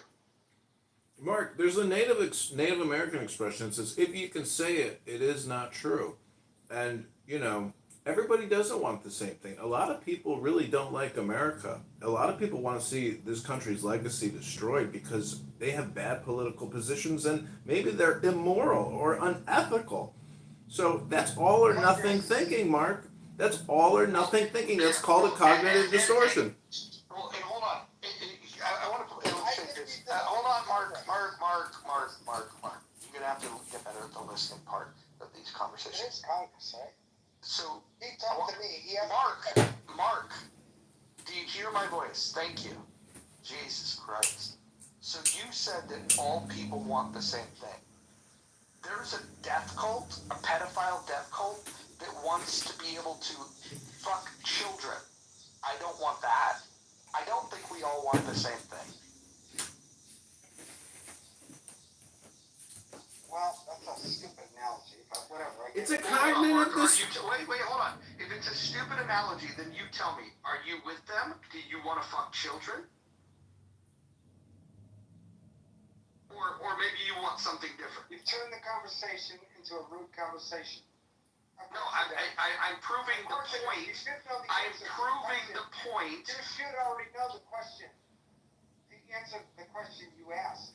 So I'm proving the point that you want different things than I want, and you made the statement that all people want the same thing, and I think that that's categorically false. And when I said that, I meant food, shelter, clothing. Everybody wants a healthy way to live through life. What about nudists? What about nudists? So stupid that you have What about nudists? You gotta go. What about the nudists? Okay, nudists choose to not wear clothes, and homeless people choose, in many cases, they're choosing to not have a shelter. Yeah, like this idea of everybody wanting this. Wait, hold on, Dwight. And furthermore, all three of those things you said food, shelter, and clothing. People can choose to be on a hunger strike. Shout out to the people in Ireland. You can choose to not have shelter. Shout out to the homeless people. And you can choose to not have clothing. Shout out to the nudists. So I think you're wrong. Mojo, you're a classic. Wait, could I add one more thing? Why life is so damn hard, Mojo. Mark. We have people like you. Wait, stop. Wait, Life could I? is hard. Hold on. Like, I've been listening. Sorry, Lord. You know what? Go ahead. That was rude. Go ahead, Lord. I apologize. No, Brad, go ahead. When you're done, I'll go next. Okay. Mark, life is hard. I don't understand this concept where you don't have to put in energy. You don't have to put in work. You don't have to put in creativity. You don't have to have critical thinking or rationale. Life is hard. This is why, if it wasn't hard, everybody would be fucking alive carrying on like bumbling idiots. People wouldn't fall off a fucking mountain, wouldn't die from starvation or die from cold or die from disease. Life is a fucking hard thing. It ain't been hard. And people like you want to espouse that life shouldn't be some utopia. It should be easy. And nobody should have to go without food, shelter, or clothing. In the United States, nobody is going without that. If they want it. If they choose to go onto the street because they want to feed a crack addiction, or if they go on the street because they just don't want to partake in society, or they disappear into the wilderness because they think they're the fucking guru of the moment, that's on them. That's a choice. That's personal accountability. What you want to remove is accountability and nobody having any purpose in it. And I find that so weird from people on the left who think like you that everybody shouldn't have a purpose. Your purpose is to live, thrive, beat the world, survive it, raise your children, and then you die. That's the only thing you're supposed to achieve in life. Everything else is made by to make it a better world for many people. And I don't give a stop talking when other people are talking. I don't care about the rest of the world. I don't care about yourself. I get that. No, I don't care about the fucking world. If you actually told me you gave a shit about somebody in Dubai, some kid living in slumdog fucking shitholes, no, you don't. Because you know why? Of course I do. You're not over there digging up and washing off this shit. I don't give a fuck what you got in your profile. I don't care what charity you have. It probably is a fucking bullshit. Brad spelled Brad. So again, go get a Mars bar. Jesus, dude, you are retarded. Yeah. So Brad, you're weeding your stuff out too also. So if you talk about all them idiots, if you're talking that way, you're weeding your stuff out too, morally. But fine and good. But hey, life, who told you on the day you were born? What doctor slapped you on the ass? Brad, you know what? we have a chance to Jesus Christ, dude. Hey, hold on, guys. Hold on. Listen, this is hold on. There's not going to be a couple of rules here. We're going to keep the shares short, maybe 1, maybe 2 points at the maximum, and absolutely 0 interruptions. You know the 0 tolerance we should have for illegal immigration? I'm going to have a 0 tolerance when it comes to people interrupting. All right, Brad, I'm sorry for interrupting. I didn't interrupt you, sorry.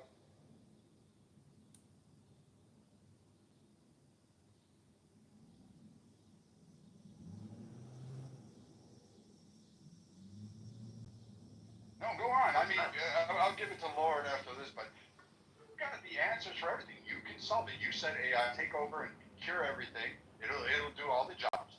You won't need a purpose for that.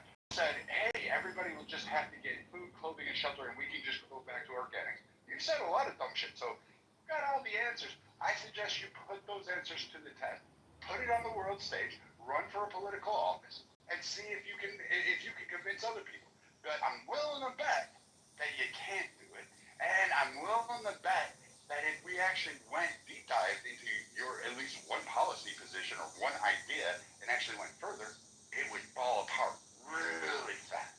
Really fast. I beg to differ. I think by the work that I've been doing, growing vertically, using soil, composting everything, and getting everybody psyched about life, nature, and the universe. I think you're wrong, Brad.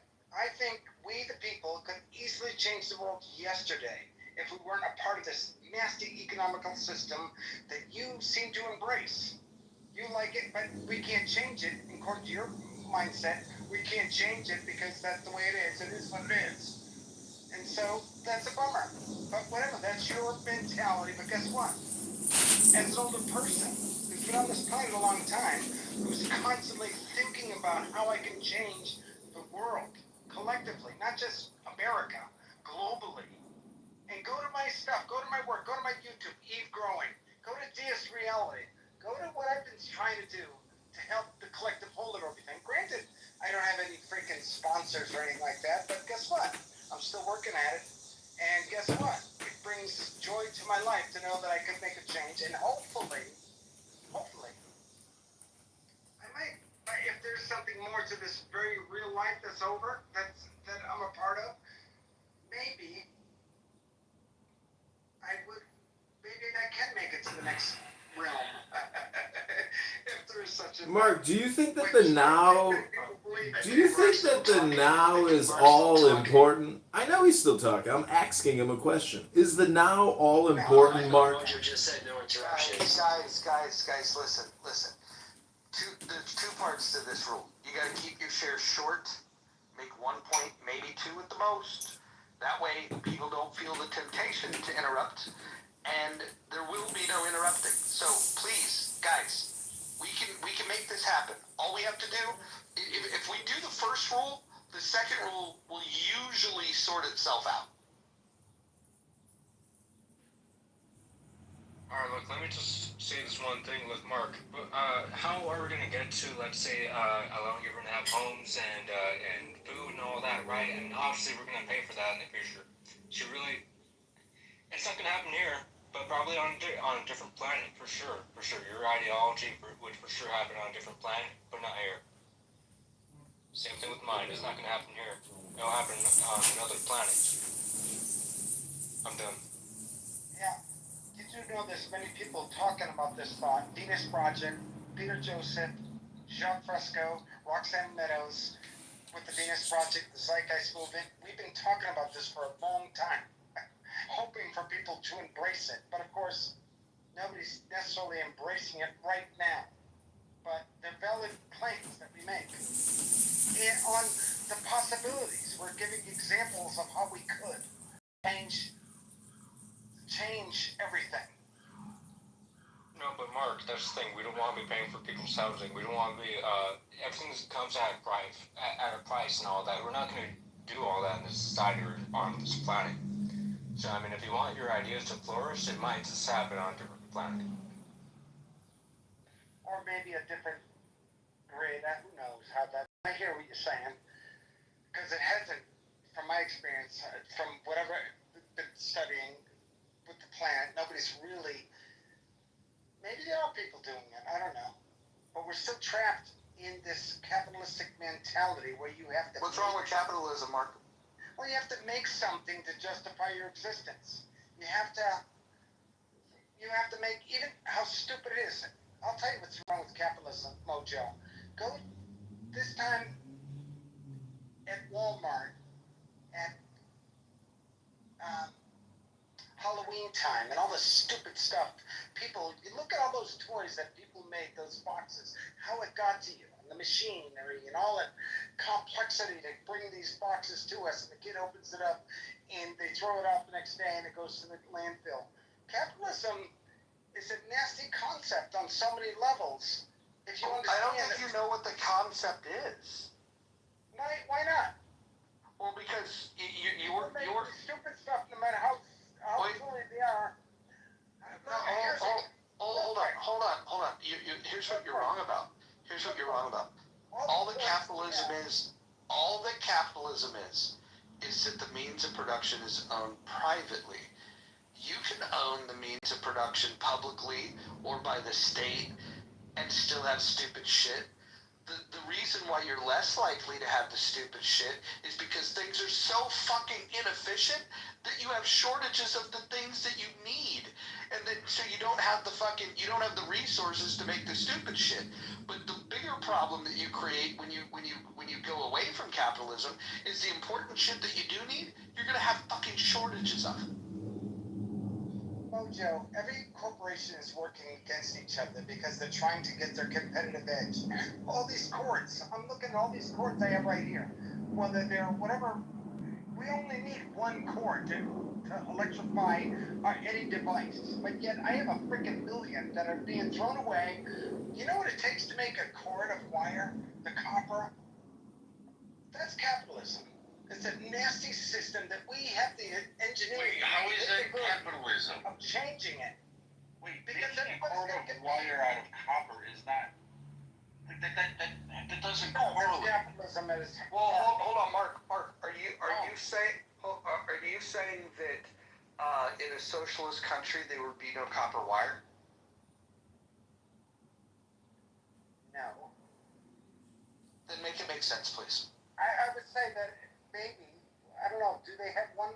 I've never been in this associate, I've never been. Have you ever wired an electrical outlet? Yes, of course.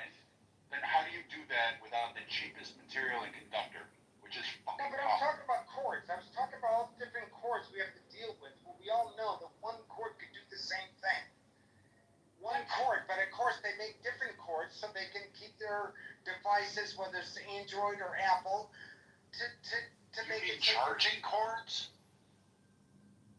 Yeah, what he's talking about is like when Apple fucking decides, okay, hey, we've got the consumer base, and we'll make sure that the new cords are not backward compatible to the old phones or old laptops, and then basically what they're doing is they're creating a sense where you have to adapt and buy the new products. They're creating a way to influence your buying decisions. That being said, you don't have to buy Apple products. There's other products that you can buy. What I'm saying is, I hear what you're saying. I hear what you're saying, but what you're doing and the weird mistake that you're making is you're blaming capitalism for a business decision that's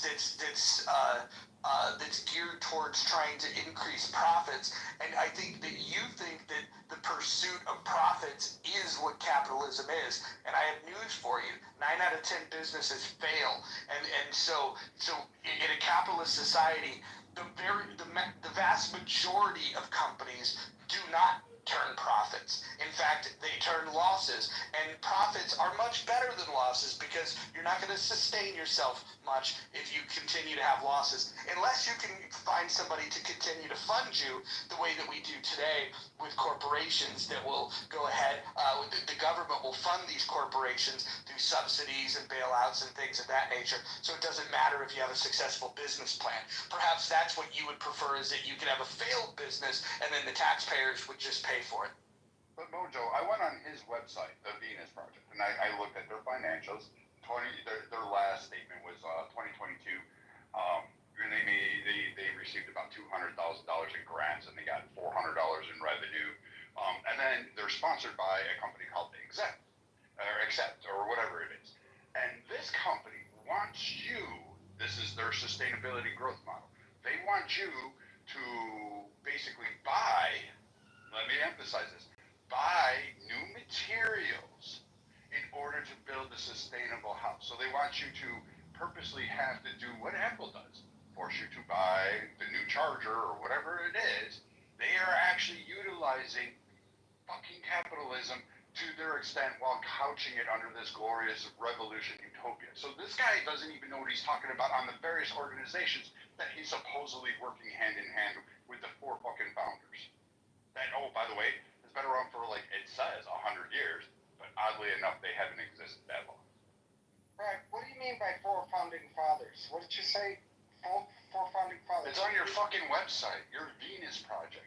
Go to Founding Fathers on your own goddamn website and look it up. Your tax records are there. I can look this up. I don't have a problem. I went to it. Yeah, click of a button. Oddly, capitalism gave me the information. Yeah.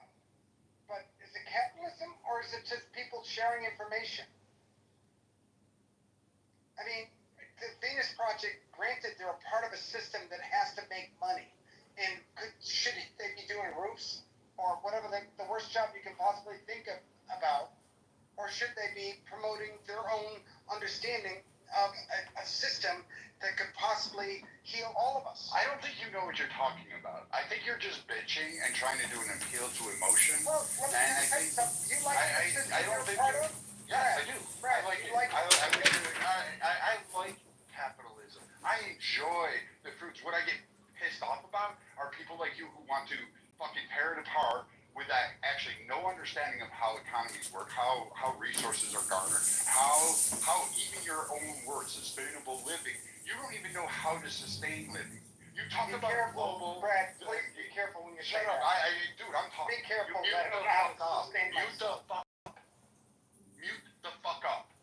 You don't know about sustainability. Are you getting angry? Yes, because you're Why?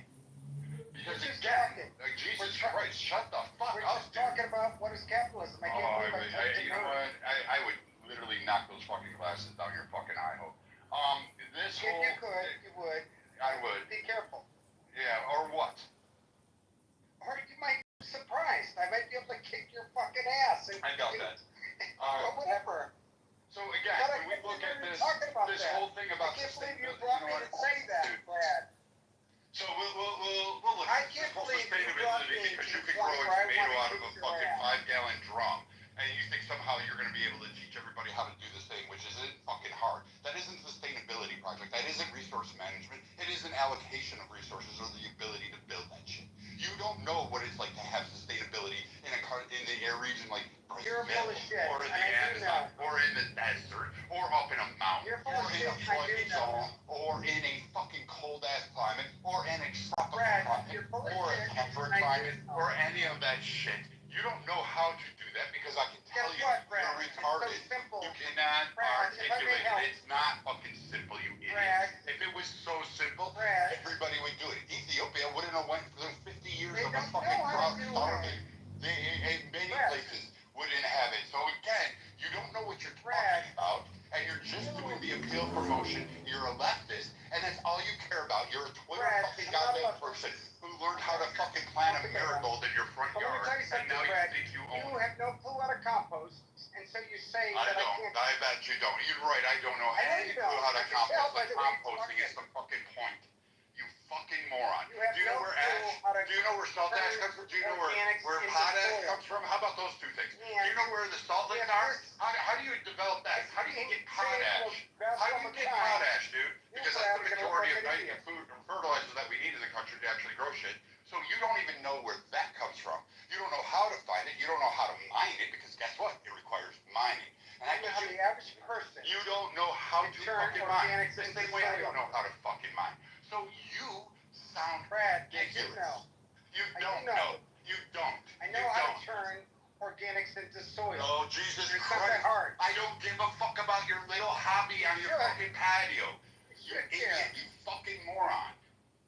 And you get mad for Holy nothing. shit. You know what? Everybody else has Why it. you This get guy, so mad? if you're listening to this guy, you donate to his organization, you're better off giving it to First the of all, Venus grifters Project on fucking is Clubhouse. one that I They'll promote. use the money. These He's guys growing will my fucking sit organization. there and just scream about growing tomatoes in fucking garden pots and think somehow they're saving the If world. you can do it, tomatoes especially, but if you can grow tomatoes, you can grow hemp. Think of if the average person can grow hemp and what we could do. So many possibilities. time in a 40-hour If you know how to make soil and grow food off of organic waste. Dude, nobody can have a conversation with you to actually learn this shit because you can't shut the fuck up. Be a fucking farmer. Like, get with the fucking program. Unless what you're saying is we need this, like, sovereign citizen-esque idea of how to rule the world, no fucking thank you. Most of the people in this room say no fucking thank you. Your vision of the world is utopian. And the problem with utopias is that utopias never take into account practical challenges. Your comparison on a small level forgets the macro level issues.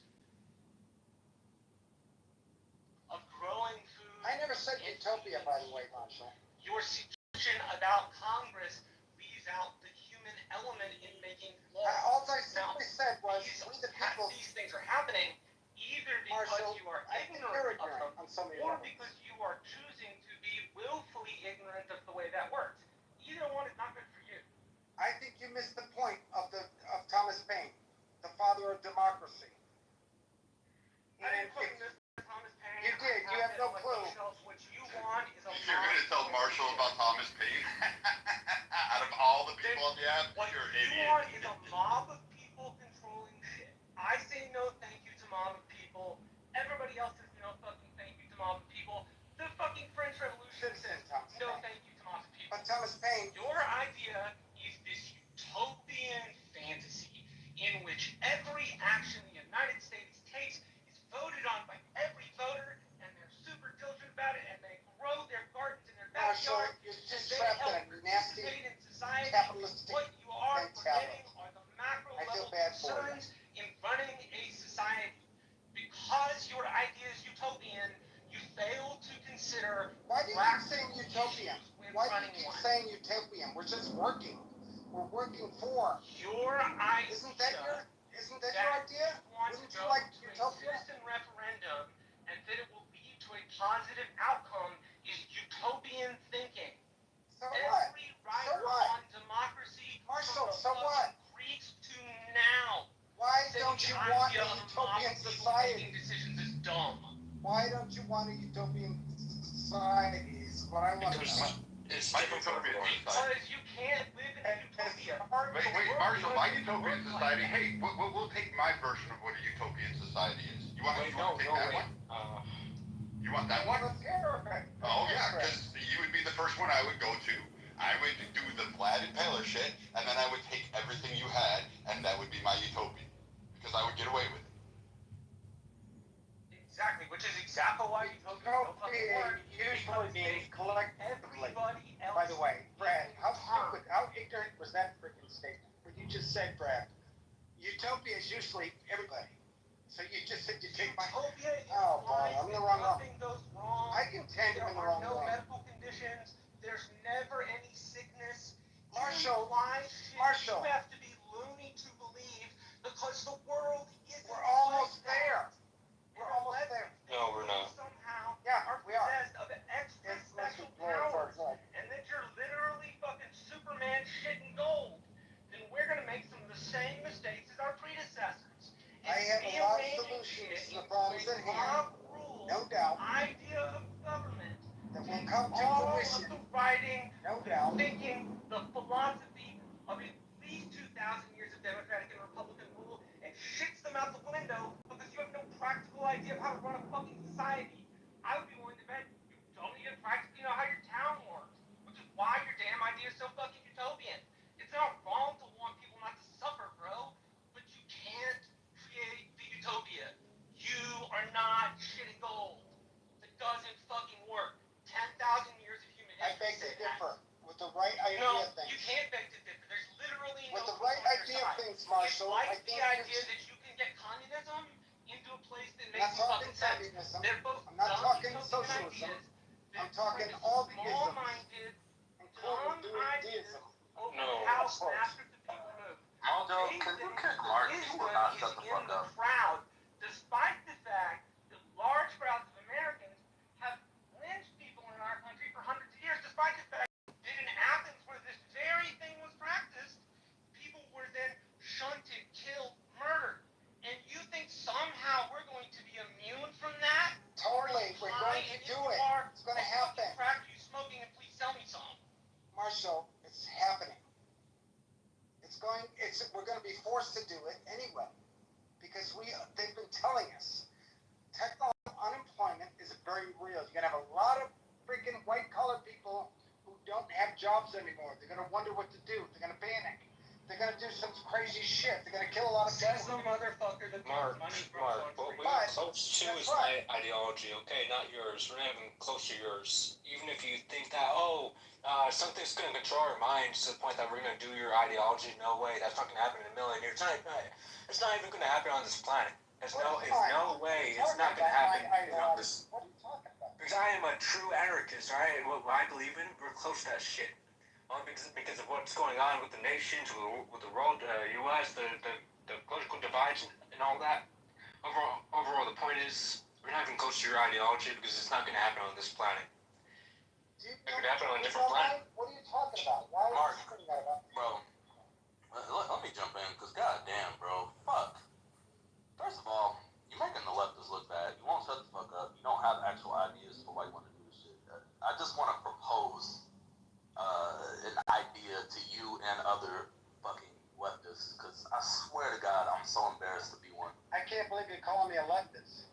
Whatever. I'm more Bro, conservative. you see what I'm talking about? You see how you can't just calm down and just let me fucking talk? Like, bro. Alright, so why are you calling me a leftist? Bro, have some decorum, bro. Have some self-respect. Like, you just look, goddamn. Listen. Alright, just disregard all that. Just listen to my fucking point. This idea that you're proposing, where you're saying, oh, we need to do this because it's right. Oh, we need to do this because of equality. Listen, they don't give a fuck, bro. Nobody gives a fuck. Do I want equality? Not really. That's made up. But do I want, a more fair, equitable society? Yes. Do I believe that we should get rid of private ownership of the means of production? Actually, yes. But you've given up. Bruh, goddamn! You've given up on society in general. Mark, Jesus fucking Christ, dude. Are you really this like how you look older than me? You can't fucking chill out for 5 fucking seconds. A lot older than you. So what I was saying is, if you want to actually propose solutions and people take what you're talking about seriously, it needs to be an actual solution. You need to be able to explain how it would fucking work. You need to be able to break down, okay, the current system works this way. Here are the problems with it. Here are the ways that we can make my solution economically feasible. What you're doing, and what a lot of people do, is, oh, we gotta come together, bro. We gotta grow some fucking organic food or whatever, bro. Oh, we just gotta rethink it. Okay, cool. Come back to us when you've actually rethought it and can propose a solution. Because all you're doing is if you actually want this, right? Like, if this is something that you actually give a fuck about, and you just don't want fucking flap your gums on the clubhouse with people, and you want people to take it seriously, you want this to actually take place, maybe do the fucking legwork of reading up about this shit. Look at some of the solutions that people that are more intelligent than us in this room have proposed, and throw those out. This kumbaya shit, the capitalism is bad. Okay, so what, Mark? They don't give a fuck. They don't give a fuck about equality.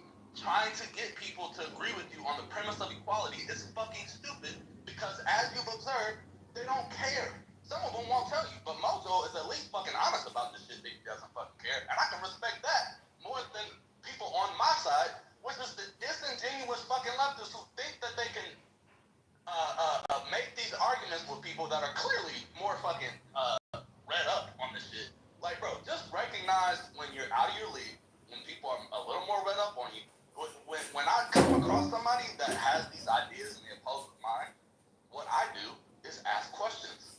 I asked Mojo the other day. I'm like, yo, why can't, we do X, Y, Z? And I was talking about fucking ratios of CEOs. And some people thought my idea was fucking retarded. That's fine. I want to learn. I want to actually get to solutions. I don't want to do this stupid fucking kumbaya shit where we're trying to have this idealized version of how we're gonna achieve some shit with completely nebulous methodology. We don't have a plan, bro. We just got vibes. We just want better for people. Everybody wants better for people, bro. They have different ideas. So if you don't have an actual reason, or you don't have an actual mechanism for how you're gonna propose these solutions, you're making this so much like you, specifically you, and people with this type of take, you are specifically making it much harder to accomplish, because it just sounds dumber and dumber the more people start talking about this shit and have no fucking idea. It's so fucking annoying. And then you want to sit here and argue and go back and forth with people like they're the fucking stupid ones. What the fuck? Yeah, Dwight, I hear what you're saying. And you're right on so many levels. I hear you. Look, Mark. Really, I mean that sincerely. first of all, every idea I have, there's no real money to be gained from it. Like solar energy, for example, there's no real money once you get solar in place. There's no money in this system that we're a part of. It's hard to make money off of free energy. There are literally people all over the place selling solar energy, and not every place can use solar energy, Mark. Sometimes wind energy is more efficient. Sometimes gas energy is more efficient. It depends on the region of the country you're in. No, but we'd be far better off if there was real money to be made on it, like real capital to be made. They'd be investing in it. But in the end, when you do solar, wind or whatever, thermal. Mark, you're speaking of a solar punk society, and that's not good. That's not That's not even the technology. That type of society isn't progressive at all. Like, you're for technology, and that type of system of technology and all that isn't progressive at all. Because then if you know how the progression of technology even works, it works through wars, through tension. The evolution of technology improves over time through tension and wars and all that. And I mean, like, going through the route that you're talking about, it's not improving technology. It's gonna stay the same route it is right now, or just wherever it's gonna be at if we were implementing this ideology.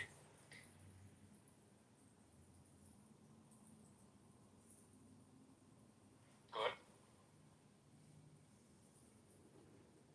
Also, since we have a lull, apparently, another thing that I was going to say earlier was in reference to the idea that we all want the same thing. I cannot stress enough how untrue I think that is. I think that when you think of the concept of liberty and what it actually means, it's not something, it inherently can't be that we all want the same thing, because I may want for there to not be a private ownership of the means of production. Mojo may specifically want us to have a society where that's possible. Hold on, let me just finish my statement, and then, if I'm wrong, shit, tell me. I don't give a fuck. I'm here to discuss. What people's idea of liberty actually is subjective, because liberty for you may mean that all people have a fair shake at XYZ. But that, in my mind, could be the opposite of liberty, because in order to accomplish that, something has to be taken away. Everybody is going to, obviously everybody can't have all things all at once. So, to suggest that we all want the same thing is one of the most flawed premises that you can start with, because if you're doing that, then you're deciding, okay, let's try to make these unilateral decisions and as a society, not unilateral decisions, but let's make these decisions as a society that go one specific way, which we will never all agree on. So if you're coming at something with that premise, I think it needs to be rethought and come to terms with the reality of kind of what I was talking about before. Look, they don't give a fuck about equality. They don't give a fuck about equity. What are the things that we actually agree that we need in society? Most people are against suffering. Most people are against pedophilia. Most people are against, there's certain shit that we do agree on. So, I think you need a to read better the conversation by time. 10 seconds. A better framing is, what can we all do as a society that optimally achieves the least suffering for everyone? Anything outside of that, I think you're going to have a hard time getting people to have a consensus. Isn't that what we're talking about, though? Isn't that what we're talking about? Many of us just want food, shelter, and clothing, right? And how hard is that in a system that has everything? Could have everything. Very hard, because you have to distribute the stuff, you have to compile it. If I may, is it right for Oprah to have a whole island, or Zuckerberg to have a whole? Yes. Is it right that they have that? Just because they came up with one freaking idea, and all of a sudden they're freaking the dollars coming their way? And we shouldn't take shit from people that we don't want. How about we take your shit and leave you with a mattress? Are you willing to trade in your shit for the better good? Turn over your possessions, your private bank account? Ever. That's exactly what you're asking. You are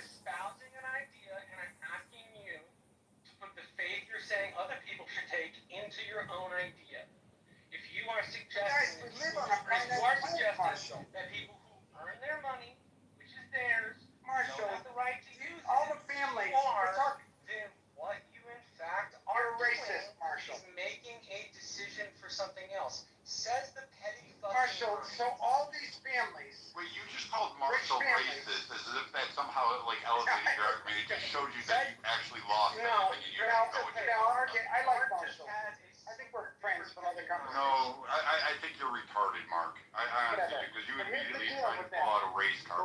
No, wait. He brought up about Oprah having an island and shit, and you're saying that Marshall's racist? Okay, really? Well, he agrees that Oprah should be able to own an island. Yeah, And you're saying I that. believe in the concept of private property. That's racist according to all the other people I who want to protect want to myself. live on, I this, believe on that island. protect her. And if you do not That is believe in private property, It's a stupid- then I encourage stop. Then I encourage you to get a tax form, sign over all of your savings to Uncle Sam, vacate your fucking house, and live on public assistance. Until then, don't fucking lecture me. Marshall, really? Come on. No, this guy is like dumb. I mean, you had people that go to your fucking Instagram post and all of your research, and you know what? I've decided that, like, you growing tomato pots, like I said. But not me. You're saying Yeah. everybody else needs to give up. Marshall, he's got a nice home, he's got a nice pool, he's got tomato plants growing out of buckets around his pool, and he thinks somehow he's got the answer to society. That's what this guy is. He said, go to his website, go to his links, and you know, I went through that, and you know what? Stuff is people stuffing. I say we go party at his house. I say we go in, eat his food, live at his house, kick his ass out, and we'll enjoy that pool that's like crystal blue, apparently. Guys, Like, we're on an island called so, Vancouver. I mean, we can just go in and do that, because he believes in Continue you. partying on, and why are people got a better seat than other Not people? kumbaya. It's not hold hands. It's not A lot of times, when it's you different. actually own something, then it's yours. You are suggesting, without losing a thing, that people who have massive amounts of money should not be able to do with their property as they please. All the while, That's exactly what I'm you saying. will never have to give up a That's what meal. I'm You will never exactly have to what I'm give up saying. your car, your house, your Marshall, nut. If Is you it have right a nut, for a person the point to own is beachfront? you are again on Yes this or no? utopian track. Yeah, So yeah, now the it is person right. who Where wants to society own is your somehow car. super extra Is it special, and we can avoid right? all pitfalls of past societies. Just I because, just be let's aware say, that a family, But that's what every family fucking country in history ever fucking thought. beachfront. They thought they were special. Never allowed You on know what they got? Jack fucking shit because they thought they were special. It was not about being fucking special, Well, but doing the work the New World you Order. are unfamiliar with. As I can tell, I'm fucking listening here in more than 6 ranks. Mark and Marshall. So let her. Mark, shut the fuck up, or I swear, every time you open your mouth, I will fucking come on unglued on you. Let her speak. Okay, nobody can hear either one of you because you're talking over each other. How about one at a time? Start with Marshall, and then Mark, you can respond.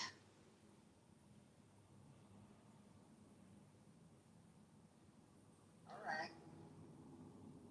Marshall, I love you, buddy. I think we're on the same goal. That's what I want to say. I mean, No, we're not on the same goal. You live in Yeah, we planet are. fucking Wait, and I'm not speaking. utopia, and I live on Earth. You can inhabit there in fucking Dinky house house. and all you want, but I property. am not on that. You are on I the think same. this demonstrates how liberty is not. This is what I'm trying to say to Marshall and to some others in the room. That is liberty. That Oprah can own an island. To Of you course. or me, we may not view it that way. We may see it as liberty is the ability of people to share the I guess the spoils of whatever the success of a company or whatever. What we view as liberty is going to be subjective. So again, for you to try, like what you're trying to do is you're trying to present a subjective ideology to people who have already rejected it. You are offering nothing. All that you can offer people who have fundamental ideological differences with you is solutions. Okay, so you say, okay, we want the same thing. Okay, I would agree that we do all want some of the same things. So wouldn't it be more effective to focus on how we can actually accomplish the things that we do want in common, rather than saying, hey, your whole way that you think of shit, your whole way that you conceptualize liberty is wrong. You should abandon your ideology, take up my ideology. Even though I can't present like any sort of mechanistic way that my ideology would trump what you're proposing, like, bro, it's silliness, it's foolishness. But your problem is that you said liberty is subjective, and liberty is essentially, it signifies a freedom to act without any external constraints, period. There's nothing subjective about that. Oh, I like that, because I agree. However, what if what I want to do is to restrain you? What if I'm a corporation? When you don't want liberty, then you don't want liberty. Liberty is not subjective. It is what it is. Like there is no subjective definition to liberty. You can say, I don't want liberty, sure. But you can't say, I want liberty, I just want to define liberty differently, because that's just not how reality works. Oh no, I agree. I think that the definition is not subjective. What I'm saying is what people view as fitting that definition will vary from person to person. If I'm a business and I make, sneakers or some shit in town B, and another company opens up and they want to sell sneakers, okay, I want the liberty to sell shoes, and maybe company A is better. But what if company B starts to make a little bit too much money and they're taking some of that market share, and I'm company A and I've got the means to squash out this company and prevent them from actually selling shoes? That, to some, is going to be liberty. Like, oh, some people say, oh, well, they worked hard, they made the money, they established market dominance, so if this smaller company gets swallowed up by them, that's liberty. But some people may say, well, that's not liberty, because now they've artificially prohibited my ability to act in the way that I want to act. You see what I'm saying? So that it's not that I'm arguing the definition. The definition is subjective, but people's interpretation and what they feel fits that will vary.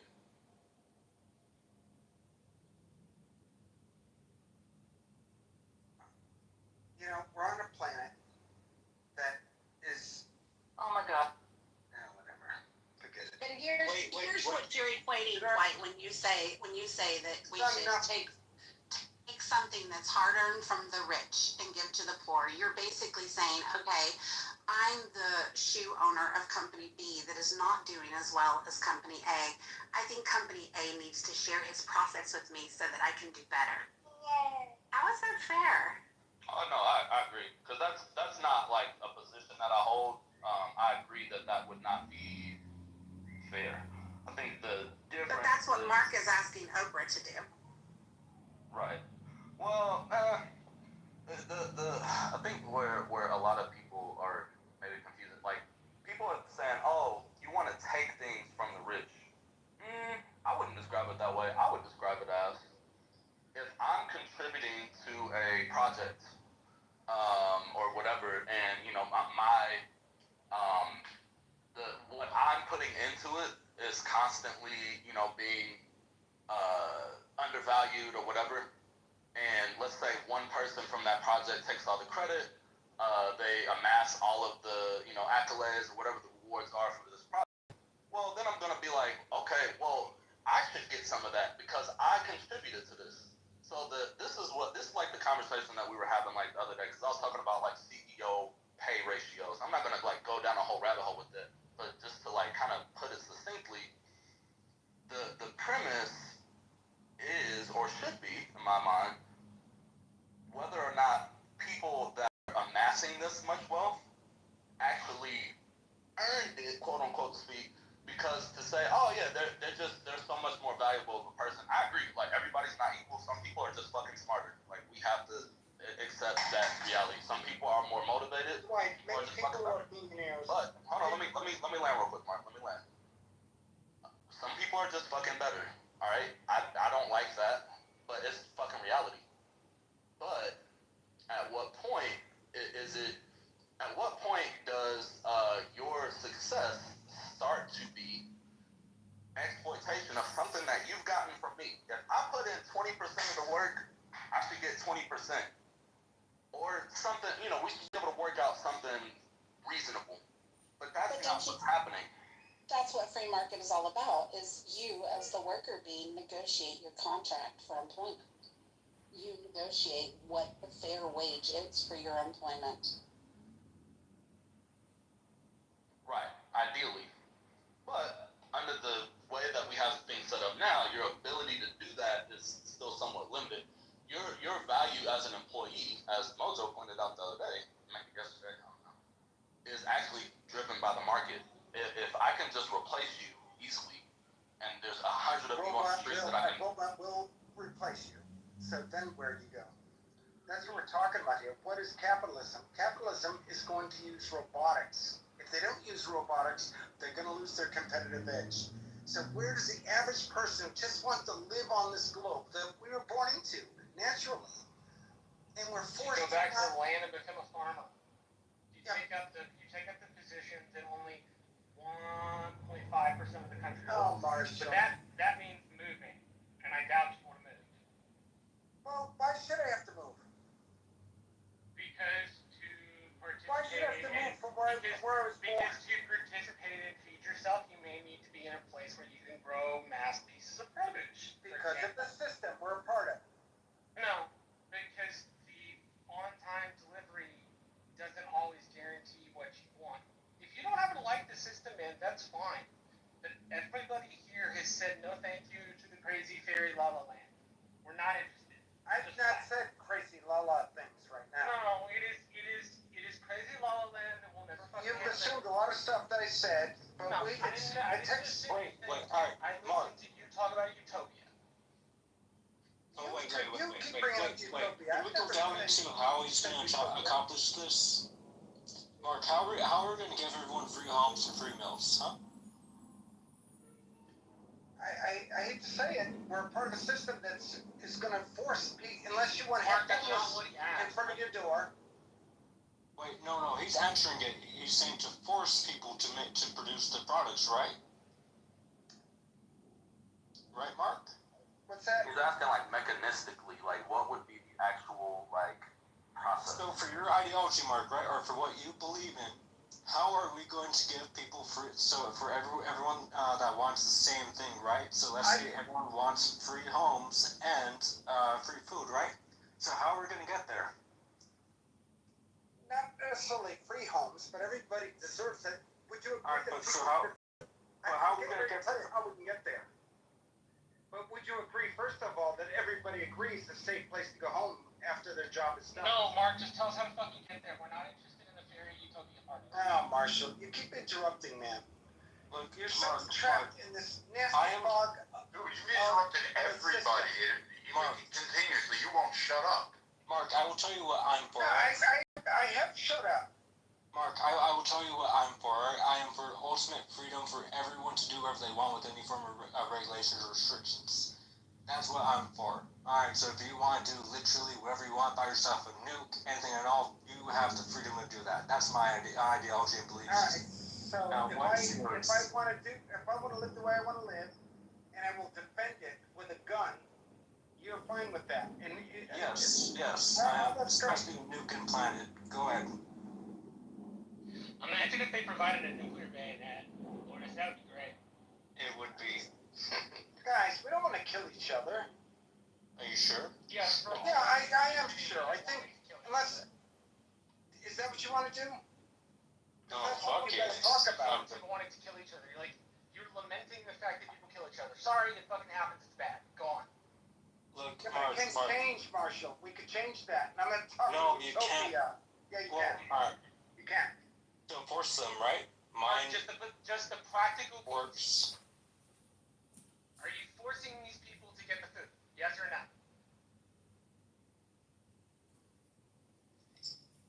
I missed what you said. How are we gonna get there, Mark? What you believe in, right? How are we gonna get there? Ready? In my opinion, universal income is going to be a must in a world that technological unemployment is very real.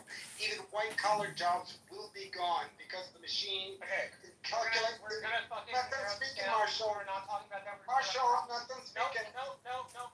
I don't need to hear your fairy elevator. You don't have a green bean. No, I need you to answer. Green bean. You don't have a what green bean, Marshall? I need You had one last one. Wait, what? Marshall, what if this is his way of answering it? He's not answering. What he's doing is giving us his lame sales pitch again. I don't need your fucking lame sales pitch. What I need you to tell me is how am I gonna get the fucking tomatoes out the field, bro? How is that happening? What am I doing? If I am the fucking United States Department of Agriculture and we're fucking paying for everybody's UBI and they're all sitting their asses at home, how the fuck are we gonna get our food? I'm asking you very specifically so that you don't get to fucking pontificate in your airy, fairy, mushroom Mario and Luigi land. I'm talking about, Marshall, listen, I'm talking about everybody learning how to do the basics of life. Not what I fucking asked. What I asked was, how do I get the food out of the field? Solve a basic problem so that your idea has at least a shred of credibility. Like, at least pretend you spent your 50 fucking something years thinking about it. And not that it's like a high thought that you got. Because I get these fucking things when I get stoned too. So how do you get the tomatoes out of the field? Is that what you're saying? Yes. If we're paying everybody for a UBI and you still gotta get shit out of the field and you still have to feed people, how do you do it? Lourdes' point was that it sounded like your suggestion was in order to get enough food, we needed to force a segment of our population to become farmers. Yeah, I think you're right about that with that assessment. Okay, so the majority of us, your first even premise inner city is people. that, hold on, we're gonna establish basic No, you said they need Your premise, just no, we're cut you off. establishing first principles. Your premise is that you can force people to do it. Am I I didn't say understanding that force. correctly? I didn't say force. I used the word force, you fucking I don't know why you do use the word force. You're fucking special, you're not listening. You know why you use the word So what force? you're AI's You gonna have no clue how to make soil and grow food. No, You act like because it's a chore. that's But okay, if I have to hear that one more time, or not going I tell you. very, very. Like I don't give a shit about the fucking utopia. What I give a shit is about your inability to answer the most basic questions about the saying shit utopia. you believe. Marshall. Because it's a utopia. You expect a utopia to perform. You expect everything to work perfectly. You expect people not to be people, and you expect all. Not that I expect it. It's going to happen. And that just isn't the fucking way the world works, brother. And Marshall, Mark, it's not your idea is not going to happen. As much as you wish it would happen, it would not happen unless if it's on like a super small island, probably like a dot compared to other countries, but it's not going to happen worldwide. No way. My ideology is I still want to hear the answer. Paul, you gotta have more positive people on Mark, board. can you answer Marshall's question? How do you get people to work in the field, to grow the tomato, and harvest and then send it to people's table? First of all, when you're talking about growing, my system of growing vertically using composted soil. No, I understand. I'm trying to get there. Do that. You ask a question, I try to get there, and then No, you're not cut getting me there. off. You are answering the personal question. We're asking you how to feed people, motherfucker. I'm talking about people feeding themselves. Food is money. You have to be able to Growing food for yourselves, family and friends. Every society in You human can history has had to grow it's their money. own food. No, every society in human history has to grow their fucking food. So how to get the fucking tomato out of the field once you've given everybody a UBI? Mark, fucking stick with me. Marshall, you gotta pick. People gotta pick. I'm not saying we don't have to do what you would call work. A lot of people find it enjoyable to pick up tomato that you've grown. Yeah, What? what You're about right. people who don't find it enjoyable? Ever known that has How put do you- you in the what do you fucking do with the eye Need up, after Anson, working need a up. 15-hour day and said to you, "Oh, thank you, Mr. White Man. You let me pick fucking tomatoes." Are you high? Like, what fucking universe is that the way that works, you dullard? Like, come on. I don't think I've ever heard Marshall yell before. Marshall. Like, you are either dense by yourself or you're being intentional. I think Marshall likes a lot what I'm saying. That's why he gets emotionally charged. I am irritated. No, but think about it, Marshall. I want you to contemplate it. To force on us Guess what, Marshall? If I may. view of the world, which takes nothing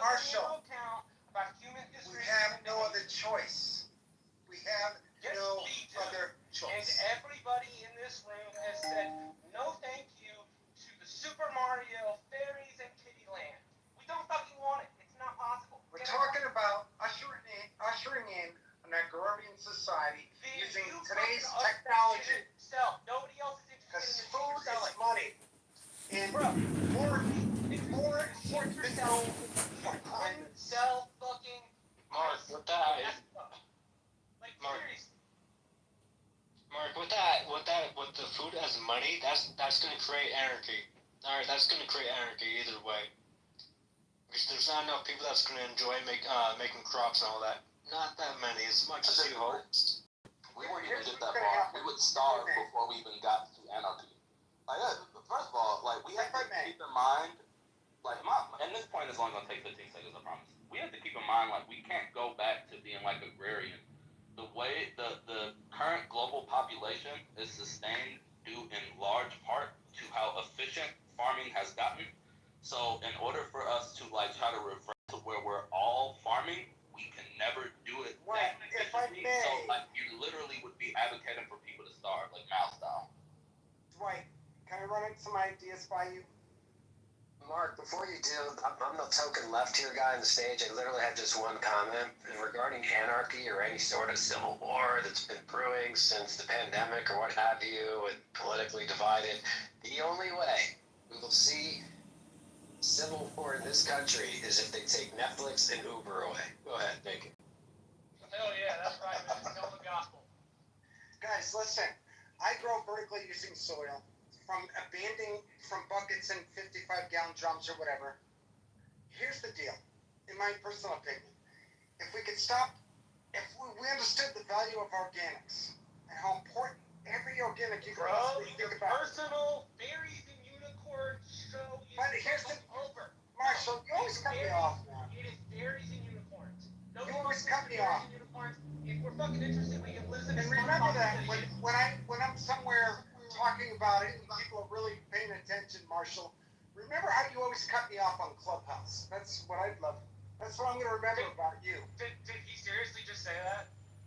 You're really gonna take Totally. You're really gonna take an online interaction as like a formative experience for yourself? Like, yeah, I'm gonna remember you. I will remember you, Marshall. Only because I you know look like a I'm being ginger like I'm being myself. a dick because you deserve it. Because instead of answering anything serious, you want to rehash your elevated. I have answered stuff. No, you haven't. Not like you like to hear it. What you've answered is that But I have you answered think, stuff. what you've answered is that you think the world can work on fucking wish and prayer. And it doesn't fucking work That's that not way. what I said. That's not true to what you just said right there. You are talking about is a wish and a prayer. And a prayer? That's rude, Yes, what bro. you just said. You are expecting society to work That's the what way you got that our it's never conversation. going to work. A wish and a And prayer. you either think that because you think the people around you and the generation we have Marshall, is if somehow I could- super, if I super, could- super fucking special. If I could and we're bring it like down to a Batman few and words. Superman and the Hulk and Captain America combined, and you think we're going to figure something out. Nothing. 10 I know. to 15,000 years of human history never quite put a rest in. Marshall. That arrogant. Marshall, all is sacred, nothing wasted, will most certainly be the mentality of conscious beings. All is sacred, nothing wasted. And that Okay, mentality, fucking I will instill in the world's your people. unicorn fairy bullshit to people that care. And you We get all mad don't about it, care. but reality, No, I'm mad. This guy's the prime example of why edibles may not be a good thing Your for you to talents eat for good, and continue you are to use. believing in a fucking fairy tale. Instead of getting out and doing Schizos are not potheads, Brad. instead of getting out and doing anything fucking decent like participating in THC your or local whatever school it board is. or your fucking county race, you want to sit on Clubhouse and lecture people about Thomas Paine because it's the only fucking founder you've ever fucking read. yeah, Clubhouse is It's pretentious, pretentious, no it's doubt. pretentious, stupid, ignorant, and what it does is it gives you a catharsis while it gives the rest of us a fucking headache because you're not serious. You can't possibly be serious, or else you have had your head in the ground every time people have revealed shit to you about human nature and human history. Again, But you have to think Marshall, to yourself, you have to Marshall, think some sort of you have no clue special with freak my that growing we're going to system. Actually, this is one of yours, man. He's one of yours. No, he's not. Are we The progressives, no, I'm tired. The progressives and the Democrats are not me. I'm a socialist. I just don't allow them to He's all about that socialist. Yeah, he's He's a worse version of socialism. Worse. Is he a commie? Worse. He's And calm? yeah, while he has his pool though, and his tomato plants growing in Home Oh, Depot. fucking hell. Wait, listen. Roger can vouch. I don't fuck with the commies anymore. I haven't fucked with the commies in a minute. So that's not my side. I'm on the socialist side. I'm not a commie though, so I'm not retarded. He's like a perverted tanky, if I could give it a label. Can you do that, guys? Mark, we don't care. Bro, We you sound don't like care. Andy Masterson from that 70s show, where he's sitting there really high, and he fucking says, "Oh, it's a car. It drives on water." People figured organics out thousands of fucking years ago. I'm sorry, Whole Foods has a whole fucking division of white Marshall, meat. time will tell, my friend. Time will tell. And remember this conversation. Yes, I'm gonna remember so that. aggravated. It's not gonna happen in yours or my lifetime, Mark. Who decided to Trust tell me, it's us not. all that utopia was possible as a 50-something-year-old man who apparently wasted all of his historical training on an asinine answer that doesn't use human history or behavior for anything. He uses a wish and a prayer. Oh, if I were stoned and had enough acid, everything would be great. It is fucking wish thinking, and it's dumb because it doesn't do anything special. It makes you feel better, which is fine. Feel better about it. Fucking grow your own organic tomatoes. Could make you feel better too if you do your Make your fucking compost, because I make my own compost. Marshall, What fucking as you lecturing throw people all about your small organics compost to the as a way to landfill, talk about the wider as you world deposit is your dumb. outputs It to the water sounds like supply, Danny Masterson maybe you'll saying think about cars run on water, person man. who doesn't allow such things. At least if you were fucking stoned, this would be a more pleasant conversation. Well, who says I'm not? Okay, well there we go. All the answers I needed. Wait, hold up. I'm stoned too, and you still sound like a fucking moron right now. What's going on? Why? First of all, guys, why am I a moron? Because you're a Because your ideas are unrealistic. At least from my perspective, you're a moron because you're a commie. Let's hear them again. Let's hear my ideas again. Mark, We've been asking you, Mark, throughout the whole time. You never said your idea how we get there. I did. You're not listening to it. No, He did. He said organic. One home answer. I was saying. To a society. No, Mark, you give me one Marshall home answer speaking. to Marshall no, speaking. you give me one home answer to a You society. get so mad at what I say, No, I'm not mad. and then we're all listening to him because you guys are all cannot friends with him, right? discern plain English. I'm You've not been in the room with him for a long time, and you love what he says. I'm friends with him. Mark, can you just let him finish and then respond? For fuck's sake, dude. Mark, all we're asking is how it's done. You don't need the rest of the elevator pitch because it's low on detail and high on unicorn. And we've had enough. Here's how it's done. So how do you practically do it? Here's how we do it. We don't need the manifesto. Just tell us the point. Here's the point. My house literally could have a dump truck come to my house once a month. Mark, you're answering the shit you wish you asked. No, you are answering a personal question. You answer a question about your own damn home. Involves all of us. We I have to know. work together to do it. About your own home, and I Marshall, asked you one you're about with capitalism. No, I get I'm that. asking you You're a about capitalist. the U.S. in general. You should be. Exactly what he's talking about. So look, Mark. Now the funny thing is, when I'm talking, Marshall always interrupts. No, Mark. You said that we all need to work together, right? How are you gonna get people to work together in what you believe in? How are you gonna get work together without money, without capitalism, without any form of reward at the end of work? Huh? You'd need a billionaire. You're right. Can I debate him for the socialist end? Because this is stupid. I'm going to ask one question. Mark, what's the solution to the ECP? To the what? To the economic calculation problem.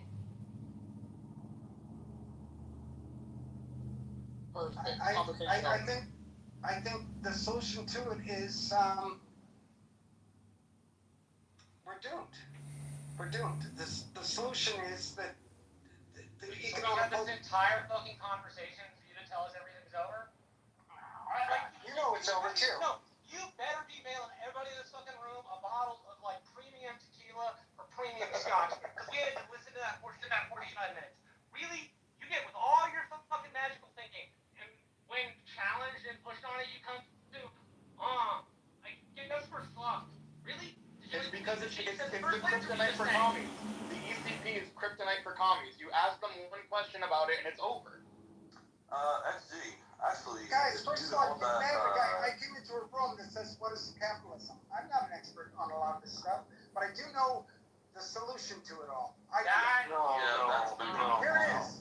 Can I continue my question? We're not fucking interested. I don't want to hear about the Democrat Party. I don't want to hear about Barry and Portland. I don't want to hear about if y'all are interested in moving more. and that shit works. Like, nobody wants to fucking hear that.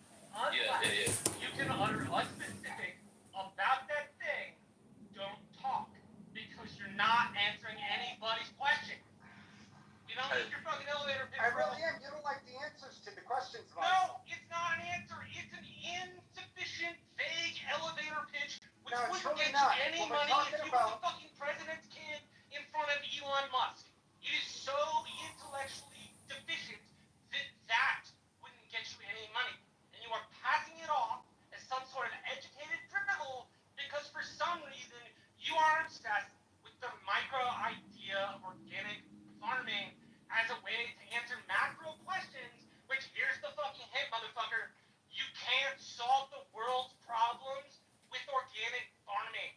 It doesn't fucking work. The fucking hippies in the 70s tried this shit when they were on acid and was smoking weed. And guess what? It fucking collapsed. Marshall, can I run some ideas by you real quick? If you could sit back and just listen. And I'm sharing with you. I don't want to fucking Marshall, I want to listen to the ideas. I'll listen to them. Go ahead, Marshall. Yeah, if I may. Here's the deal. Jeff Bezos, amazing marketing plan with his Amazon, right? All these buildings, these abandoned buildings for me, are farmland. Could you imagine if we could turn these buildings into farmland? Could you imagine how fucked up the soil under that is? I'm done speaking. Could you wait? Oh no! Because if you're gonna say, could you imagine? Let's imagine it. Let's also imagine how fucked up the soil underneath all those buildings is because none of it's been treated. And how long? And the reason why you asked that question is because you're an idiot about making soil. I get that. No, how to it's not turn fucking organics no. into soil. You cannot sit here for an hour and You guys are not letting me speak. and then when you get challenged, Marshall. you're fucking stupid. No. Wait a minute. Let me see who said that. No. You are being like a person on the fucking Bobby. bus. Yeah. Is that what you say, Bubby? Yep. Bubby, that was a rude statement because I'm not talking about the soil. I'm talking about organics turning into soil. It takes only 6 Bro, I don't months. need my local fucking garden Marshall, store. if you could just be for a little bit. No, I don't need the fucking local gardening store recipe. And Stop. all these buildings that are abandoned, that are sitting right smack in front of civilization where people live, can be learning centers where we learn to grow food, make soil. So now, here's what I need, Mark. Where's the incentive for anybody to do any of this shit? Money, get paid. Let's just say that's where universal income comes into play.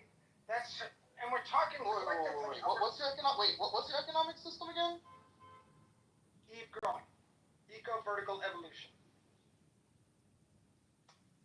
It will. By the way, we're talking about it now. Understand what the Just currency remember system this conversation as life goes on because it will be. It's the micro growing of organic produce in homes usually, and how Chicago has taken some of its land and turned it into farms. The problem is you couldn't turn nearly enough of the shit. Marshall, you talk too much, my friend. You talk too much. In unicorns. You don't have. We both named things. Probably. I'm not gonna lie. It just sounds like you're trying to make the Lorax real. Yeah, of course. Doesn't that sound like kind of a fucking utopia, like Marshall's been saying for like the past 30 Is it a minutes? utopia? Or it's never going to be a utopia, but don't we want to have a utopia? The word's an amazing word. No, right? humans don't work. Oh, you don't want everybody being happy? No. You want all of life to surround us? True happiness is surrounding people doing what they want. Smart. Seriously, man. You guys are so trapped in this system, you can't even think outside the box. So I don't even know why you have I can think outside the box, you fucking bozo. The issue is that I can at least look at pragmaticism towards things. If I want to go towards a solution, everybody wants to go towards a more shut the fuck up, retard. Everybody wants to go towards a more perfect society. That's not in question. Everybody wants to make progress forward. That's not in question. Everybody wants something to be beneficial, where if we find ways to innovate, implement those innovations. That's not in question. What is in question is the retarded pragmaticism that you're trying to go with and into this utopia. And yeah, sure, we all want to be in a more perfect society, but not if we have to do fucking impossible tasks in order to get there. Maybe we should put maybe 2 brain cells that we have left together and make a coherent plan as to how to go through there, rather than just being like, but what if we turned all these buildings into farmland? Bubba, listen, first, before I go on, because I will leave this conversation, you called me a retard. Yeah, and what about it? Retard. Anybody on the stage. You called me a retard. I called you riding on the short bus like 4 times. What the fuck? Apologize. Bubba? What? I mean, do I apologize. No, fuck you, retard. It says, Hey, fulfill lives. Because I'll get the ad and post it, right? Like, they literally talk about retard and how they... Okay, he left. He left. I mean, how you stuff. He left? Okay, thank God. I'm so sorry. If you're too much of a... No, I'm sorry. If you're too much of a dickhead being called a retard in Rogers' room, get the fuck out. Yeah, I was about tired. Come on, that was so long of dragging on bullshit. You know, let me ask a question. Marshall, do you really think that by engaging in the way that you're engaging is, you know, good decorum? Is it good for your health? Like, why are you so razzled up and so animated right now, Dr. Marshall? It's just Good decorum, absolutely not. Emily Post would be horrified. Why does it work me up? Well, I guess for 2 reasons. Retards are irritating. Yeah, that, and I really don't like when people claim to love history and then can only pull me like one little itty bitty piece of it, and then like use that little itty bitty piece to say they understand a whole lot wider thing.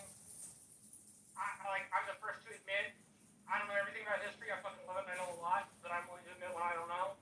And this motherfucker couldn't admit that all he read was Thomas Paine like 25 years ago, which is fine. But like Thomas Paine should not be the only formative American writer of the Revolutionary period you read. It's not just that. It's just a conservative version of the Marxists. Whenever the Marxists will claim, like, yeah, I'm a Marxist, but I do a lot of reading, but I've only read this fucking Communist Manifesto, and that's it. Yeah, it's a good explanation. It's a really good explanation, actually. Yeah, I read Capital, but I don't know what any of it means. Yeah, I think that's what I was trying to get Mark to understand, which of course is a waste of fucking time with a lot of people, but yeah, it's like, man, we don't have to be geniuses, you know what I'm saying? We don't all have to be perfectly informed on everything, but to Marshall's point, like, man, we gotta at least read some, like, there's people that are, and I tell people this all the time, like, there's people that are much smarter than us about a given subject that have already written about this shit.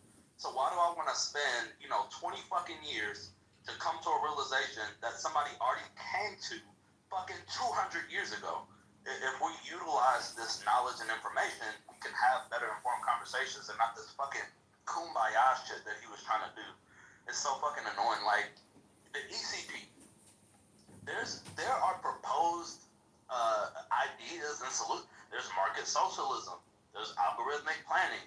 There's all this different types of shit that people have proposed. Now, whether or not they work, you can have that discussion. But if you can't even point to some of these concepts, like, because look, by no means am I an expert. I would consider myself like fairly new to like starting to research this shit in earnest. But even like, man, like it's very concerning knowing how little I know and how confident some people who absolutely know fucking zero are about shit.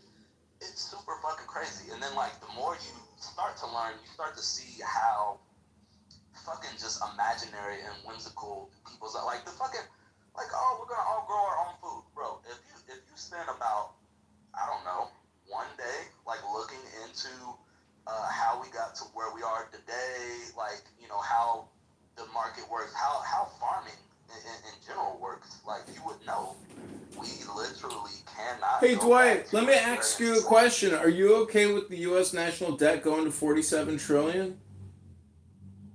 No, I think we should be trying to reduce the debt and not increasing it.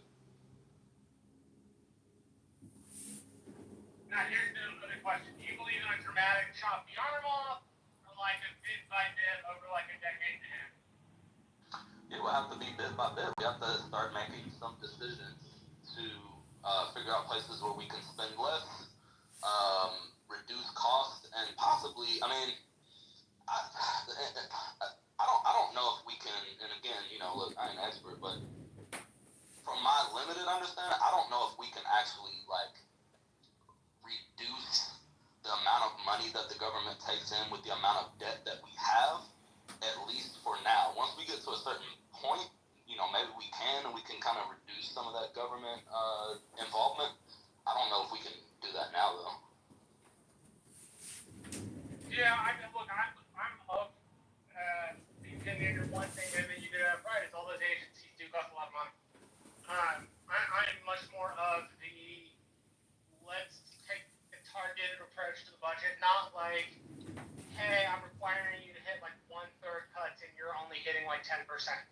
Right? No, like, no, let's go through like a government-wide audit, like figure out what costs what, which like the good thing is there are a bunch of mechanisms in place to do a lot of that work.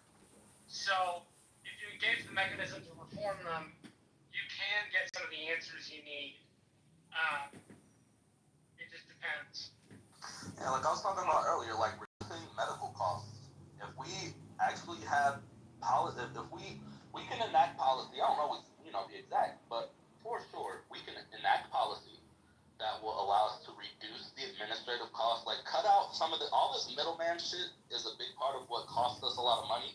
So that's a huge chunk right there. You're talking about the insurance company, right? And Marshall, you want to increase that though, correct? But you want to increase it slower, because that's what you're saying. I mean, if you're paying me down to something, yes, but for a totally different reason that you actually think. Like my little brother was responsible for something called the Noah Nasser reauthorization, which, if you're a candidate, listen and get familiar with it, you may get asked questions about it. You know, the nod will probably benefit you. But he had to do reauthorization of the National Oceanographic and Atmospheric Service, and they had a couple of problems to go along. One, they bought Dell computers. The Dell computers were, you know, essentially obsolete in a year or 2 years, and then the government would buy more Dell computers. Well, in the law he wrote, they got computing space, and they leased computers so they get the newest version. The federal government was updating. He then took the 2 G1s they had to take storm measurements, and what was always in the shop, so it always cost the federal government more money. So they kept one and then leased one. Bought a Predator with the excess to like go in and take storm measurements inside of like tornadoes, hurricanes, and shit. And then were able to take the weather predicting system, partition it against universities. Anyway, that bit of detail is supposed to know that he ended up saving several $billions. That, on a staff level, that's what I would want it to look like. If what you're suggesting is that to the public, it is rah-rah cuts, when it gets to the government, it is, okay, how do we do this in a way that makes sense? I'm on board with you. But it's always, to me, sounded like you want to take a machete to the right arm, and then you're going to be surprised when the patient bleeds out. Right? Like, something's got to give with all of that funding.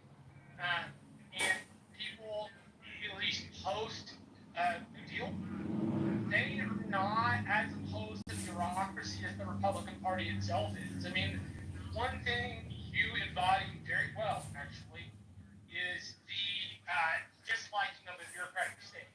That's a constant Republican view. But the fact that we're running up against people that have, want bureaucracy, that detail counts. It matters. And I think when it's not taken into consideration, you end up in a bad place. Again, that's not to say, like, I don't want to cut government programs. It's just like, I think that's the responsible way to do it. I think just hacking the patient's arm off is wasteful of taxpayer dollars and bad governance. I doubt that you yourself intend for bad governance. I'm just telling you that's kind of how it hits me. I get it, in your mind, you gotta take the arm to save the patient. I understand that. I'm not on board with taking the whole arm, man. And I don't think I ever will be. I think it needs to look like I described. Because it's considered, thought out, it takes into account the actual money we spend instead of just unplugging shit willy-nilly. But I understand I'm not going to convince you so. I mean, I'm welcome to my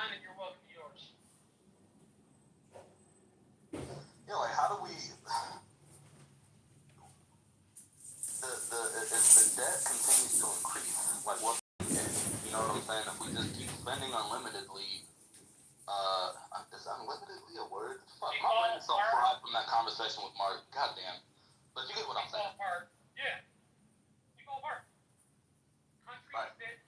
Countries that run out of their banking systems and they collapse because of debt consideration, they can morph into loose regional territories, or it could be all out disintegration. Probably in the United States, if that ever happened, it would be regional. But that's debt apocalypse, and that's, correct me if I'm wrong, Edmund, but that's essentially your point. Your point's debt apocalypse, and you don't want it. Yeah, it's we have to, we can't, because it feels like the way that our government is operating, and of course, government is not nebulous, but it's a collective entity. It's unfeeling. It's a bunch of people with different agendas doing different things, and it seems like what we're doing is just continuously growing this debt, and the solutions being proposed to some of these problems is to fucking grow the debt more, see OBBB. You know what I'm saying? So that's where I'm it just seems because when you ask that, was it John? When you ask that, it's I get why you're asking the question, but it's as opposed to what? What, we just gonna keep growing the debt indefinitely until shit just crashes? We can't do that. Well, even if every federal agency cut spending by 20% and the budgets were lowered for Medicare, Medicaid, Social Security, the national defense, and even interest, it's still not enough. We're spending $2 trillion a year we don't have. If we could somehow get Congress to pass a law that says you can't spend more than you collect, period. Is 2.6 billion a day not enough to pay the police force to protect our national perimeter? Something has to give. There has to be a forensic accounting type of attitude to the situation. And no, you can't just keep piling on debt day after day after day, infinitely. We the people have to say this is enough. This is not how we run our personal lives. This is not how we would run a pizza shop. Are we in the third grade or are we graduates? This is for children. It's just common sense. It's pragmatism.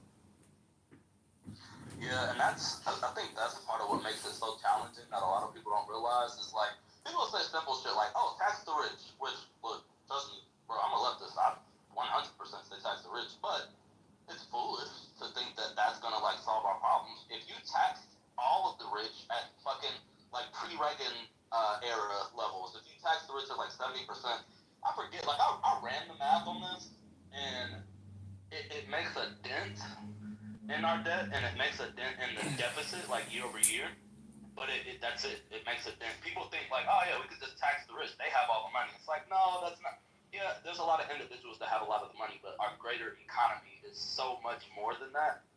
So even if you were to do that and do what you're saying, where you make these huge cuts, still, it's bad. I don't know. It's seriously, this is why we need to be referring to the people, and we need to be utilizing. I think that's one problem in our societies. We're not utilizing people that actually know what the fuck they're doing well enough. We have too many politicians making decisions that are maybe not, informed by sound economic judgment, because we just continue to do this and it doesn't change. And it's all right, are we gonna just keep going in this direction or what? And people, like I said, people think they have a solution, and they think it's oh yeah, just tax the rich. Oh yeah, just cut Medicaid. Oh yeah, just do this, and you can't. It's way more money than that. It's way more big than any of that, even combined.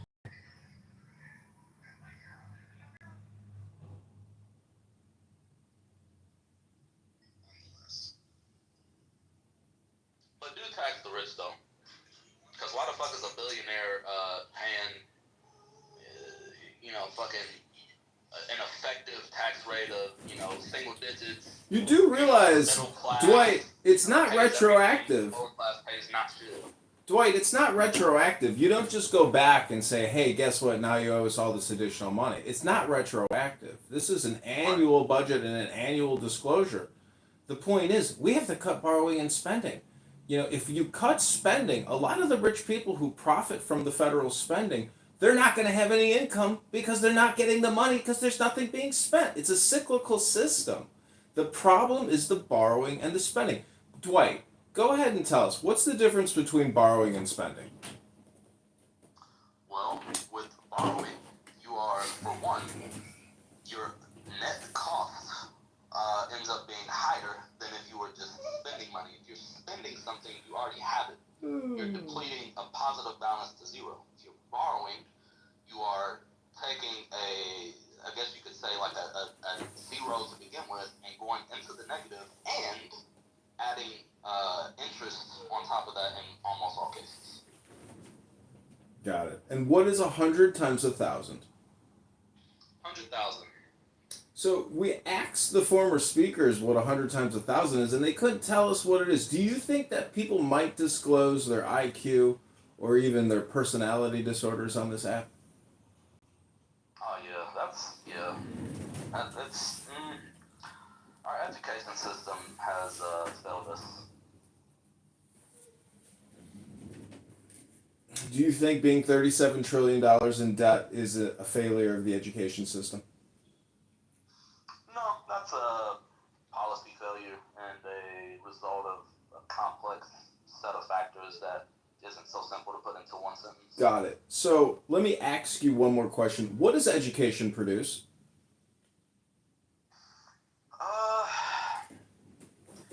Education produces innovation as well as a more skilled labor force. You can go back to work. My toddler asked somebody studios. Take them. I think that the value of education is when you have one, a more informed, like in a democracy, you want your voters to be more informed, and therefore they can make better decisions in their best interests. You have better opportunity for innovation, which is going to secure your place in a global market. I mean, obviously, if another country is outperforming us in medical innovation, or especially fucking pray to God, we're not being outpaced in military innovation. And then we also have people who are like individuals who are. Wait, Dwight, let me just interject here. Do you think that morality and intelligence, or I'm sorry, do you think morality and ethics are intelligent? Like, is it a part of intelligence to be moral and ethic? That's a good question. I would say that most intelligent people that I know tend to be a little bit more. No, I don't know. I don't know if there's a correlation or not. I haven't really thought about that. Because I asked you, what does education produce? And in my opinion, the purpose of education should be to produce what's called intelligence. Now, a group of people that supposedly have intelligence, they probably wouldn't go $37 trillion into. It's like asking the CEO and his vice president, to run up the credit card bills and destroy the company for no fucking reason. So I'm just asking if you thought maybe morality was a component of intelligence.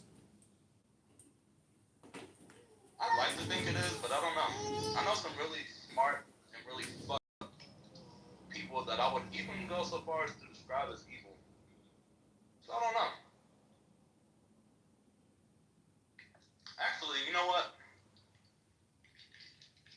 I want to say, I'm going to tentatively say that I've seen information that would suggest to me that higher education levels are associated with more ethical behavior, but that's fair. That's real nebulous in my mind. I haven't looked into anything like that anytime recently, but I'm a guess and say yes. Well, congratulations. You just won yourself a $37 trillion debt as a citizen, and it's only going up from here. Congratulations!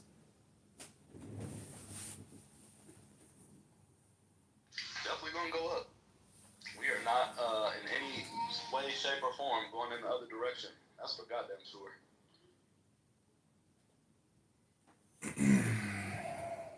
What do you know about herd psychology, Dwight? What do you think the term herd psychology means to you? I don't know that I've looked up the technical definition of that recently, but it reminds me of identity fusion, where people align to an ideological group, and rather than be a member of that group and still retain their individualistic positions, they will often compromise and take on the positions that are considered to be, I guess, consensus in that group. So as a result, you get people who kind of herd or become tribalistic, and as a result may behave in ways that appear irrational, unethical, or just generally bad. But it can be good too. I don't think it's inherently bad. I think it has pros and cons. So if you think a herd of cattle or a herd of pigs walking over a cliff and all committing suicide, can be is that a good thing or a bad thing? That would be an example of the bad things. So I think like the good thing, I can give you an example of the good. The good would be like I'm not religious, and I have like a lot of criticisms of religion, but I'm actually not against people being religious or going to church. I think that sense of community that they have is a positive impact in their life.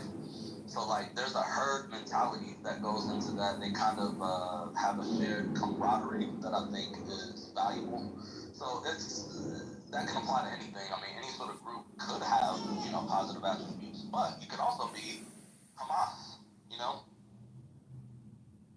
So what is a good example of what we call capital?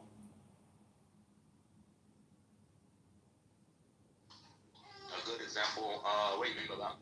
Well, the title of the room is, what is capitalism? So what does the word capital mean to you?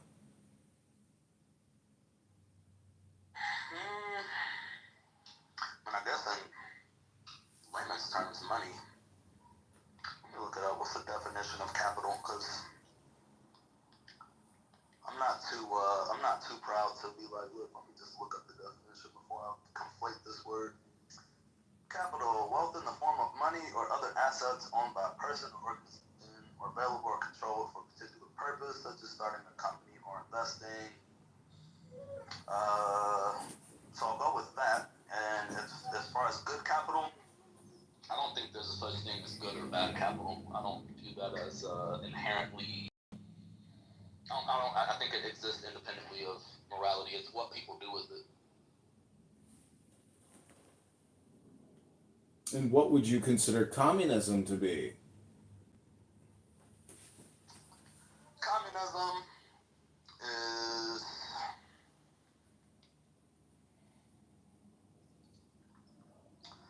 I guess the idea that this is why, like, as I'm socialist but not communist, I think that for me the idea of communism is tied to like a classless society. It's more so, I guess I would describe it as an attempt at something that I don't think we can accomplish, which is equality. The idea is that everyone owns everything. You may be like post fiat. You might be post credit or any of that sort of thing. So I think communism is, I guess you could say kind of like an attempt to be post-capitalist by means of like eliminating class and eliminating like private ownership, specifically of means of production, which is a trait shared by socialists, but I think in my case I'm opposed to communism because of the idea of like, I guess, seeking equality in a sense.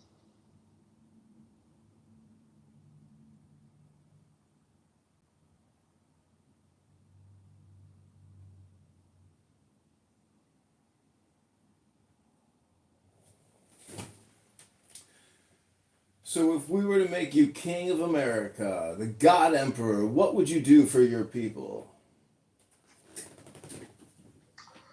Well, hopefully that wouldn't happen because, as admitted, I don't consider myself an expert in economics, but based on my limited understanding, I think I would do the first thing I said, which is like really focus on increasing the health. Like I would have a sincere health initiative where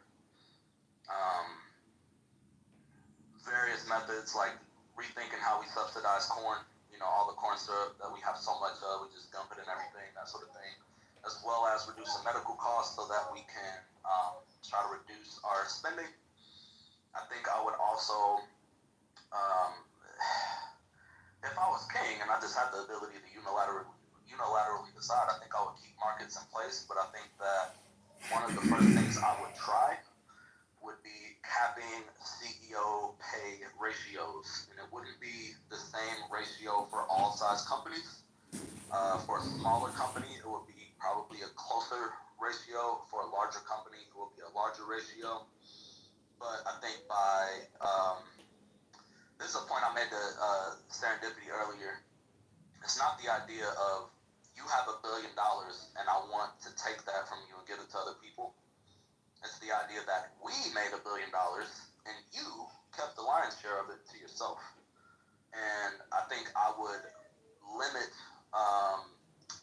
especially large corporations' ability to generate that much capital, and there would not be an unlimited ratio that the highest earner, and I say CEO, but I really just mean like any of the highest earners.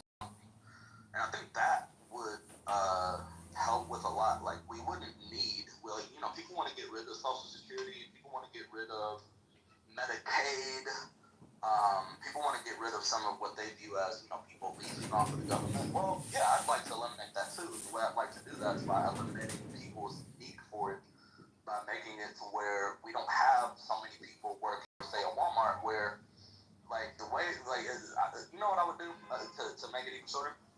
Walmart would not be able to operate the way that it operates. Walmart's highest earners bring in absurd amounts of income, and I'm not against that, to be clear.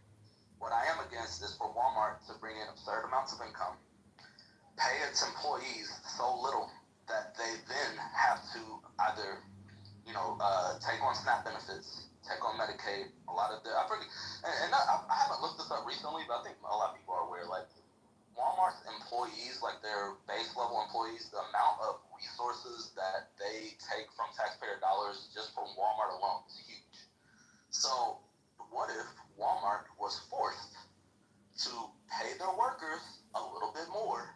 And not that their workers are, just inherently, it's not like an emotional appeal, like, oh, we just have to be fair. Like, no. Let's be fucking right. Dwight. Go ahead. If you have wage controls, the obvious result that will come from that is you'll have a lack of jobs. This is what happens anytime you put wage controls in place. Because what will happen is the employer will then say, okay, well, we don't want increase in labor costs, and the government is saying that we need to increase the hourly pay for people, so we're going to have to figure out how to become more efficient. They will, especially in a world of AI and robotics, they will definitely be replacing human beings with robots. But the other thing that they'll do is they'll just continue to take full-time people, make them work part-time hours, and then just manage their productivity over that time more strictly. The thing is when you ask the government to get them to pay more wages, they don't do it. The reason why is because companies are going to pay what they can get away with. And now, what I think your frustration is that, what they can get away with is something that's too low. But I would caution you in the fact that the idea of too low is in the eye of the beholder, because there are people that are applying for those jobs, accepting those jobs, and remaining in those jobs at those wages. And while I would love for them to move up, the way for them to move up is to increase their skill, their knowledge, their abilities, and ultimately the value that they give to the company. If you can fire somebody at Walmart and instantly replace them with somebody that within 48 hours is just as productive as the person that worked there for 2 years, they don't have much leverage. And so what a better course of action would be, now it's risky, but a better course of action would be for Walmart employees to boycott, to basically strike. Even though they're not union members, they could just stop working. And if they stopped working, and if they did that across the country, how many days could Walmart afford to shut down before they have to say, okay, well, what the fuck is the grievance? And the likely thing that they would do is they would say, okay, we'll compromise. You guys are looking for $1 a raise an hour. Come back to work, and we'll give you a quarter more, or maybe we'll give you 50 cents more an hour. And then over the next 2 years, we'll get you up to the full $1 an hour. You could do these things. Employees have way more control in a viable way than the government does, because if the government gets involved, you're not going to get what you want. And I'll give you the final thing I'll say about this is, in the state of Washington, the state cracked down, and the city cracked down even harder in Seattle, on Uber drivers, DoorDash drivers, people that were delivering food, said that there was a mandate for these companies to pay, I don't remember exactly the dollar amount, it was like $20 an hour, $25 an hour, and the way that they measure how to pay them is when the person is en route to picking up the food or en route to delivering the food. Majority of the time now is spent idle, because what those companies did was they raised the delivery fee to a point where it broke the system, where less people are ordering. And so now there's people that were able to make money in the gig economy, driving and delivering people's food using their own vehicle. They're making less and less money despite the quote-unquote benevolent efforts of the state and the city of Seattle. And so all I'm saying is, I don't think your heart's in the wrong place. I just think that we have evidence to know that depending on what lever you pull, you might make the situation that you're against even worse.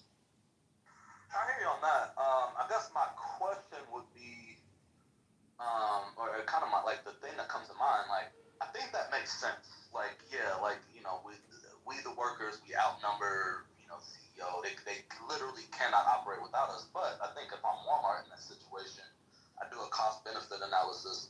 What's going to cost me more money? Paying my workers more, or launching a campaign to stomp out unionization, all kinds of, like, we know companies do this, and I think Starbucks might be an example, if I remember, where, like, they tried to do that, and then the workers kind of overcame it. So I agree, like, the workers can do that.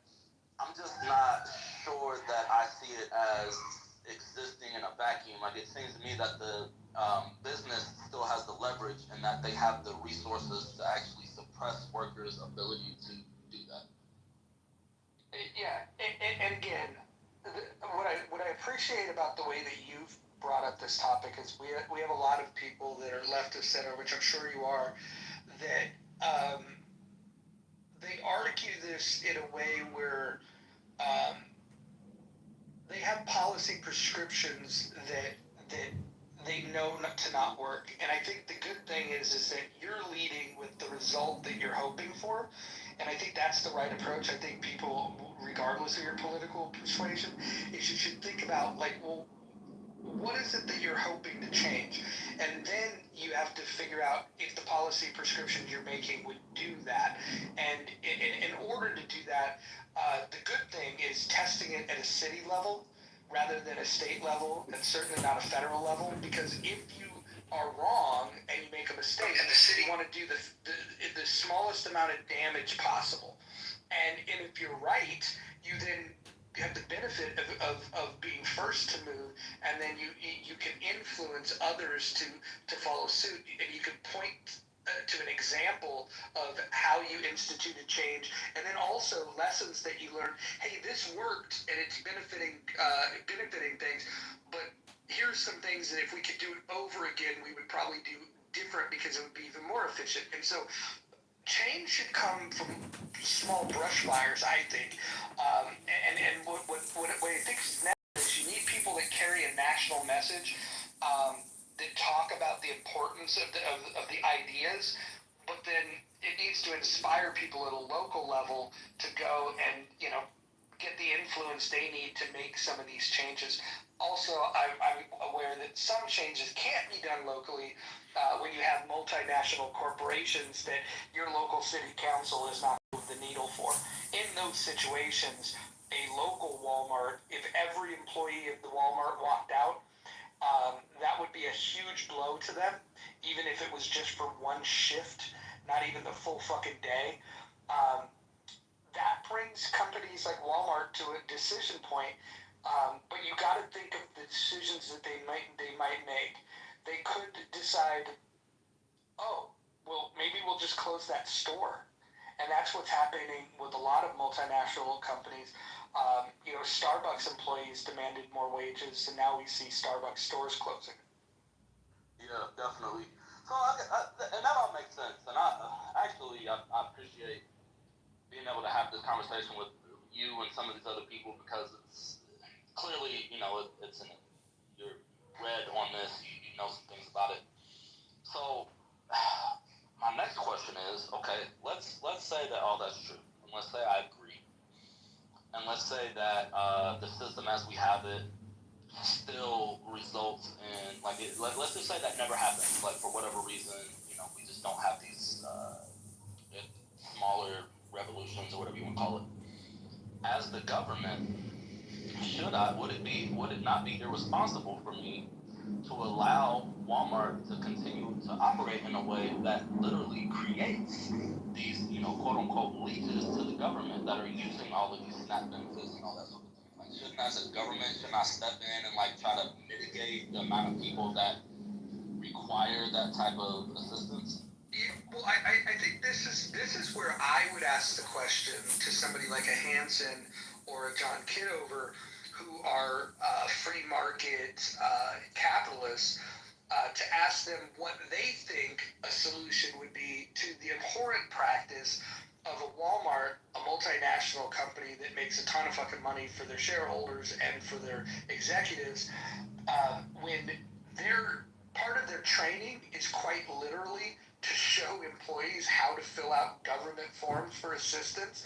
I think if part of your employment strategy is to augment the welfare of the employees by showing them how to fill out government forms, I think that there is a problem. I don't know if the solution is I know for me, small brush fires, I think, is the absolute wrong move. That's definitely necessary. But I would ask Hansen or John Kidover, what do you guys think of the ideas to a company like Walmart that makes plenty of money, that decides, to help their employees? They literally train them on how to fill out government assistance forms, because none of us want that either. So how do we solve that if it's not the government? Well, the solution is to terminate these welfare systems. That's the best solution. And if Walmart is Walmart is right to teach the employees to fill out the system, because it helps them to get the system if it is out there lawfully, legally, and I applaud Walmart for offering the assistance for free. Because if it is not, if the government is setting up the system and hoping the citizens are not legally applying, then the government is doing something untoward. We got it. Hansen, so if you were Emperor King of America, what would you do for we the people? For your people, what would you do for them, Hansen? The government? Yes, Hansen. Protect private property rights and uphold the sanctity of contracts. And nothing more.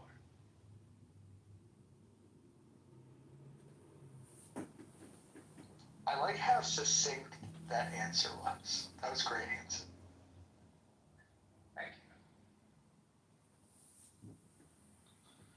So what do you do in the event? What do you do in the event that the legal industrial complex, the lawyers, the judges become corrupted? Where does that leave you as a citizen for recourse in terms of, contracts and securing your property? Well, that is when the government is very small, that because it immediately follows from that the government has only two functions to perform, namely protecting private property rights and the uphold the sanctity of contracts. And we don't have this gargantuan, federal system, local system, that they can be put under the microscope very closely by we the people more closely and scrutinized by we the people more closely. And that's the solution. And they have less power to threaten we the people. I think so. Hanson, help me understand that though, because what do you view as the outcome? So let's say that we do that, we eliminate any sort of social net or eliminate those programs that you talked about. To me, all that does in my mind is you just take away, I guess, not a solution. How do I want to word this? You're not actually solving the problem of the people being paid so little that it creates. Because look, I wish I was as succinct, but Walmart has to operate. If we take away the social net and do nothing else, all that means is people won't be able to have their needs met, which would lead to poverty, which would lead to Walmart actually losing workers in my mind, because how are you gonna live somewhere? How are you gonna have a car? How are you gonna do anything? It just seems like it would kind of make the problem worse, even though I get that the idea is to don't make it so convenient where people can just apply for these benefits and get them, but I don't know that taking them away solves the issue. It just takes away an avenue for them to get by. How does that? Yeah, no. How does that not solve the problem? Because basically, you're still gonna be underpaid. And what do you mean by underpaid? Earlier I heard you say that people are different. People's abilities are different, and they're paid accordingly. And so they paid at the price that they negotiated with, and according to their ability. Who want the even I want to be paid at the level of Elon Musk, and I suppose the other people would want that either. Or, of course, they want to. Everybody wants to pay more, but it is up to the people you deal with, to employ you here, and deal with business with you, and you to the party, the concerned party, to negotiate what's best for you too, right? So that is your price, whatever you pay. Basically, you enter into an employment. It is a contract. It's a business. It's a little different from when you do a business with, let's say, your company doing business with my company, right? So it's just voluntary trade. Whatever you want to pay, whatever I can accept. We make the deal. Otherwise, basically, there's no deal. Right. So we say, okay, we enter in this deal, and then we just we carry out the contract. So it's very simple. I agree. That aspect of it. What I'm saying is, what I'm thinking about underpaid is, if I'm a full-time employee and I don't have enough to convince me, and I need SNAP benefits in order to, get by, and you take that away, realistically, then what? I don't understand what you mean by need.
enough to buy even the basic necessities. And I understand the situation because I've been in it. Like I was literally, I was not wanting to go to that, let's put it that way.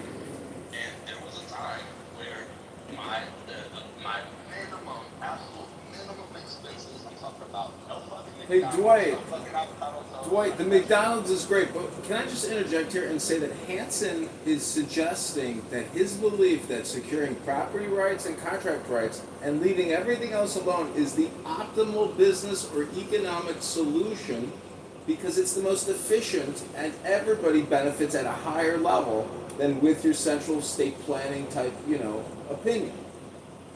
Right, but I'm saying, he's saying like he would eliminate SNAP benefits and that would solve it. I'm saying how? All that does is it's going to make some people not be able to, or like people will either starve or not be able to work. Some people will do Most other people, most people actually can, and but when you provide these benefits, they choose not to. And so when you can get things that without working, of course you want to get things that is work and then have those that live a better way. The reality is capitalism is rigged. It's rigged.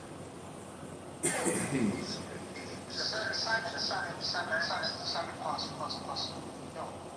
Capitalism isn't rigged. The system that we have is rigged. The system we have is not capitalism. Continue. No, okay. Perspective, like a complete separate. So we think capitalism is purest form. Absolutely. It's not. And so therefore, talking about something that is not a reality. I think that the gap between British and poorest is the inequality gap, if you want to call it that, is the biggest it's ever been since the 1960s. Exchange over a couple of days. It's rigged. And I'm saying he was employing the other separate jobs because they were on the cusp of making capital. Reality. When you say reality, so the site is of course separates.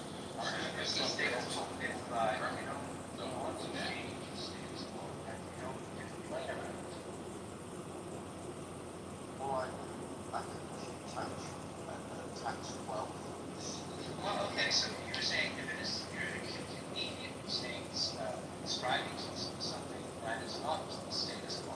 And on the other hand, you're the one it's great. And maybe you want to sit up and do nothing about it. And so even okay, so why would you be not reality? I mean, it's just contradicting yourself. Sorry, I apologize. I thought that you were actually saying that the current system that we have is the right system. No, I didn't say that. What are you talking about? I think it is not those who are saying that the current system is not the pure market capitalism. It is far away from it, and we need more free market capitalism system.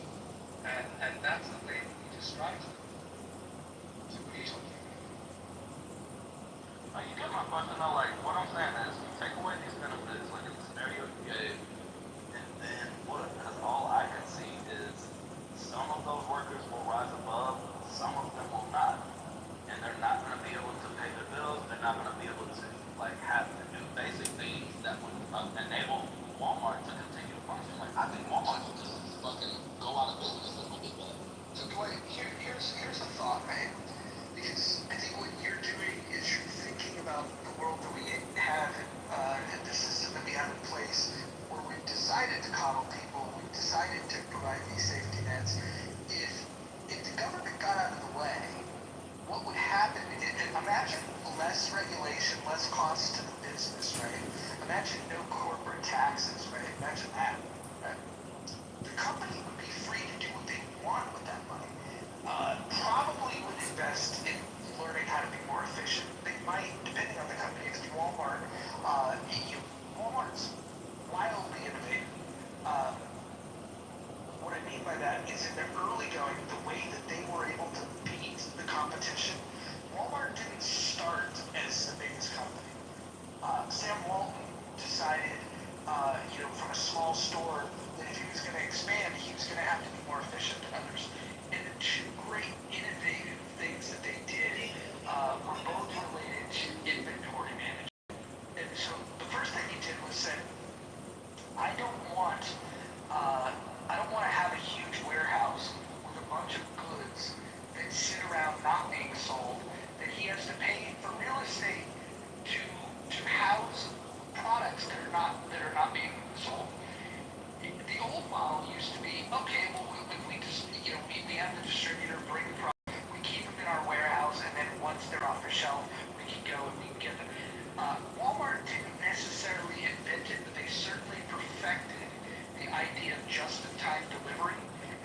have a Walmart top 50 that's their top 50 vendors.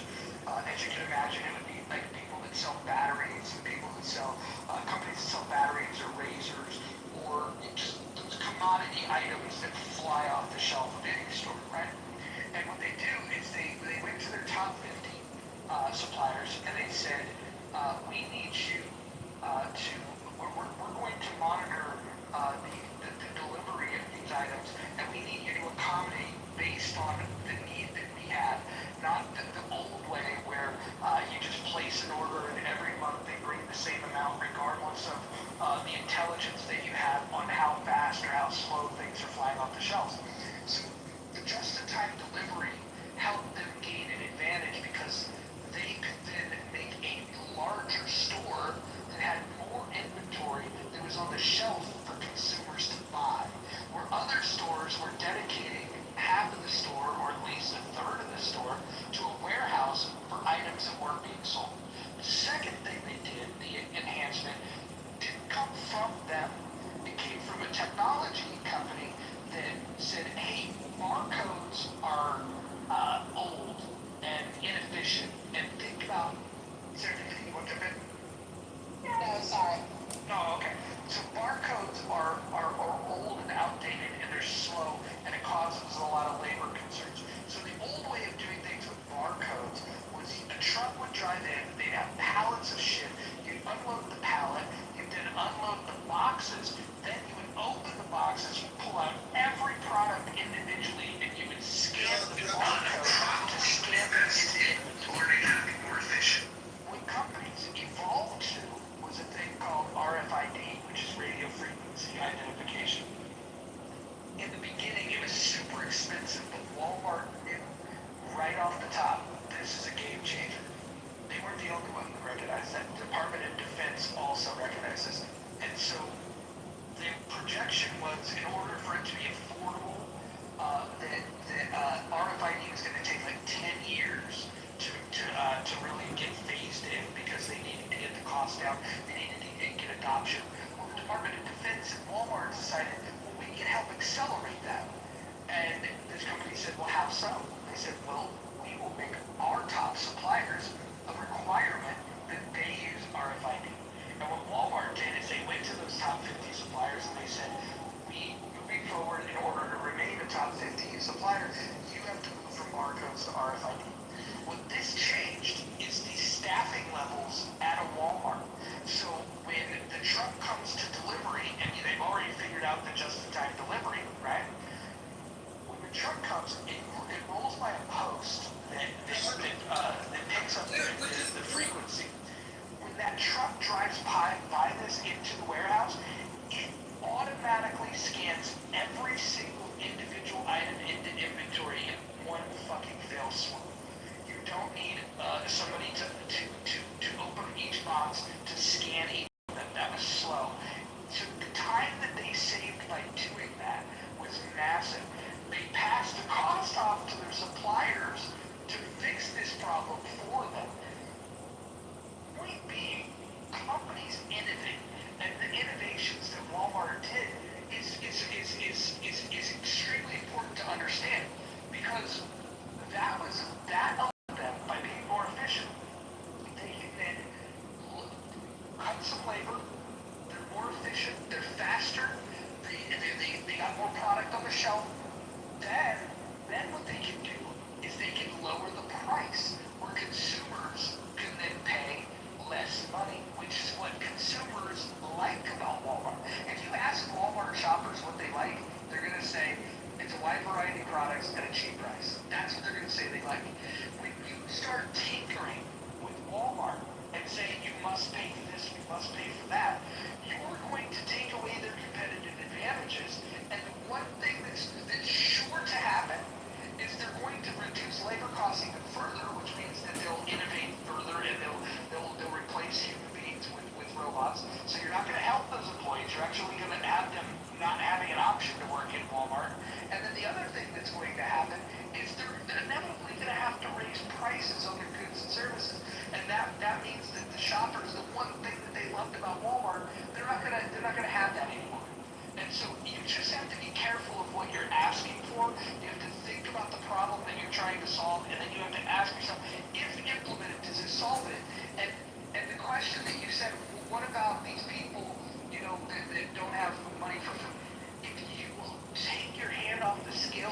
of the market, and you will let them just innovate, they do that. And when they do that, they bring better products to market, they increase their efficiency, which lowers the prices for people, so then you need less money to be able to operate in this world.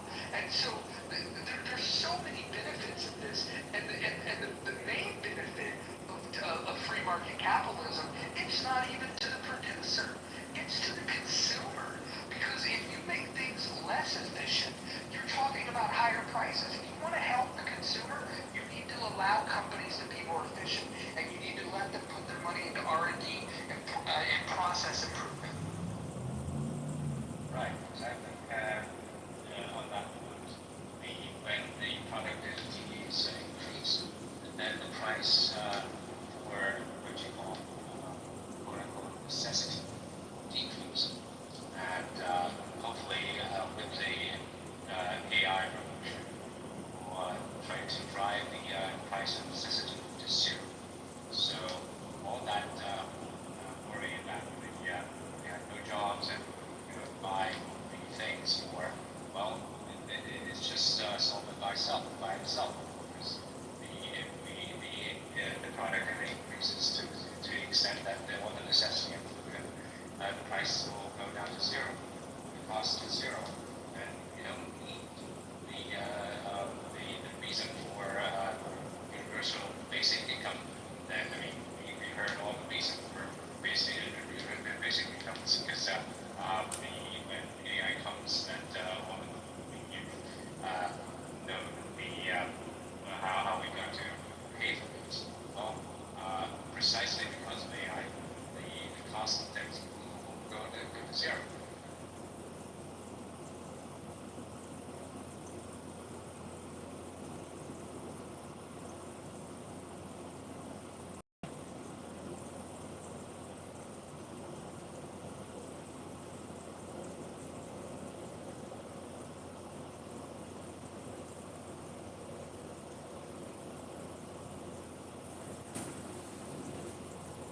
You know, it's my opinion that it's absolutely ridiculous to think that AI and robotics is going to solve our borrowing and spending problem, economic situation.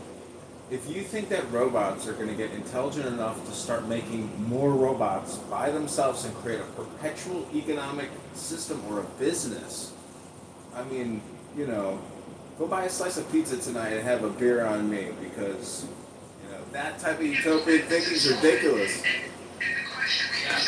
What about these people? Using too much of my argument, and if not, then I completely agree with you. I just thought that necessary use AI robotics to increase their profit, which they can't do if what you're saying is, well, products and services zero cost.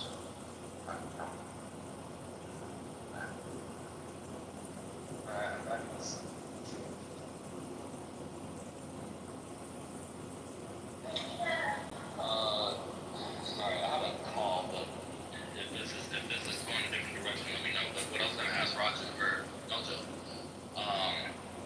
that all makes sense.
actually, you force them to pay a higher labor cost. You're harming them, and you're taking from their pool that they could have spent money, in innovation and process improvement, and ultimately becoming more efficient to be able to lower the cost of goods to consumers.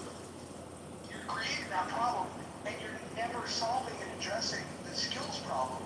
And I'm simply saying that a better ask of, and maybe not of government, because I'm in the handsome camp of, I want the government to do very little, but if you're looking for a solution to society's problems, it would be, and I would argue, a free market solution to this, where we put a huge emphasis on how do we get a maximum amount of people to obtain skills that are desirable, that produce value, that will help them make more money than working at Walmart. I think the focus on telling people that work at Walmart or McDonald's that they need to get more money, yes, I get it that somebody's got to work there. I think McDonald's can absolutely be run between AI, robotics, teens that are getting their first job, and retirees that want to supplement their income. I do not believe that McDonald's is the type of place where it makes sense for people, let's say, after the age of 25 to work, or under the age of 60 to work. I think what we should reserve those types of jobs for are people that truly, either they're just looking for an initial break, or they're looking to wind things down at the end.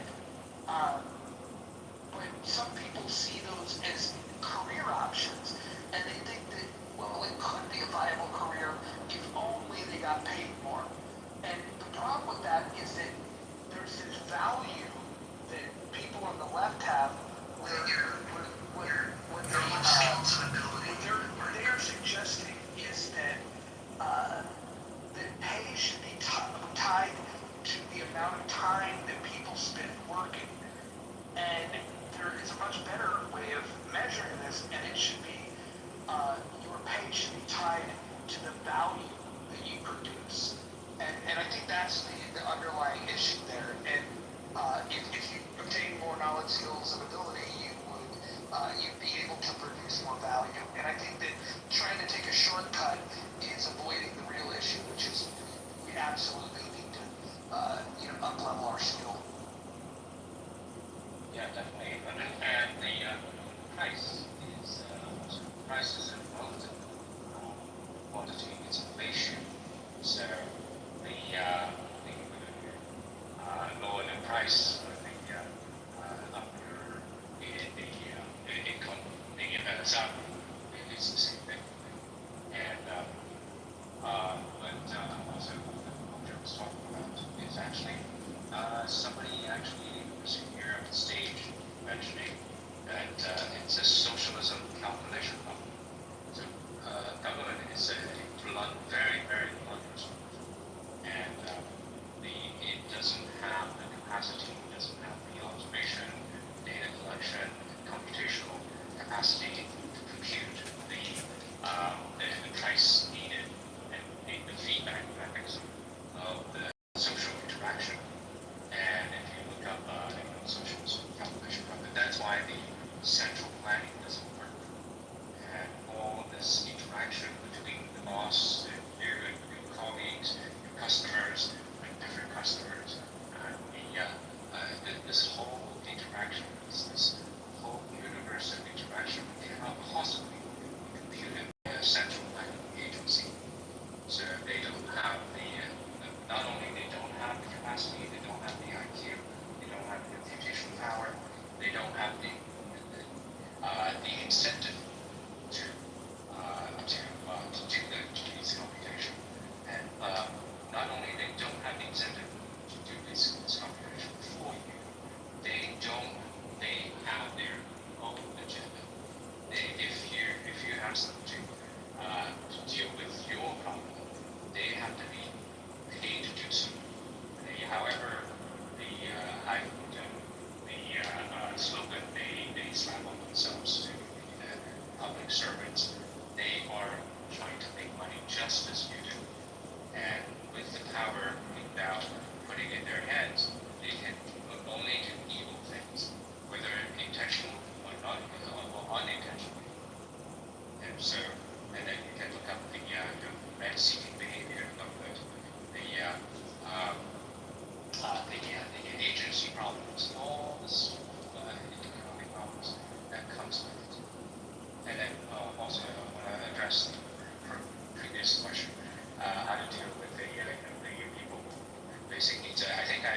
express that with the productivity increase, you don't need to worry about the necessity that these kind of things will decrease. But also, one directly, we just mentioned that Walmart is asking or helping the employees to fill out the benefit forms and all that. And I said, I command them to do so, yes. But the thing is, it also reflects the other side of it, is that when you put up, give the dole out the benefit, of course everybody will take advantage of it. They're legal to do so, including the corporation. So if you take that away, then we'll have to pay more to the employees. It cannot get the free ride. And so basically Walmart is asking, well, not asking, but the government is handing Walmart the opportunity to get a free ride on other taxpayer. And this is like a very evil design. So yeah, that's the answer. I get what you're saying. Like basically, that the forces of the market would force Walmart to pay their employees more, or basically like go out of business, thus eliminating the need for SNAP benefits. Am I following? Yeah, this is one aspect of it. Yes.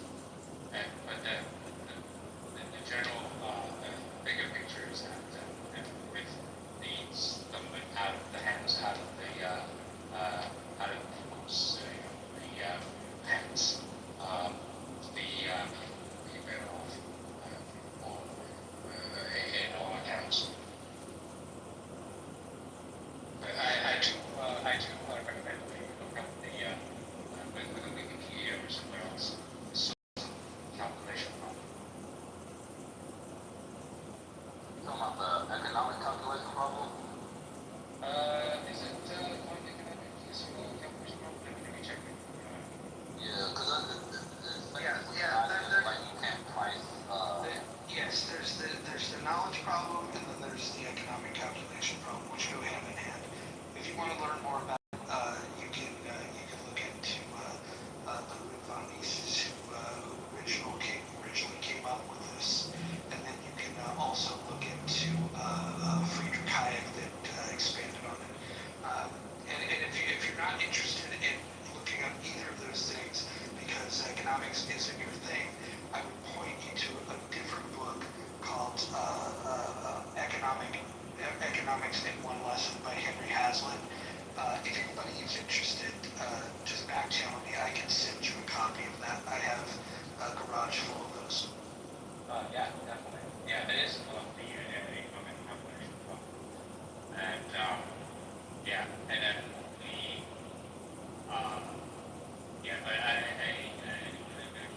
I guess basically it is in refute of refutation of Marxism of the economic system.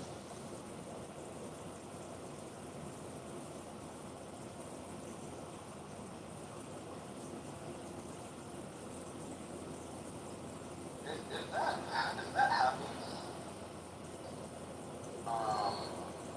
because I'm just thinking like, I can't help, like, because I get what you're saying, like, it makes perfect sense, like, it truly does.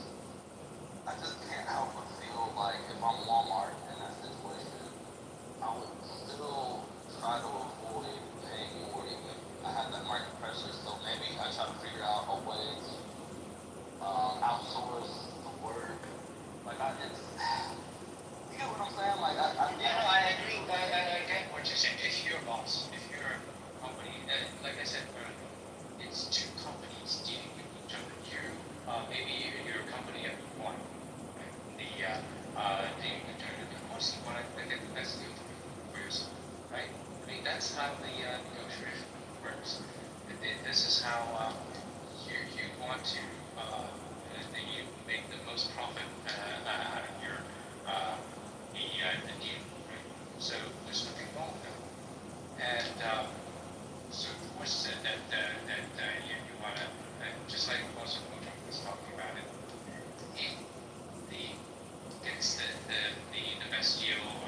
price, and then it passes on the price benefit to the consumer, right? So as a employee, you go, well, Walmart is not the only employer, right? If Walmart doesn't employ you, they give you a good enough benefit, a good enough salary, you go to the next one. Right? Costco, and whatever other price, Aldi, so many retailers, and also there's so many. You don't have to be a salesperson. You don't have to be if you go to pick up some skills, you can be a programmer. Go for it. Go work for Google, or go to culinary school or something and be a chef. This seems like. Well, hold on. I want to make sure we're touching grass. Even though I'm on in Hanson's camp, I think like advising people to go work for Google.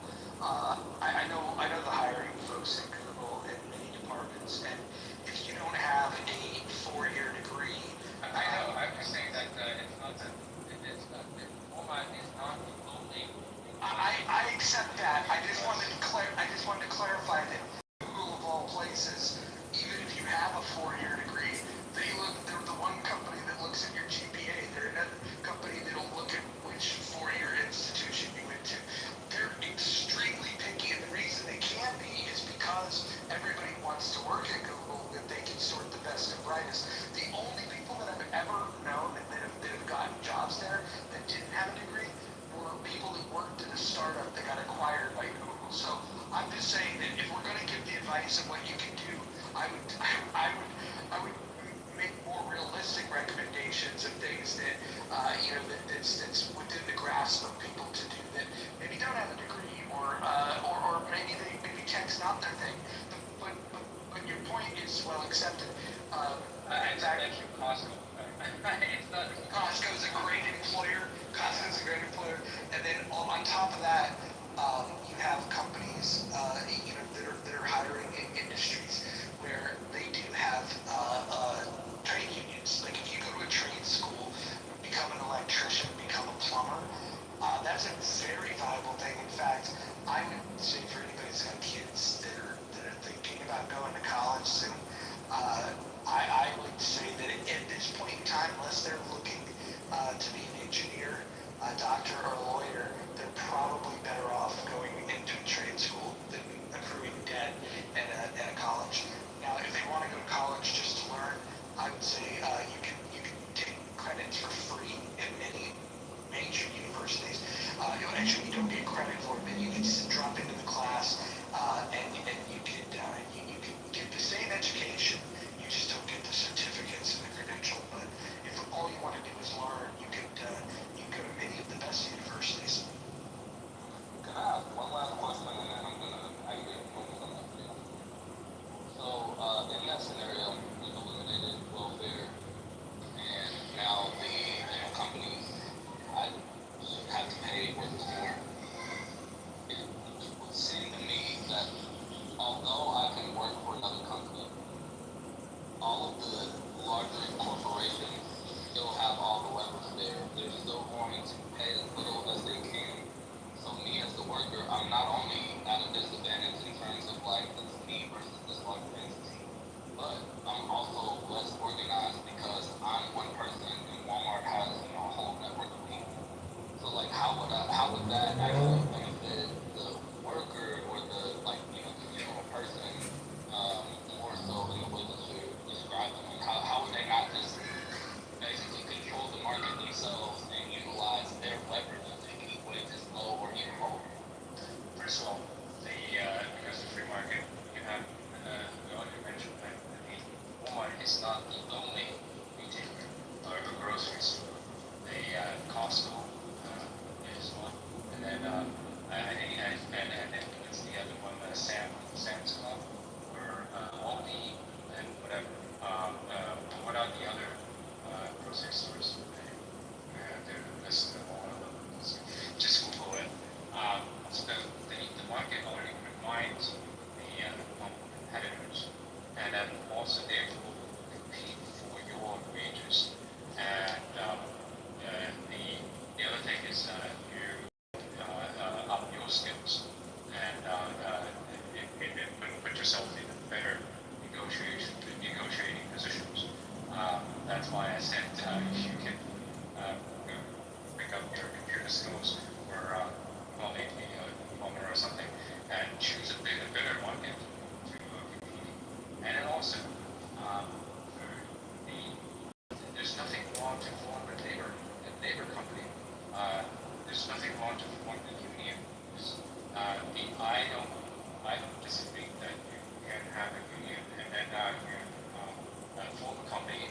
It's nothing but a company. You can collectively bargain with the employer. And one thing against union, the present union is this union is the present status union is above the law. It is not treated as a company, just like any other company is treated as an extra-legal organization, like a mafia. And so the law in like many states, for example, Illinois, called union with extra-legal privileges. And so you cannot fire a union member. You're basically this is it's a kind of yeah. What can I say? What the extra legal organization. So it is not treated as just like another company. That's the problem. There's nothing wrong with forming a union if it is just another company. And then so basically you deal with you can form a company and then collectively it's a labor company and bargain. You basically you can be a partner in the company, you can be an employee of the labor company and negotiating with the company who represent you and negotiate with another company you have after you basically work for another company just like a consultant. I mean there's so many forms that you can do this.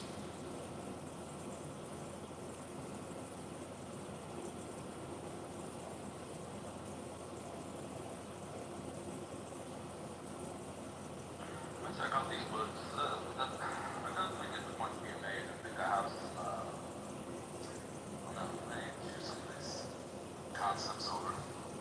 Yeah, and another book I would recommend is Milton Friedman's Freedom and Crime.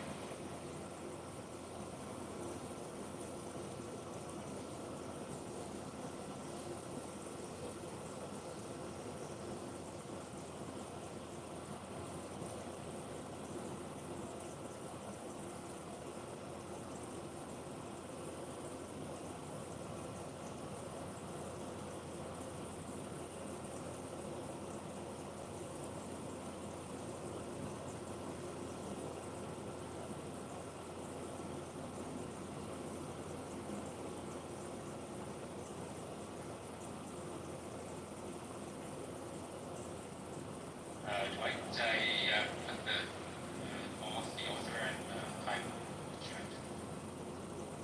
Yeah, for sure. I'm actually taking these down. I'm also mixing economics in one lesson. So I mentioned Powernomics.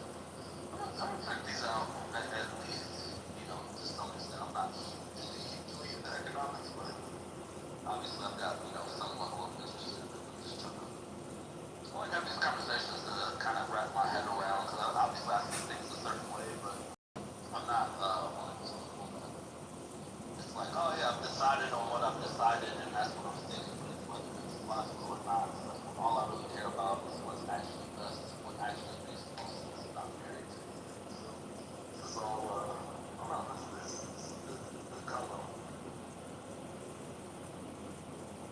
Yeah, great. It's a great conversation.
That's a good book for anyone to listen to. If you're listening to it once every other year or so, just because everything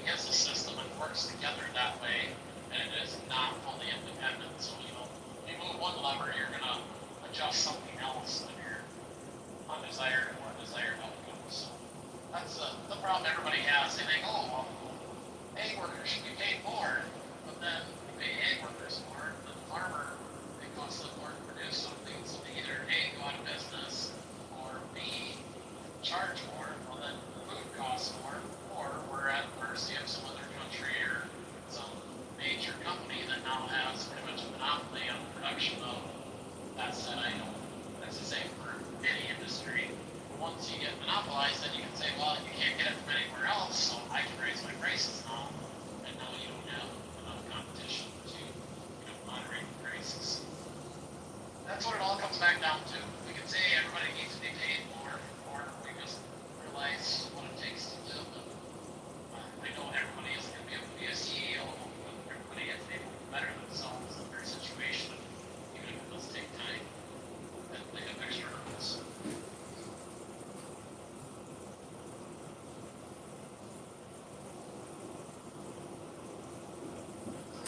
What was the Mises one that you said, Mojo? M-I-S-E-S, right? I heard. What's your question?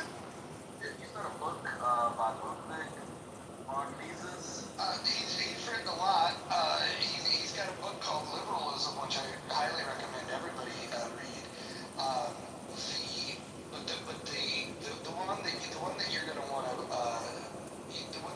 want to look into more than anything is his critique on socialism.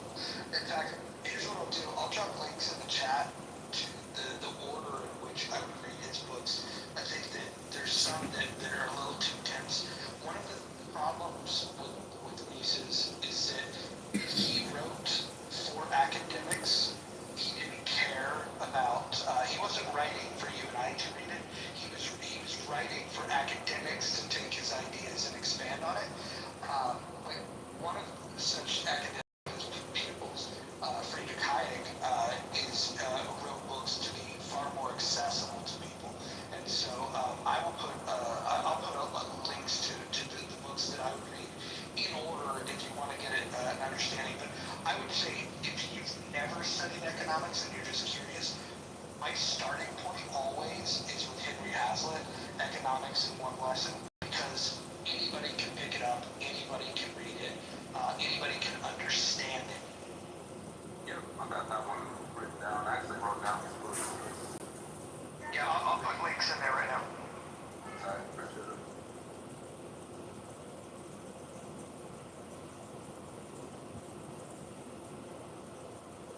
By the way,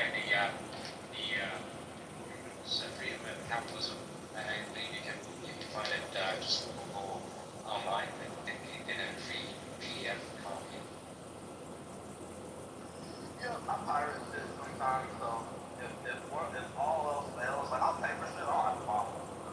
I'm like bored or something like that. Yeah, if it's anything, if I have trouble finding it, like, look, if you have to make it accessible to people, just let me see it. But that's just me. Not literal things, human confirmation. No, I know, right? Yeah.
y'all, like I see the different, but Dwight, just look at Argentina.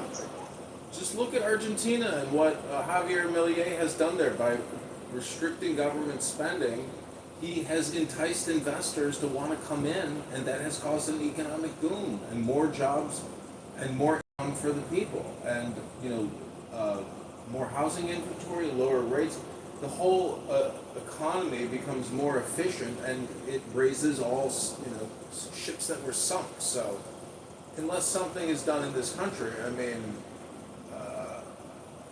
it's just immoral and unethical and not intelligent in terms of central planning that we're doing. And in fact, we should be doing central planning. That's what makes it so unintelligent, is we don't let the market efficiencies take place to essentially create more productivity and more growth. Do you understand how less is more in terms of government intervention? oh yeah, I definitely follow the argument. Now whether I, agree on every point or grasp some of the ideas presented, that's something I'll have to look into. No, I definitely, I'm familiar with the argument, and I would say that I agree to an extent, because mostly, I kind of have a question though, because I know the Trump guy, well, I don't know if it's PCR, but do y'all feel like we have a U.S. party that is committed? I mean, I don't see that Republicans or Democrats. No, the answer is no. Yeah, like they're both growing the government, and Republicans like allege that they don't want that, but then they do that. I don't know. Well, before I think serendipity would link to the freedom to choose. You can just click on the link. And also, there's a YouTube channel, Free to Choose Network, and it has collected all many of the freedom debates on the channel.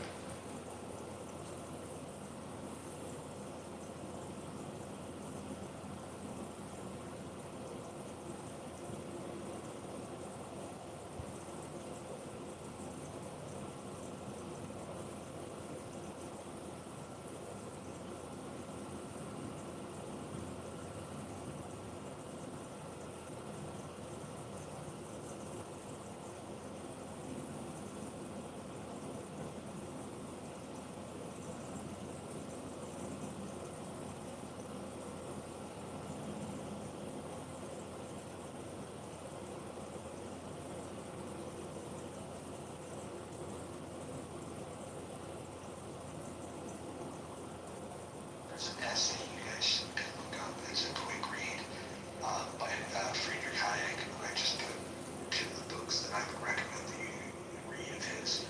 But there's an essay where he writes about why he's not a conservative.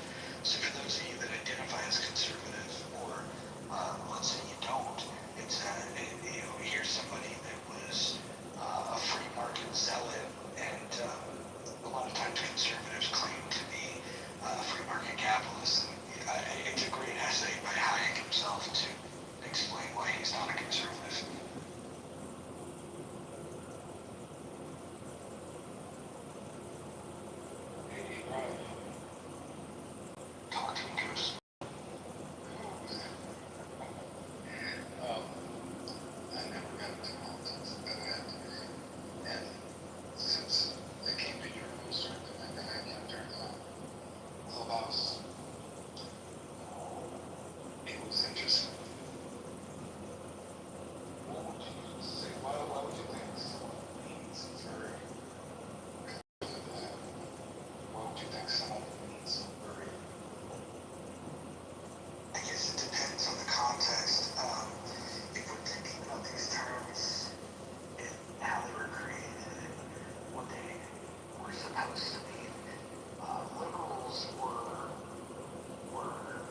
traditions that work well, and whether those traditions come from politics or religion or economics or wherever they might come from, science, doesn't matter.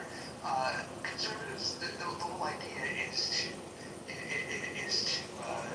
to find those things that we want to keep as traditions.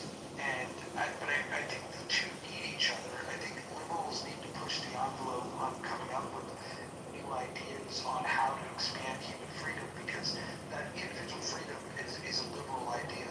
Conservatives took on the idea that they were going to protect it, quote unquote.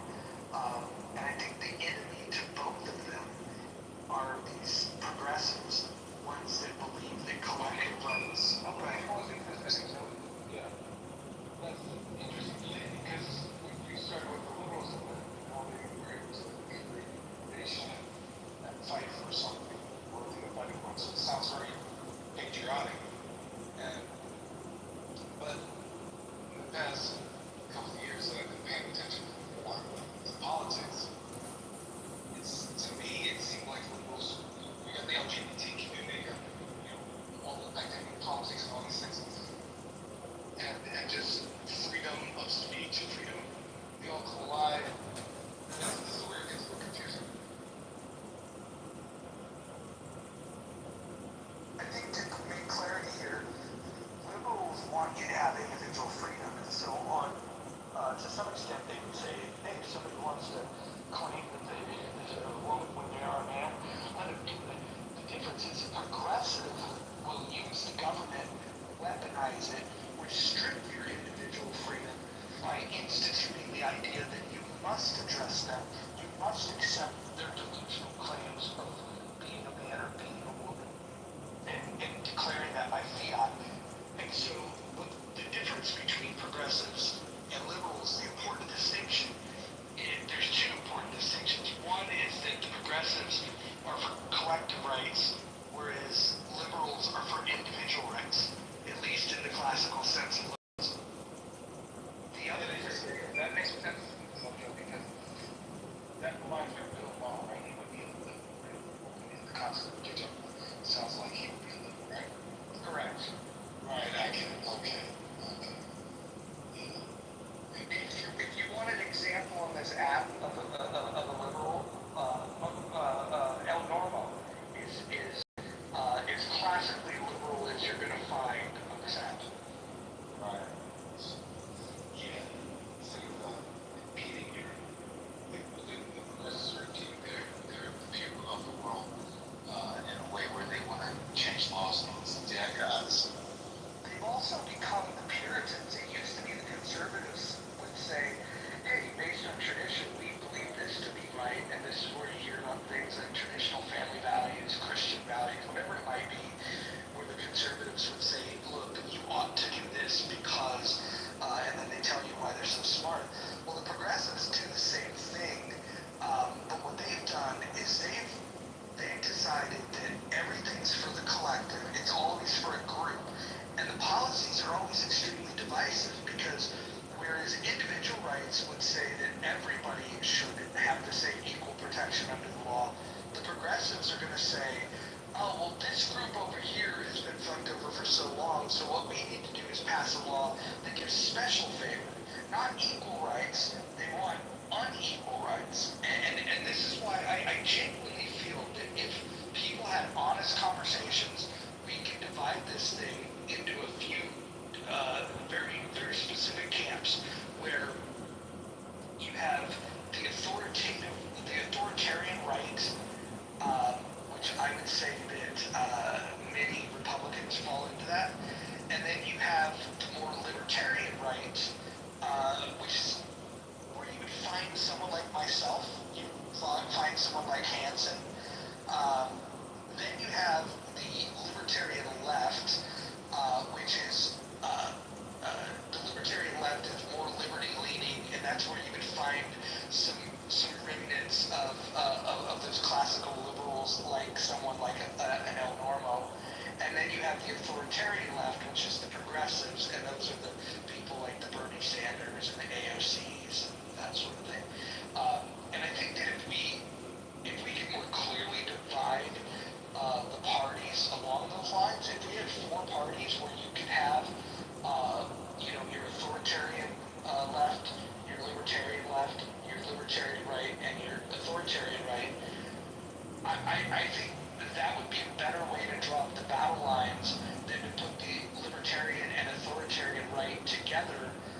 because the authoritarians are always going to seek more power for government, and it's really an uphill battle for the more libertarians on the left or the right.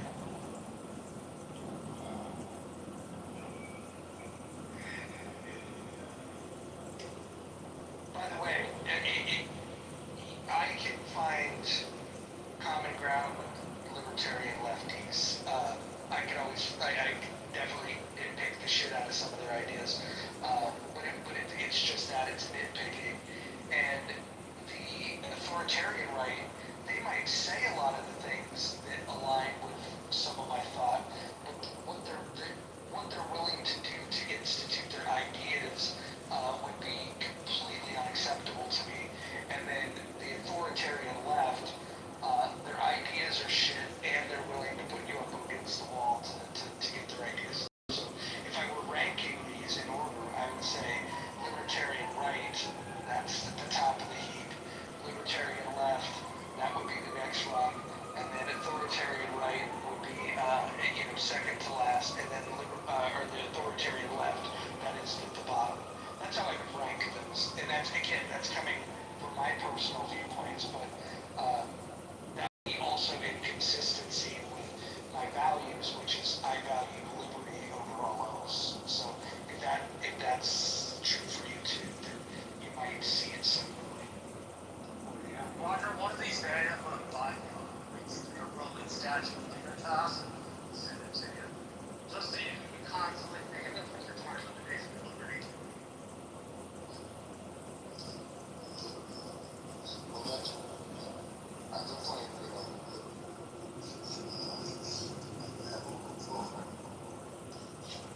So what do you think of the, can you even see the poll question at the top? Or have you not updated the app? So if you haven't updated the app,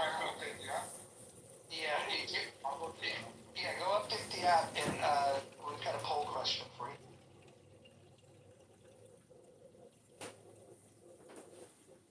I'm on update too. I don't see it.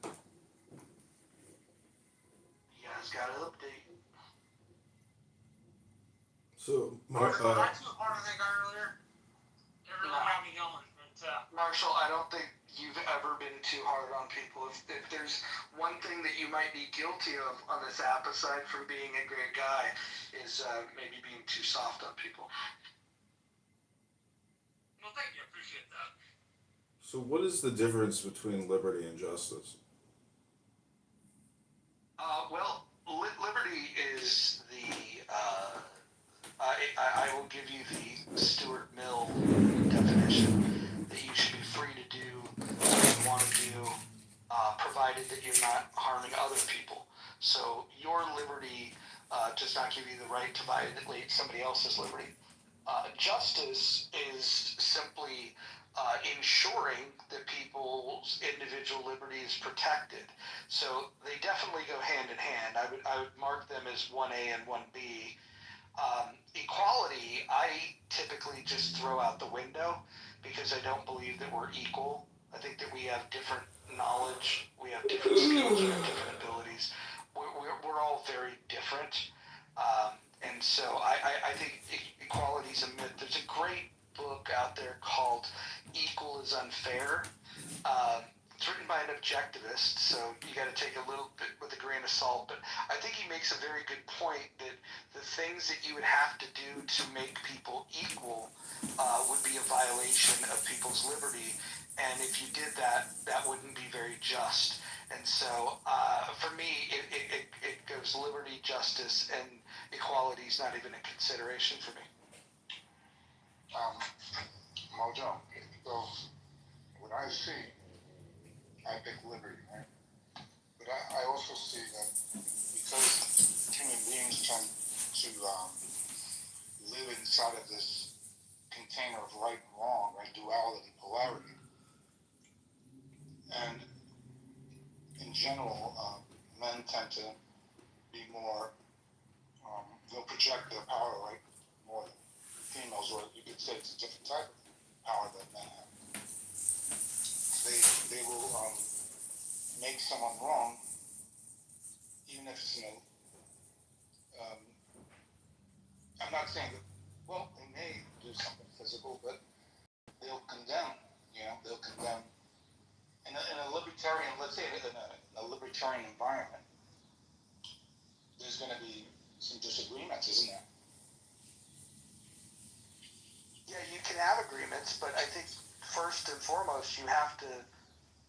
I think if you're going to have a country, I said disagreements, not agreements. Maybe agreements, but I said disagreements. Yeah, of course you're going to have disagreements, but ultimately the disagreement has to come. The thing that you must agree on is that you can't harm others, and then so the only task there is going to be defining what harm is. And when you have disagreements about that, you will need a judge. This is why anarchy is so stupid.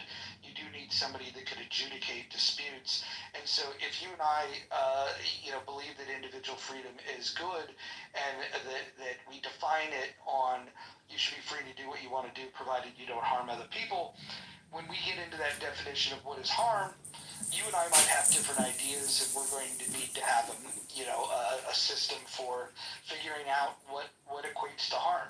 And I think there's some tough questions. Like, for example, if you want to get a popular issue, you could say, well, what about abortion? One person could argue, well, if you get an abortion, you're harming the baby. You are literally killing a human being. And the other side might say, well, if you restrict me from ejecting this unwanted fetus from my body, you're restricting my individual liberty to bodily autonomy. And I think both of those arguments are interesting and valid. Then the question comes down to, well, what's a greater harm? And I think if you're talking about discomfiture versus murder, I mean, that's what guides me into the camp that I'm in. But it's not that I don't see the argument for bodily autonomy, which is why I like what Walter Block has to say about this. He's an evictionist, where once technology can get us to the place where we can reduce the age of viability to a very, very short term, what will happen is you make abortion a moot point by allowing the person that wants the bodily autonomy to evict the fetus from their body. Okay, it's your body, your choice. You can evict the body, but you cannot kill it, because that would be immoral. And so, if technology guides the way here, I think evictionism is going to be a good. What do you mean evictionism? It quite literally means that you can evict the baby, but you can't murder it. And then when you remove the baby from the woman, you would then put it in an artificial womb. And so the technology that's necessary is advancements on artificial womb technology that can reduce the age of viability. So it would never work, never. Well, you can continue to say that, but we're getting better and better at it every day. No, because the reason why is, first of all, it's a woman, right? And the husband or boyfriend, right, who might be in disagreement with the whole thing. They realize one issue. Another issue would be that the woman wouldn't want it to go to any person. They would have to prove those complications. Well, but the complications is less when you have technology. Well, I understand what I'm saying, but really, look, when you think about a human being is layered, has many layers to it. Every individual has many layers, and the biggest thing is what we all know, and it's fear. And so people are pretending all throughout the day and all throughout the night, and they're just walking through life in this fashion. So ultimately, when that pretense is, the layers are off, I got a question for you, Mojo. What's underneath all the pretense?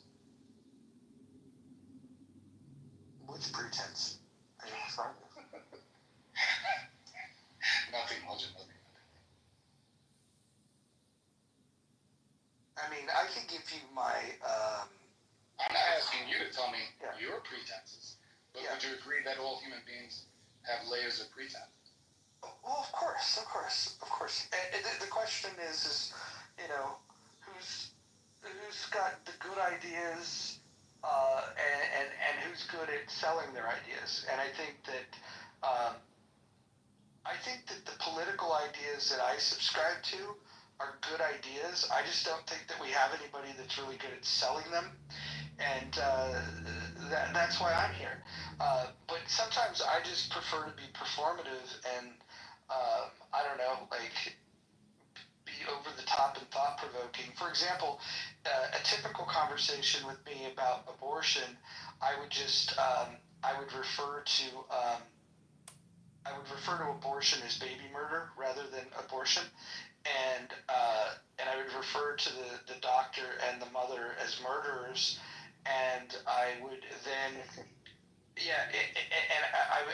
I would then make an emotional plea to mothers to love their baby instead of killing their baby. And this typically gets people that are in the quote-unquote pro-choice camp really agitated, which I like because I think they're hypocrites. If they really cared about choice, they would talk about the choices that happen before a woman gets pregnant. You can choose to abstain. You can choose to use birth control. You could choose to put a child up for adoption should you get pregnant. You have all kinds of choices, but they don't really seem to be advocating for all those other choices. What they seem to be advocating for is the right to kill their baby. Well, Mojo, the reason why I went to human beings, right, and their pretenses is, you talked about, you have good ideas, right? You're intelligent enough to know enough about the landscape of politics and human beings to have ideas. Now, I like this quote. I'm sure you heard it. Plenty of other people have heard it about Einstein's quote that problems cannot be solved with the same level of consciousness that created them, right? You know that quote, right? It's a great quote. Right. So basically, what it was saying is, if you want a new world, you have to change the way you think and the way what you believe in. You have to change it. You have to change who you are. So that's about the pretenses, right? People just to say to someone, well, you're pretending, they're going to get defensive. So just to acknowledge that you're pretending, that all of us are pretending, that's just a whole war right there. Right? Yeah, fresh ideas is what we want, but first we have to deal with the pretense.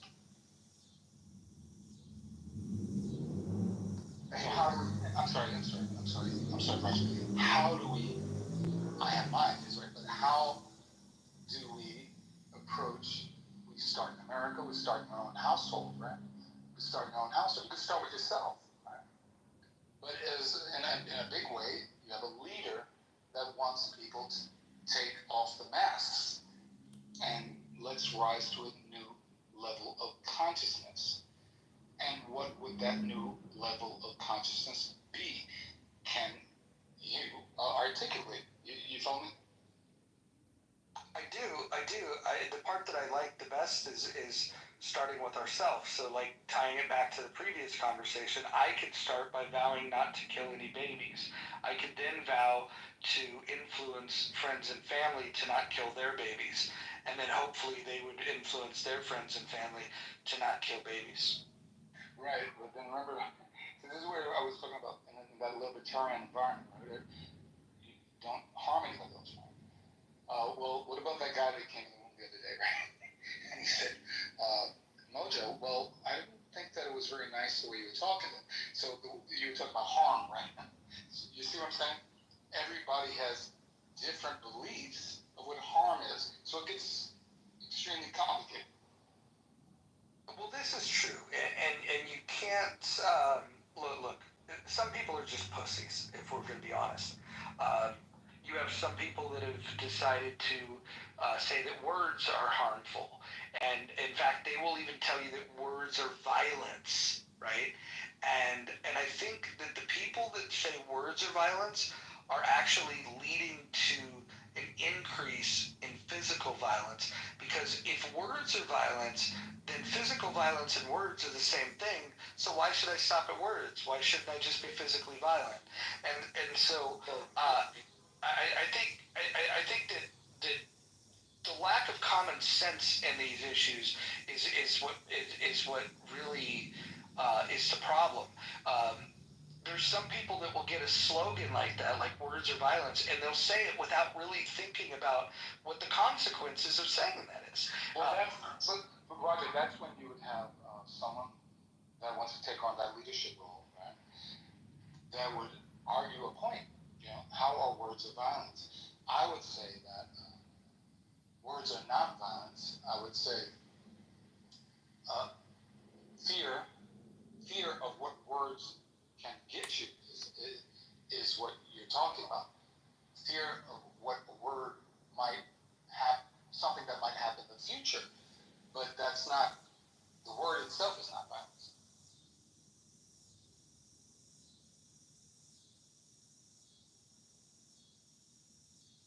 So, time out. Who do you think is supposed to lead us out of this?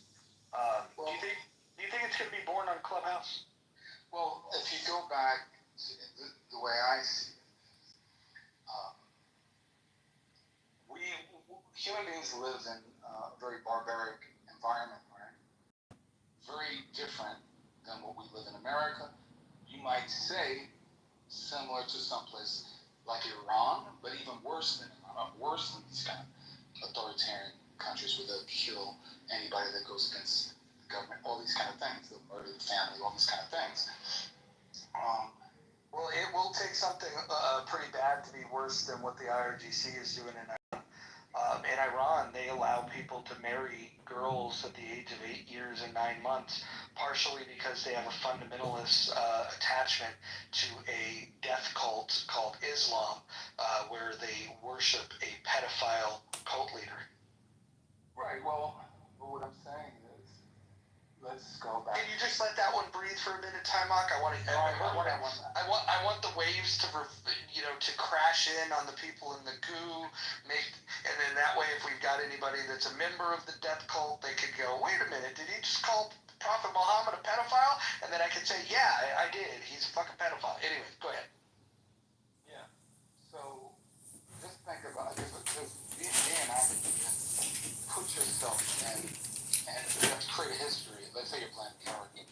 So let's say you're playing a character from the past, right? Thousands of years ago. So you have to put yourself in that world. And so I did, like, the last role I played was on a TV show called Double Cross, and I played a psychopathic sex trafficking kingpin. And I said to myself, okay, let me talk to a psychologist. So I really want to put myself in the world. So in this case, talking about the different worlds that have existed, I go back to thousands and thousands of years ago. Like, for example, Mayans. Did you ever see that movie Apocalypto? I loved it. Mel Gibson. Yes, it is absolutely fantastic. Their set designs for the obsidian knives gets them archaeologically correct. Did you see it, Mojo? Apocalypto? Yeah, very good. Right. So just imagine an environment right now where they're just taking over your whole neighborhood, taking you and killing your family in front of you, and then taking you to the top of a structure and cutting your heart up, and you're next in line. That's a whole different reality. So the reason why I alluded to all this is because in those times, there has been intelligence out of this suffering that I'm not very religious, but I have had spiritual moments, supernatural moments, where a higher intelligence came to me. So, you could say the yogi. Were you on GMT? No, I wasn't. I was straight. I didn't take it. I don't take drugs. So, what I'm getting at is these. For example, the first yogi, which I told you about, the first yogi. It's gonna, times call for a different state of consciousness. Well, those times back then, it called for a higher state of consciousness. The Egyptians, right? The Mayans. So there's the Kundalini exercises, right? This is not a very common thing. I don't know how many people in this room have done any of the breath work, Kundalini, right? Because trauma is held in the first three chakras, right? The perineum, right below the navel, and then below the sternum. And these are all ways to pull these traumas out from the past, right? And open up your heart, and your mind thinks differently. So to have a libertarian environment, there has to be these kind of practices, is what I'm trying to say.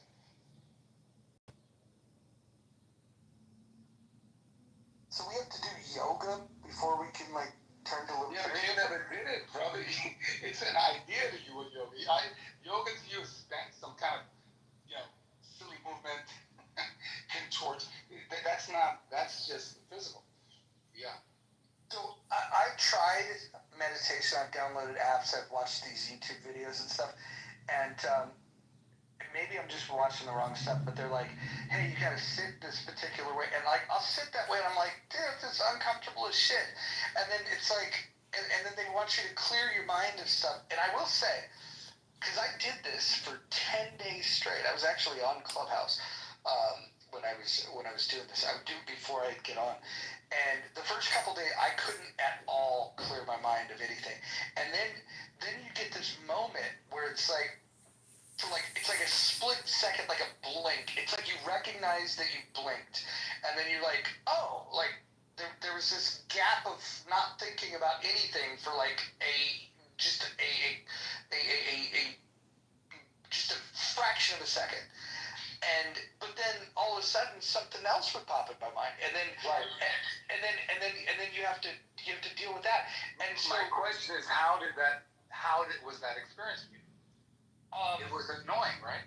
It was frustrating in the sense that you can't truly clear your mind for any significant period of time. Well, you can, but you couldn't.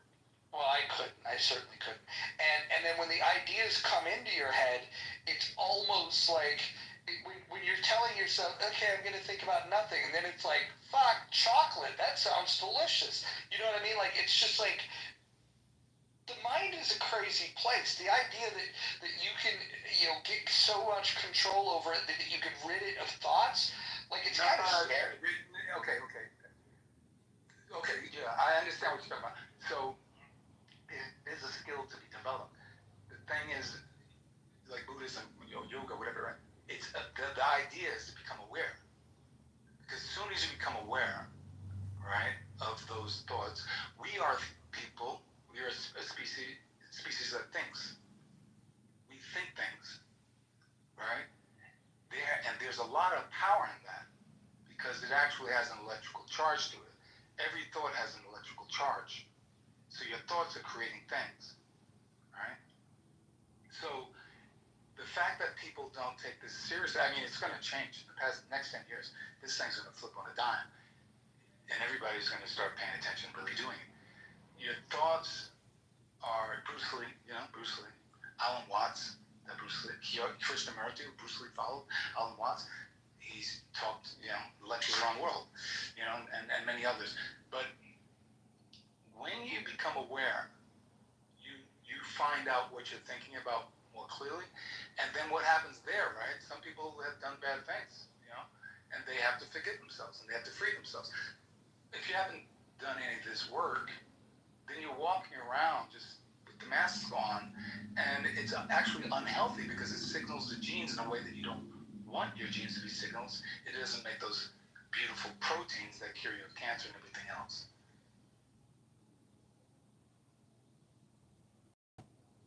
What does this have to do with the dead? I'm take up singing. That's what I do. I like to sing. Can you sing? Can you sing, Roger? When I used to drink, I used to karaoke. I had a couple songs in the repertoire. Which one? What songs did you sing? I would do Eye of the Tiger. I would do Welcome to You had to be Jungle. drunk though, right? I had to be very drunk. Yes. I could do some Waylon Jennings. Some Johnny Cash. But Eye of the Tiger was like one of my go-tos. There's another song that I like. I'll bring down the house with the song. I don't know if you've heard the song Alice. Who the fuck is Alice? It's a sing-along. You guys can go Google it, look it up. It's a great karaoke song. Wow.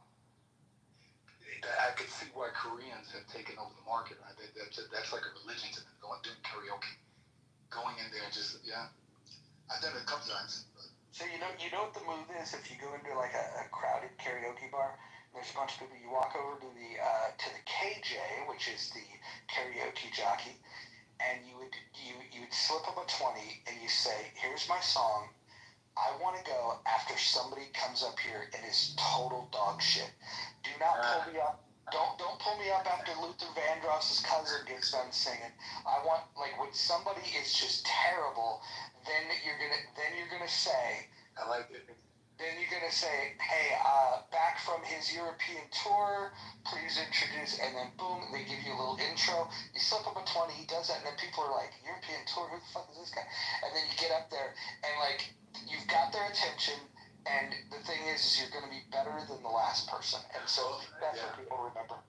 I was visiting a friend in Italy, and he brought me and some friends up into a mountain in Italy. And it was a restaurant, not too big, a medium-sized restaurant. And just for the average folk, it was a nice villagey crowd. And they were doing karaoke. And the owner would set songs, and different people sang. So I sung a Frank Sinatra song. They liked it, and I was surprised because my father was a singer, but I never, it wasn't a thing that I really pursued. But I liked this song. So it was they videotaped it. So one day I'll show you.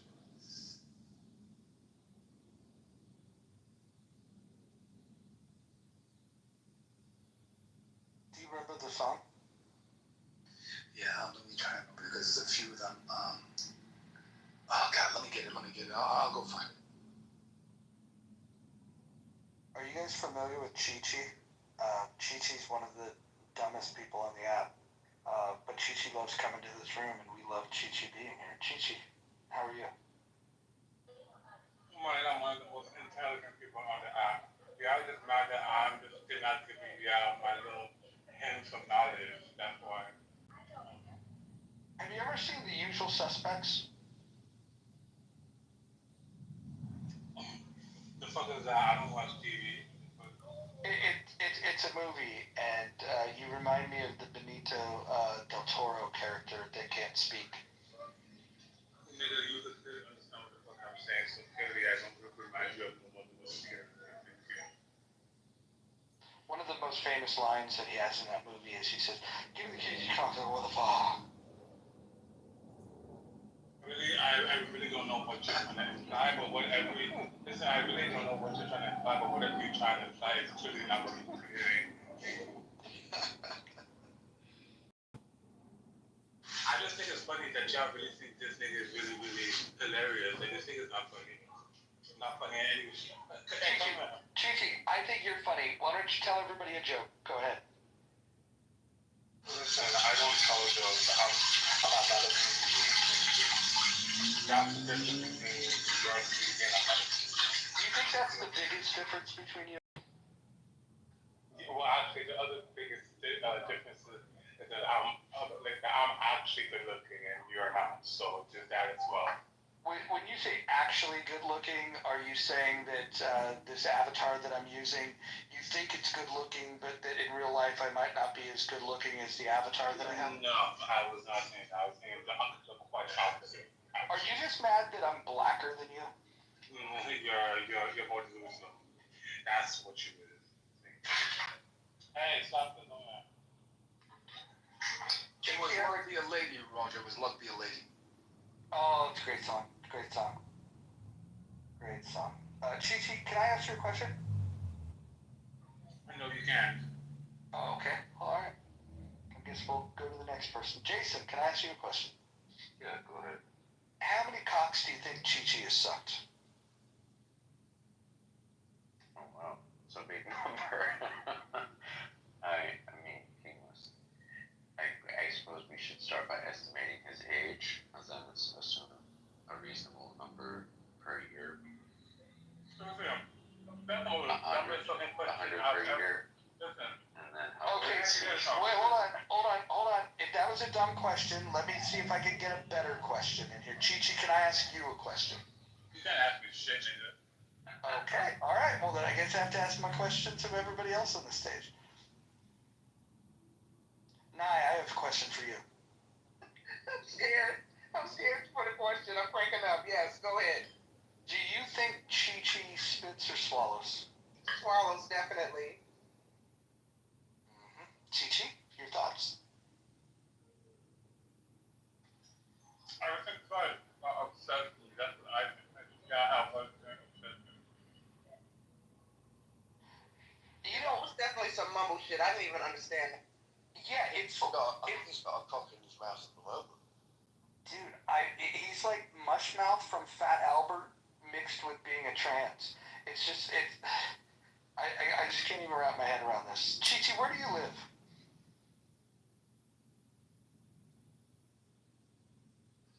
Why is you so fucking serious, nigga? They just like.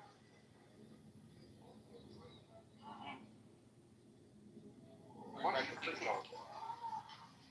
Bring back those free calls. Bring back those free calls, right, Chi-Chi? Yeah, I saw your mother at a fucking freak off, bitch. Ooh. Wait, my mother was at a freak off? Hold on. Hold on, let me ask. Mom! I'm gonna ask her. I'm gonna get her on the phone here. Hold on. Oh no. I'm gonna ask her if she's ever been at a freak off. Where was this alleged freak off? She knows exactly where it was. Like I said. Where was it at? She knows exactly where it was. Did it involve men or women? Both. Who were you partaking with at this freak off that you saw her at? Were you going down on a man or a woman? I was just participating in the extracurricular activity.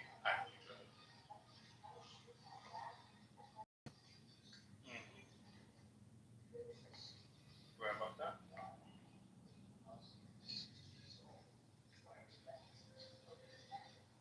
Hey, come here. Chi-Chi, have you voted in the poll, Hobo? No. What do you think is more important, equality, justice, or liberty? In this case, it'll probably be justice. None. They're all trash. Oh, they're all trash. Got it. Yeah, right. So, Chi-Chi, do you discriminate on the cocks that you suck, or cocks, Hispanics, cocks, black? I'm definitely a discriminator. Thank you. So which cocks do you prefer? The one that involve you. That's the one. Small ones, big ones, ones that The ones that don't involve you. Okay, got it. Thank God. That's all. That's right. Chi-Chi, what rooms do you normally go into on this app? Any room that I feel like it. Are they typically the gay rooms? What's up there?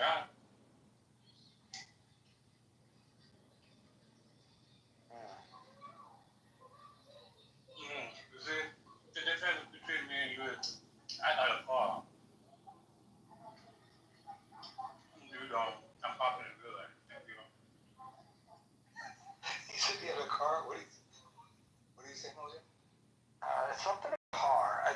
sucks dick in a car? He has a car. Okay. Yeah, a Tesla.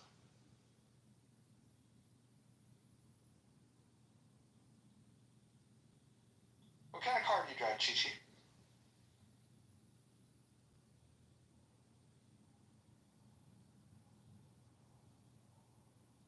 Chi-Chi, you still with us?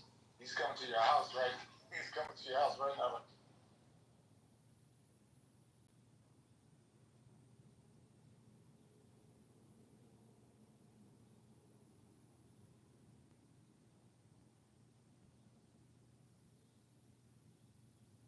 I don't like the poll because it never adds up to 100. It's always adding up to either 101 or 102%.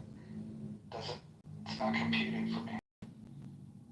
Yeah, and the last thing I'll say about this, I was talking about before, was the whole thing about new state of consciousness, new mind, you're in a new world, blah, blah, blah, is starts with yourself, right? So you have to get to the unknown. You have to get to the unknown.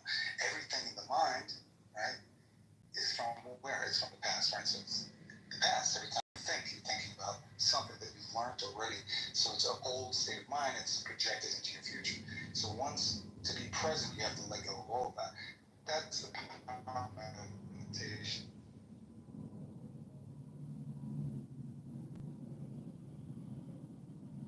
I think future Congressman Kidover probably does meditation. John, do you do meditation? The mayor of New York does over here. He does it with a phone.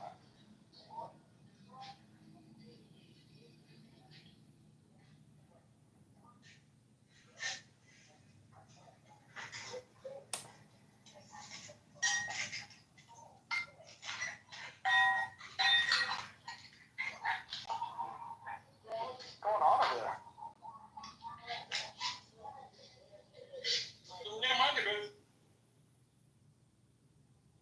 That's different.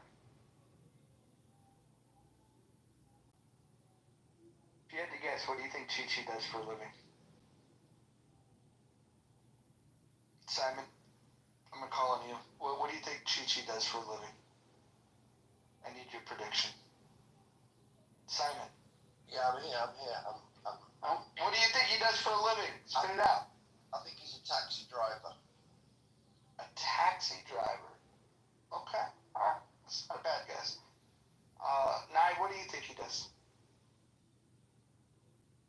Nothing, just complain on Clubhouse, talk shit. But no, if I had to guess, he probably is a babysitter. He probably babysits children. Simon, what do they call the crossing guard in the UK? The crossing guard?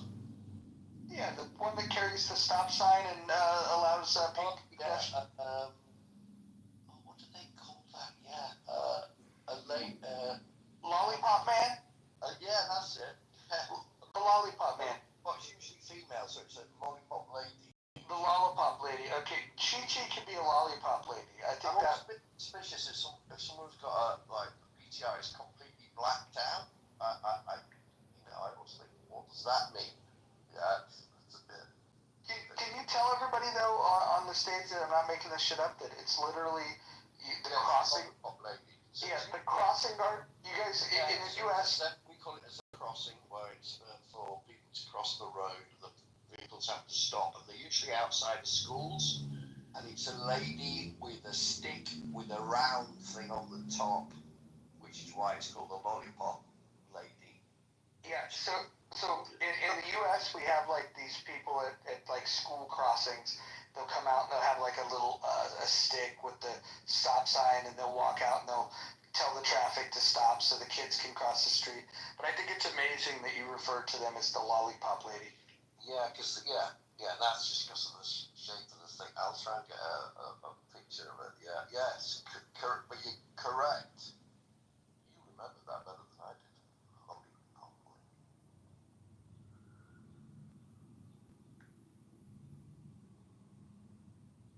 There we go.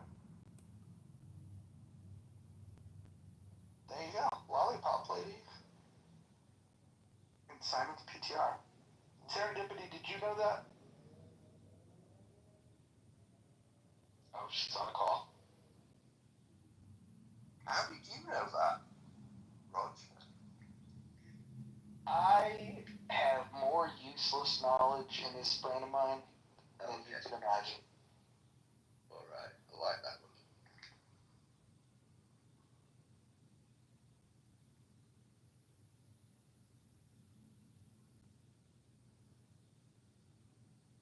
You imagine a room with Astro and Chi-Chi and the other guys in this. Imagine all in the one room.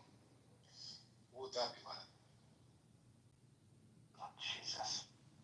It would be called chillism. What kind of cult would that be? Have you ever been in the room, time out, called chillism? I come to your room to have a laugh, to learn about politics. I like to learn about politics and these kind of things that you discuss where it gets a little boring, but I'm learning something. And I go to, sometimes there's the writing rooms, and that's about it. That's it. Not like the old days. And I'm getting better, so I'm going to be out more, so I won't be on Clubhouse much again. So it's a slow process when you're healing the nerves. So anyway. Time out. When will you have the dates for the release at the AMC theaters? Yeah, well, it releases October 19th for a week around the country, but there's going to be some other things happening as well with it. I'll know more in the upcoming week or two. I'll know more. Okay, week of October 19th. Do you have any commitments to like go places like LA or somewhere like that for a premiere? Yeah, I talked to my agent about that today, and he's calling corporate, discussing that. Yeah. So basically, it's just choosing cities. Obviously, we're going to choose big cities, and then everything work out well. I'll let you know right away which cities we're going to first and all that kind of thing. Yeah. I had a really good idea. I think you guys would really like it. First, something came up from a fan sent a marching band that I'll send it to you. A marching band playing the Glow song. Yeah, this is great. And what came to mind was, imagine in the parade, 50 show-nuffs, different colors, different LGBT showing up, everything. Imagine that. That'd be funny as hell.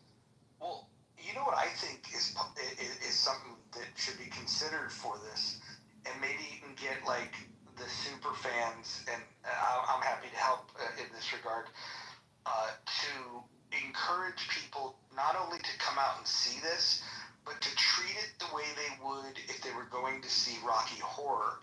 And maybe what is necessary is to get local acting troops to dress up as the characters in the theater and act it out. Have you ever been to a theater showing of Rocky Horror? Yeah, sure. And we've done some things like this, and that was one of the things. I was gonna tell people, look, have stuff, do the whole thing, but maybe a real pointed direction to them to make it a real thing, and maybe that would inspire them to do it even more, like you're talking about, like Rocky Horror Show. So that's a great idea. Awesome. Can I just pause real quick and just say hi to the sexiest woman on the history of Clubhouse streets? Oh, it's so sweet, Nyla. Monica. Can I just share with people why I adore you so much? First of all, she's got the voice of an angel. Secondly, she's incredibly intelligent. She's feisty. And Monica is my favorite female on the app.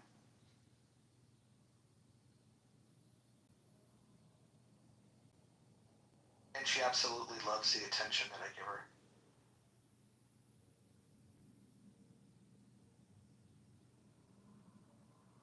No speech.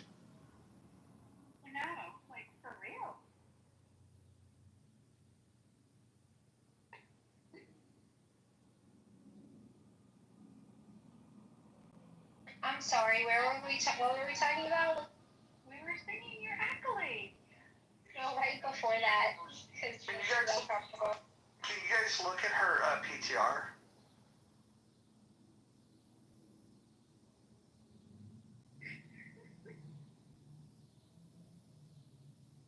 Power couple of the year.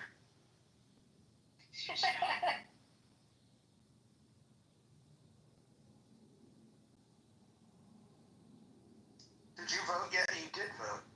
That's amazing. Let's see. I think we're almost up to 1,000 members in this house. 971 members. Just gotta get a few more people. Well deserved. That's good for the post clubhouse hurrah. No, it's excellent. Dolly, you have to do the newest update. They launched it yesterday.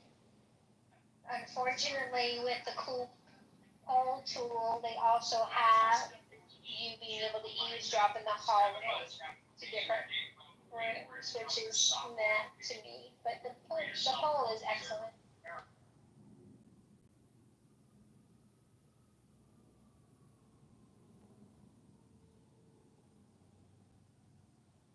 Yeah, the poll right now, it's got 50 votes, and the question is, what is more important, equality, justice, or liberty? Right now, liberty is winning. Thank God.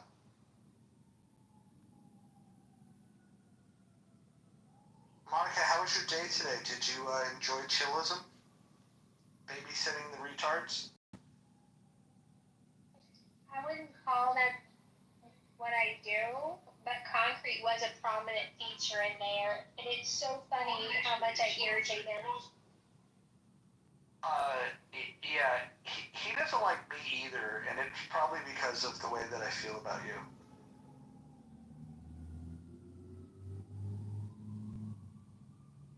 Welcome, Hikima.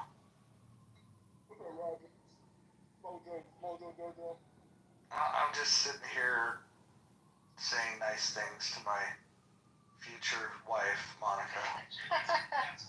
Roger, I was disappointed yesterday. Sorry. Disappointed in what? I didn't hear your take on my room about the crime of being white, and I didn't want your feedback on it. Oh, I fell asleep. Sorry. Well, that says a lot, and we can turn into something now. It was so entertaining that you fell asleep. No, okay. It was a super long day. I had gotten up at like 4 a.m., so it was a really long day.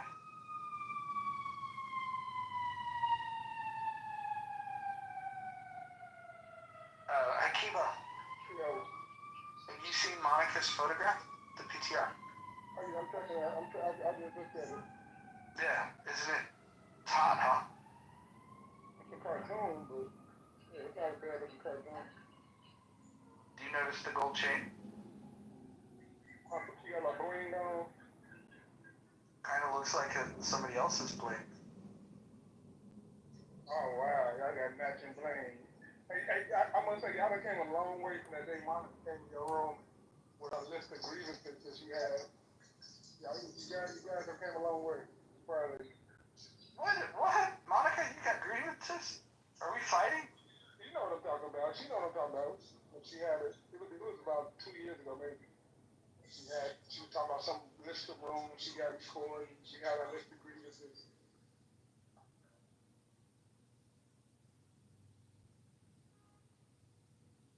Somebody, you didn't treat her right. She was felt slighted or treated unfair. I forgot the context, but it was sucks. I'm very gentle with her.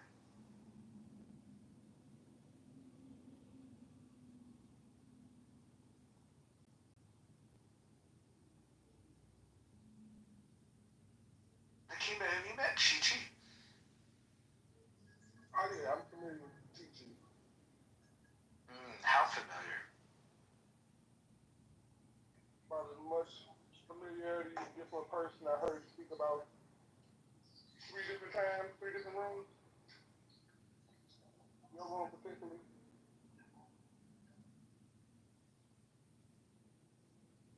I know Chi don't take no shit. He'll cuss you out. I heard him cuss you out a couple times. How many dicks do you think Chi-Chi's sucked? That's out of my realm of knowledge. I have no idea. Yeah, yes. You know those things where like they got a gumball machine, and if you can count how many gumballs are in it, you win a big prize. Like this is kind of the same kind of question. Like how many dicks do you think Chi-Chi's sucked?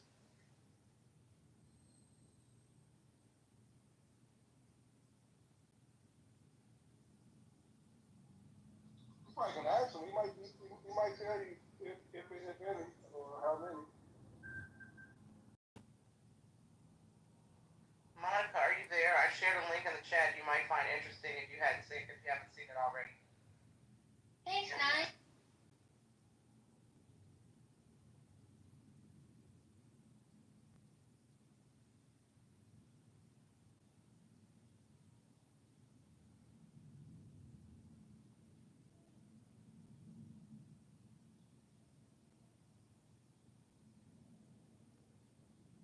Have we gotten to the bottom of why Nathan changed his PTR?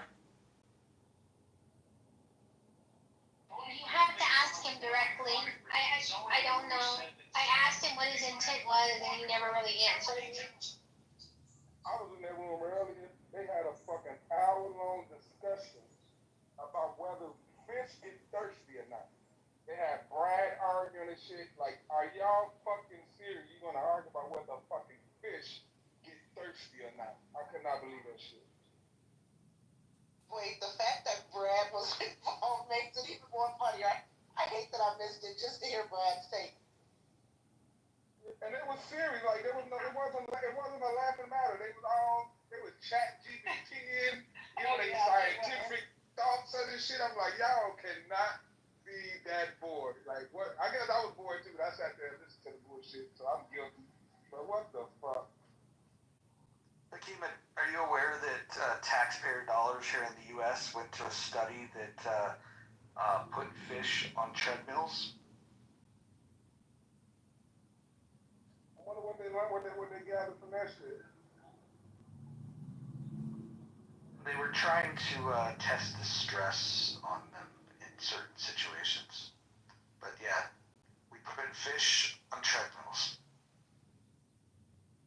Good old US of A. Good US of A. That's capitalism. Hard at work right there, Roger. That is capitalism hard. That ain't got nothing to do with capitalism.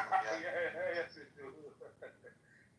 They run out of shit to spend money on, so they got to keep spending for the economy. So they're gonna make up shit to fucking spend money on.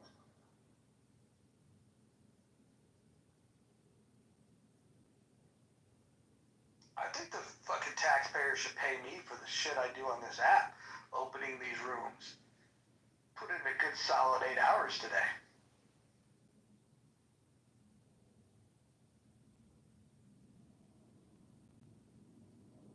I wonder who paying you to be so Islamic phobic? Right? That got to be a check coming with that. You going way too high. What does Islamophobic mean to you? I don't know. I guess persons don't like Islam. Same as racism, right? What's they talking about? Same as racism, right? Kind of, so they're the same group, I guess. Wait, Islam's a race now? Oh, definitely not. It's the same concept. I guess it falls in the same group of not liking. Why were we interested in propping up and protecting and keeping away from scrutiny a group of people that believe that the perfect human that's ever walked the earth fucks little girls? Like shouldn't we all hold hands and unite and say, hey, that's not a good thing? I think what you miss, and it's pretty big what you miss, is that Muslims don't worship Muhammad. He's just a messenger from God, and like, no matter what you say about him or anyone else, like nobody's perfect, and God would choose just about anybody to get his message through. So like, I think you're missing missing that. Like, no one worships Muhammad. He's domestic. You know, one of my favorite things about the old clubhouse is that you can go into some of these rooms and there'll be cultures there, like there were these Pakistanis there that. You can't call them Packies. That's racist. Packies? Yeah, well, I can do it pretty good, that accent. They were having, they kind of cornered this young lady. She must have been older than 22 or 23, and she was, she was talking about what you're talking about, like the scriptures, the big scriptures, and there were men there that were, they seemed like between the ages of 25 and 55, and they were kind of honing her in on what she was she was kind of squirming around, talking about this thing about men having sex with. I don't know nobody that looks like that who would ever trying to call me out my motherfucking name, bitch. I mean, fuck her. Wow, she woke up, and so and there's somebody that taped it. It was out of this world hilarious, but basically they were spending an hour getting her to nail her down, and she said, yes, it's in the Vedas, and I believe it's okay. Basically, she was saying it was okay, right? And they were, you get the fuck out of this room, you fucking bitch. They were calling every god name. It was so hilarious. Yeah. So some of these, it's interesting. Sometimes it could be a woman that supports these kind of things,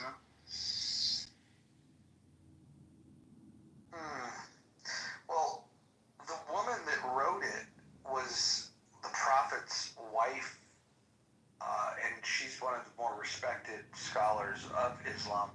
And she wrote, like acknowledging that, that they had sex when she was 9, married when she was 6. And by the way, when he met her, he was 51. When they consummated, he was 54. And she also talked about, stains, God, I don't even want to get into the details of it. I just think that if a group formed today that said, hey, the greatest dude ever is this guy, and then you talk about all the things that he's about, if he was a pedophile, people would go, oh my God, you guys are propping up a pedophile. But because he was a pedophile, 1,400 years ago, that makes it okay.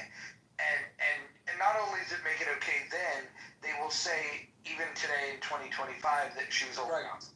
That's what they were cornering this girl about. That's the exact conversation. And, yeah.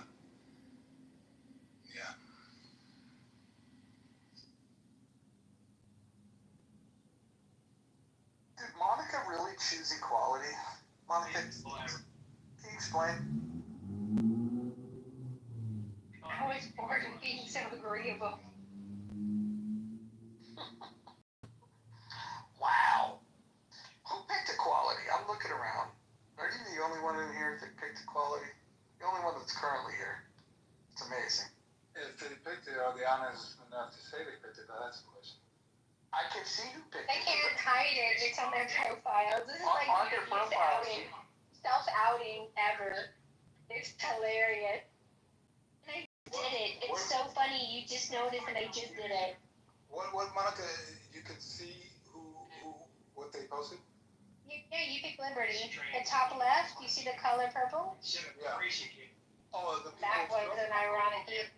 Yeah, and Kima picked Justice for blue and Dolly picked Justice. Justice is not a bad one. I can make the argument for equality of opportunity, but not equality of outcome or equity. So women aren't equal to men?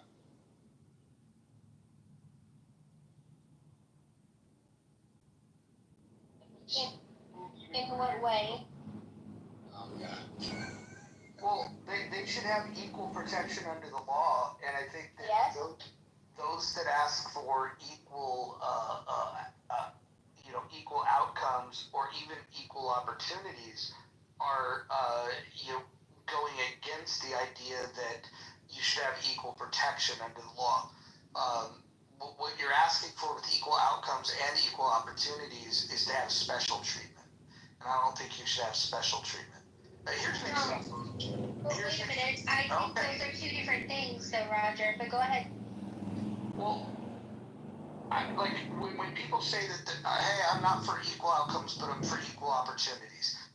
I first think of like, okay, like what if you were a professional ball player and like, and you were like, I should have the opportunity to try out for the New York Yankees. If the New York Yankees don't think that you're good enough, they don't need to give you an opportunity to try out. And so, no, like you cannot force an opportunity for people. You have to earn opportunities.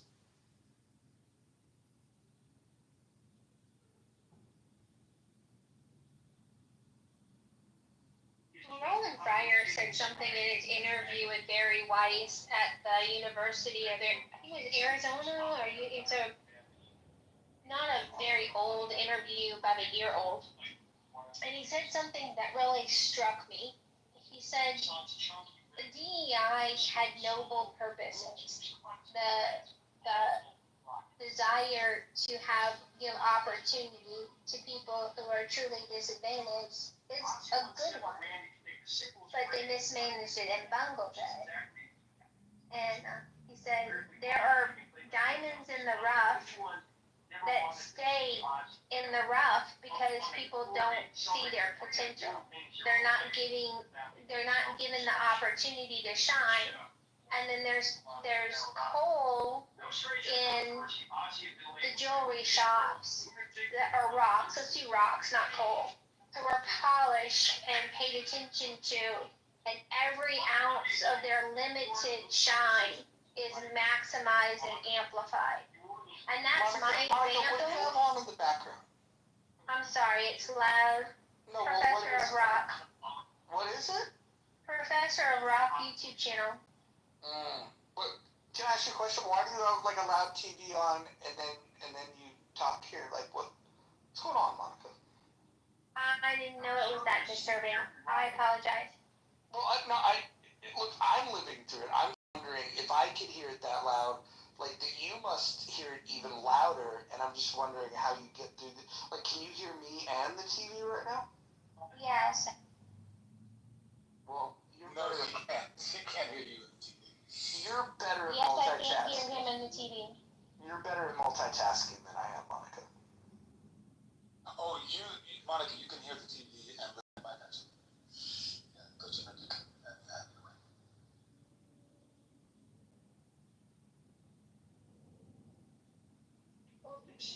Did anyone want to comment on the commentary of Roland Fryer? Oh yeah, definitely. Before you do, Monica, can we do a room on Roland Fryer at some point? You want me to start it now? Can we have a replay? I'll tell you what. If you want to start a room right now about Roland Fryer, you can title it. I will. I don't even need to mod. You can open it right here in the muff. Give me the keys. Thank you. Okay. I'm gonna give you the keys. Rich, go ahead while we. Yeah, I was gonna ask, Timok, have you ever trained any Kudo or no? Trained what? Kudo. Kudo. It's Kyokushin mixed with more judo, more grappling and stuff like that. It's like Kyokushin. Yeah, I trained at a time where you would, the more Kyokushin guys. So I trained with a few Kyokushin guys, and then separately I would train with some judo guys. Okay. Yeah, there's one called Kudo that it's like a amorphous of Kyokushin, but adding more judo grappling. That's pretty good stuff. That's great. Monica, go ahead and open it, and then I will go ahead and funnel people over. The Roland Fryer stuff is important. Do you have a preference on the title? Do you How far back do you want me to go? When he was cancel cultured from Harvard, or? Monica, this is going to be your room. This is going to be your show.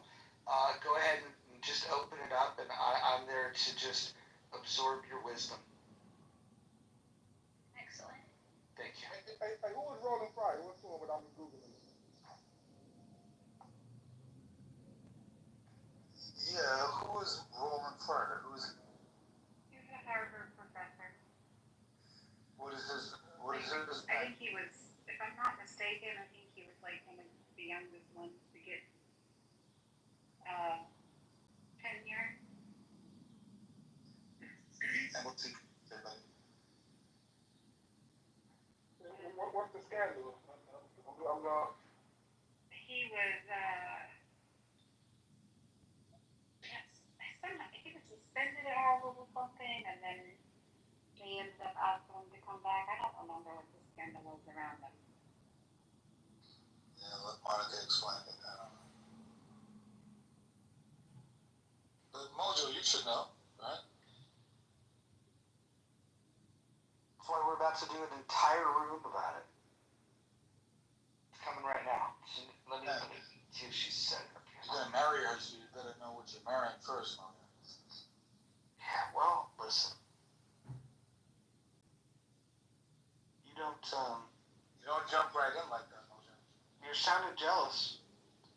No, I'm a free guy, you know. That's right. It was false sexual allegation. What I think he was doing something. He came out with some study that was not very woke, and so I think they were kicked at him. And some girl charged him with sexual harassment or something.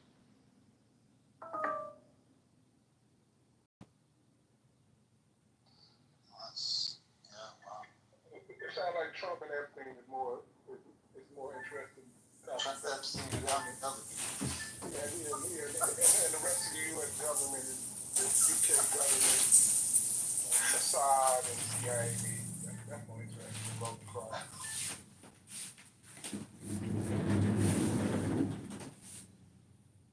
There used to be a comedian, a black chick, in they sang out in downtown Manhattan Village, and she would collect the crowd, and in a comedy show, she would go, "The power of the pussy, the power," and everybody started laughing. That was one of her lines.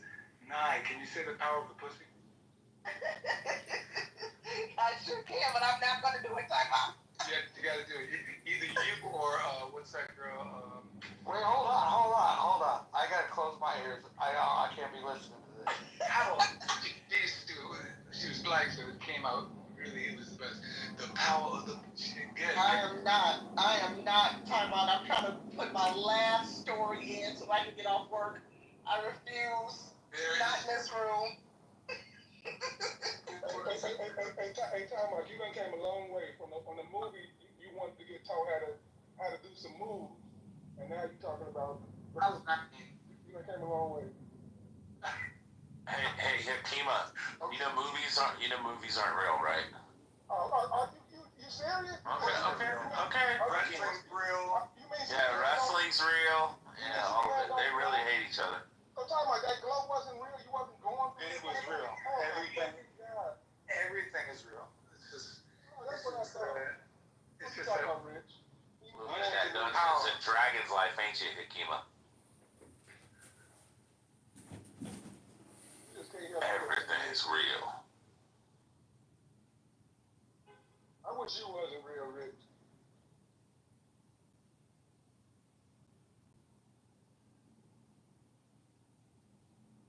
Your mom should have swallowed you, Hakima.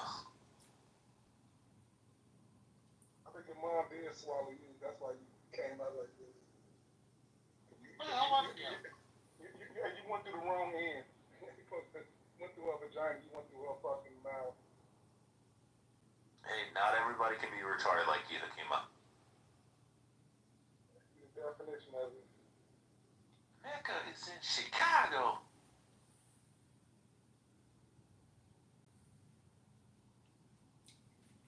Rich has been activated. What? I mean, I haven't heard your voice all day. Now you're here talking shit. I say that humorously, of course, Rich. I've been busy today. That's good. That's cool. It's good to have a life. It's good to have things to do. Y'all want to hear something funny? I'm staying with my son and my daughter-in-law. We're waiting. She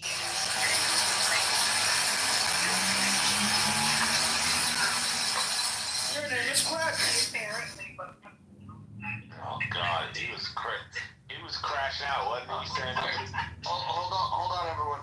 The link to Monica room is up above, and I'm gonna count down backwards from 10, and I'm gonna end this room. So everyone click on that link so they could go over there. I'm just gonna start counting. Just click that link that's posted up top. 10, 9. Church. And what I'm doing right now is I'm talking about his work with education. And this is a Black economist. So he said what he did. And Serendipity, can I mod you so you can help me? Nye, would you like to mod this space too? And I think that would be enough for the mods. Like, we'll keep the mod panel to 4 and see how it goes. And that way you guys can bring people up while I set the stage for Roland Fryer. I'm so thrilled and honored that Roger's going to let me talk about Roland Fryer because he really is truly one of my favorite Americans currently living. And Thomas Sowell, and there's a handful of others, Victor Davis Hanson. But Roland Fryer started out with very limited resources. He was raised by his grandmother. And he actually is incredibly funny too, and witty, and arrogant, but arrogant with competency. So it's like he deserves to be a little cocky, right? Because if you're confident and you have the skills that equal your confidence, then it's not narcissism. It's just accurate. So, Roland Fryer, I said earlier, won a prestigious award as a Black economist. He's done amazing research in education, and he said what we did with the kids is we bribed them. We paid them to make good grades. And people are like, oh, you can't do that. Well, we did, and it worked. And then we offered classes for their parents, after-school classes, financial literacy classes, functional classes for their parents, and I don't know if he paid them too, but he might have. And the parents came, and they became invested in the kids' education even more than they might have already been. And it became a culture in school, and so even the schools with very limited resources, the kids did okay. And I just thought that was great. That is from a Barcelona lecture that he did, and that's one of. When he came out with his police study, I did research on him, and I found the education video, and I brought it to Clubhouse on a replay, because that's what I do. I'm looking for it really quickly to put it in the chat, because it is old. It's 13 years old. He flew to Barcelona, and the title of this video is Roland Fryer, Racial Inequality in the 21st Century, the Declining Significance of Discrimination. And, yeah. So let me pause while I fetch this link. Does anybody have any comments so far?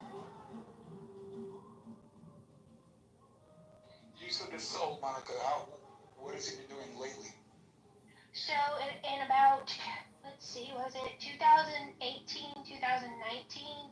Around that time, could have been a couple years off, he did a police study, and he went around the country visiting different police precincts, and he studied the tendency for cops to use lethal force and excessive force among Americans.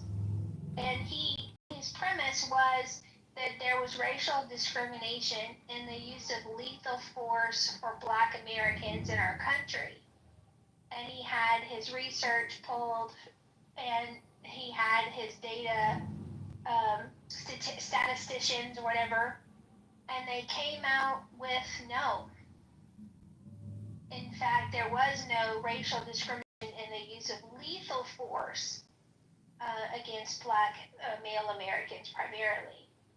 He did find there was evidence and racial discrimination in the use of excessive force.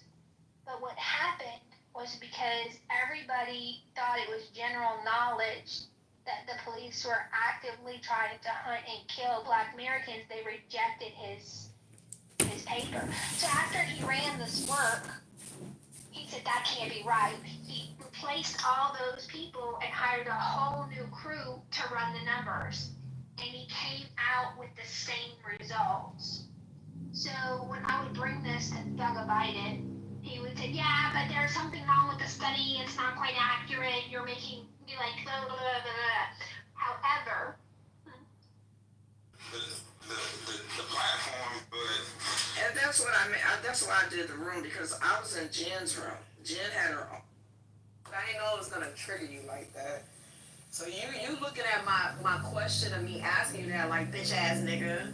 And I didn't even say bitch ass nigga, but that's what you think in your mind. Like, it's like, no, I just asked you simply, like, you know, listen, stop acting like you didn't need the people, because you did need the people. And you still need the people. To be honest with you, there's some good creators on Clubhouse.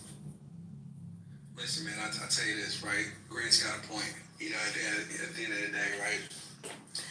You gotta listen to my elders sometimes, you know. And listen, I'm an Aquarius, man. I've got a short fuse, a very short fuse. Man, don't blame this on the zodiac, man. That's just. I mean, it's a fact. Yeah, don't put that on Aquarius, because I'm an Aquarius and I'm nothing like you.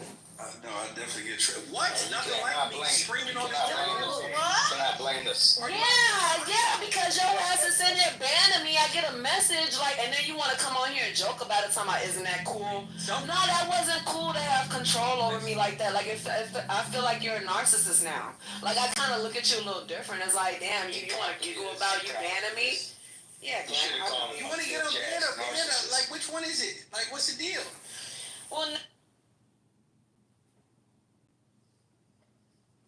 you're gonna fuck around and ban me again. That's what you're gonna do. Now, if I got banned already, and I haven't even started a life on that app, I could just imagine what happens in the future, you know? He bans me every month. I'm banned almost every month, but I keep coming back. Get your crazy ass to the goo, man.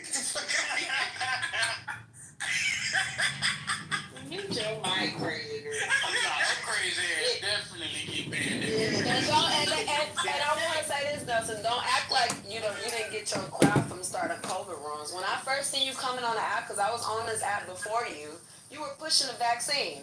And I always wanted to ask you this question.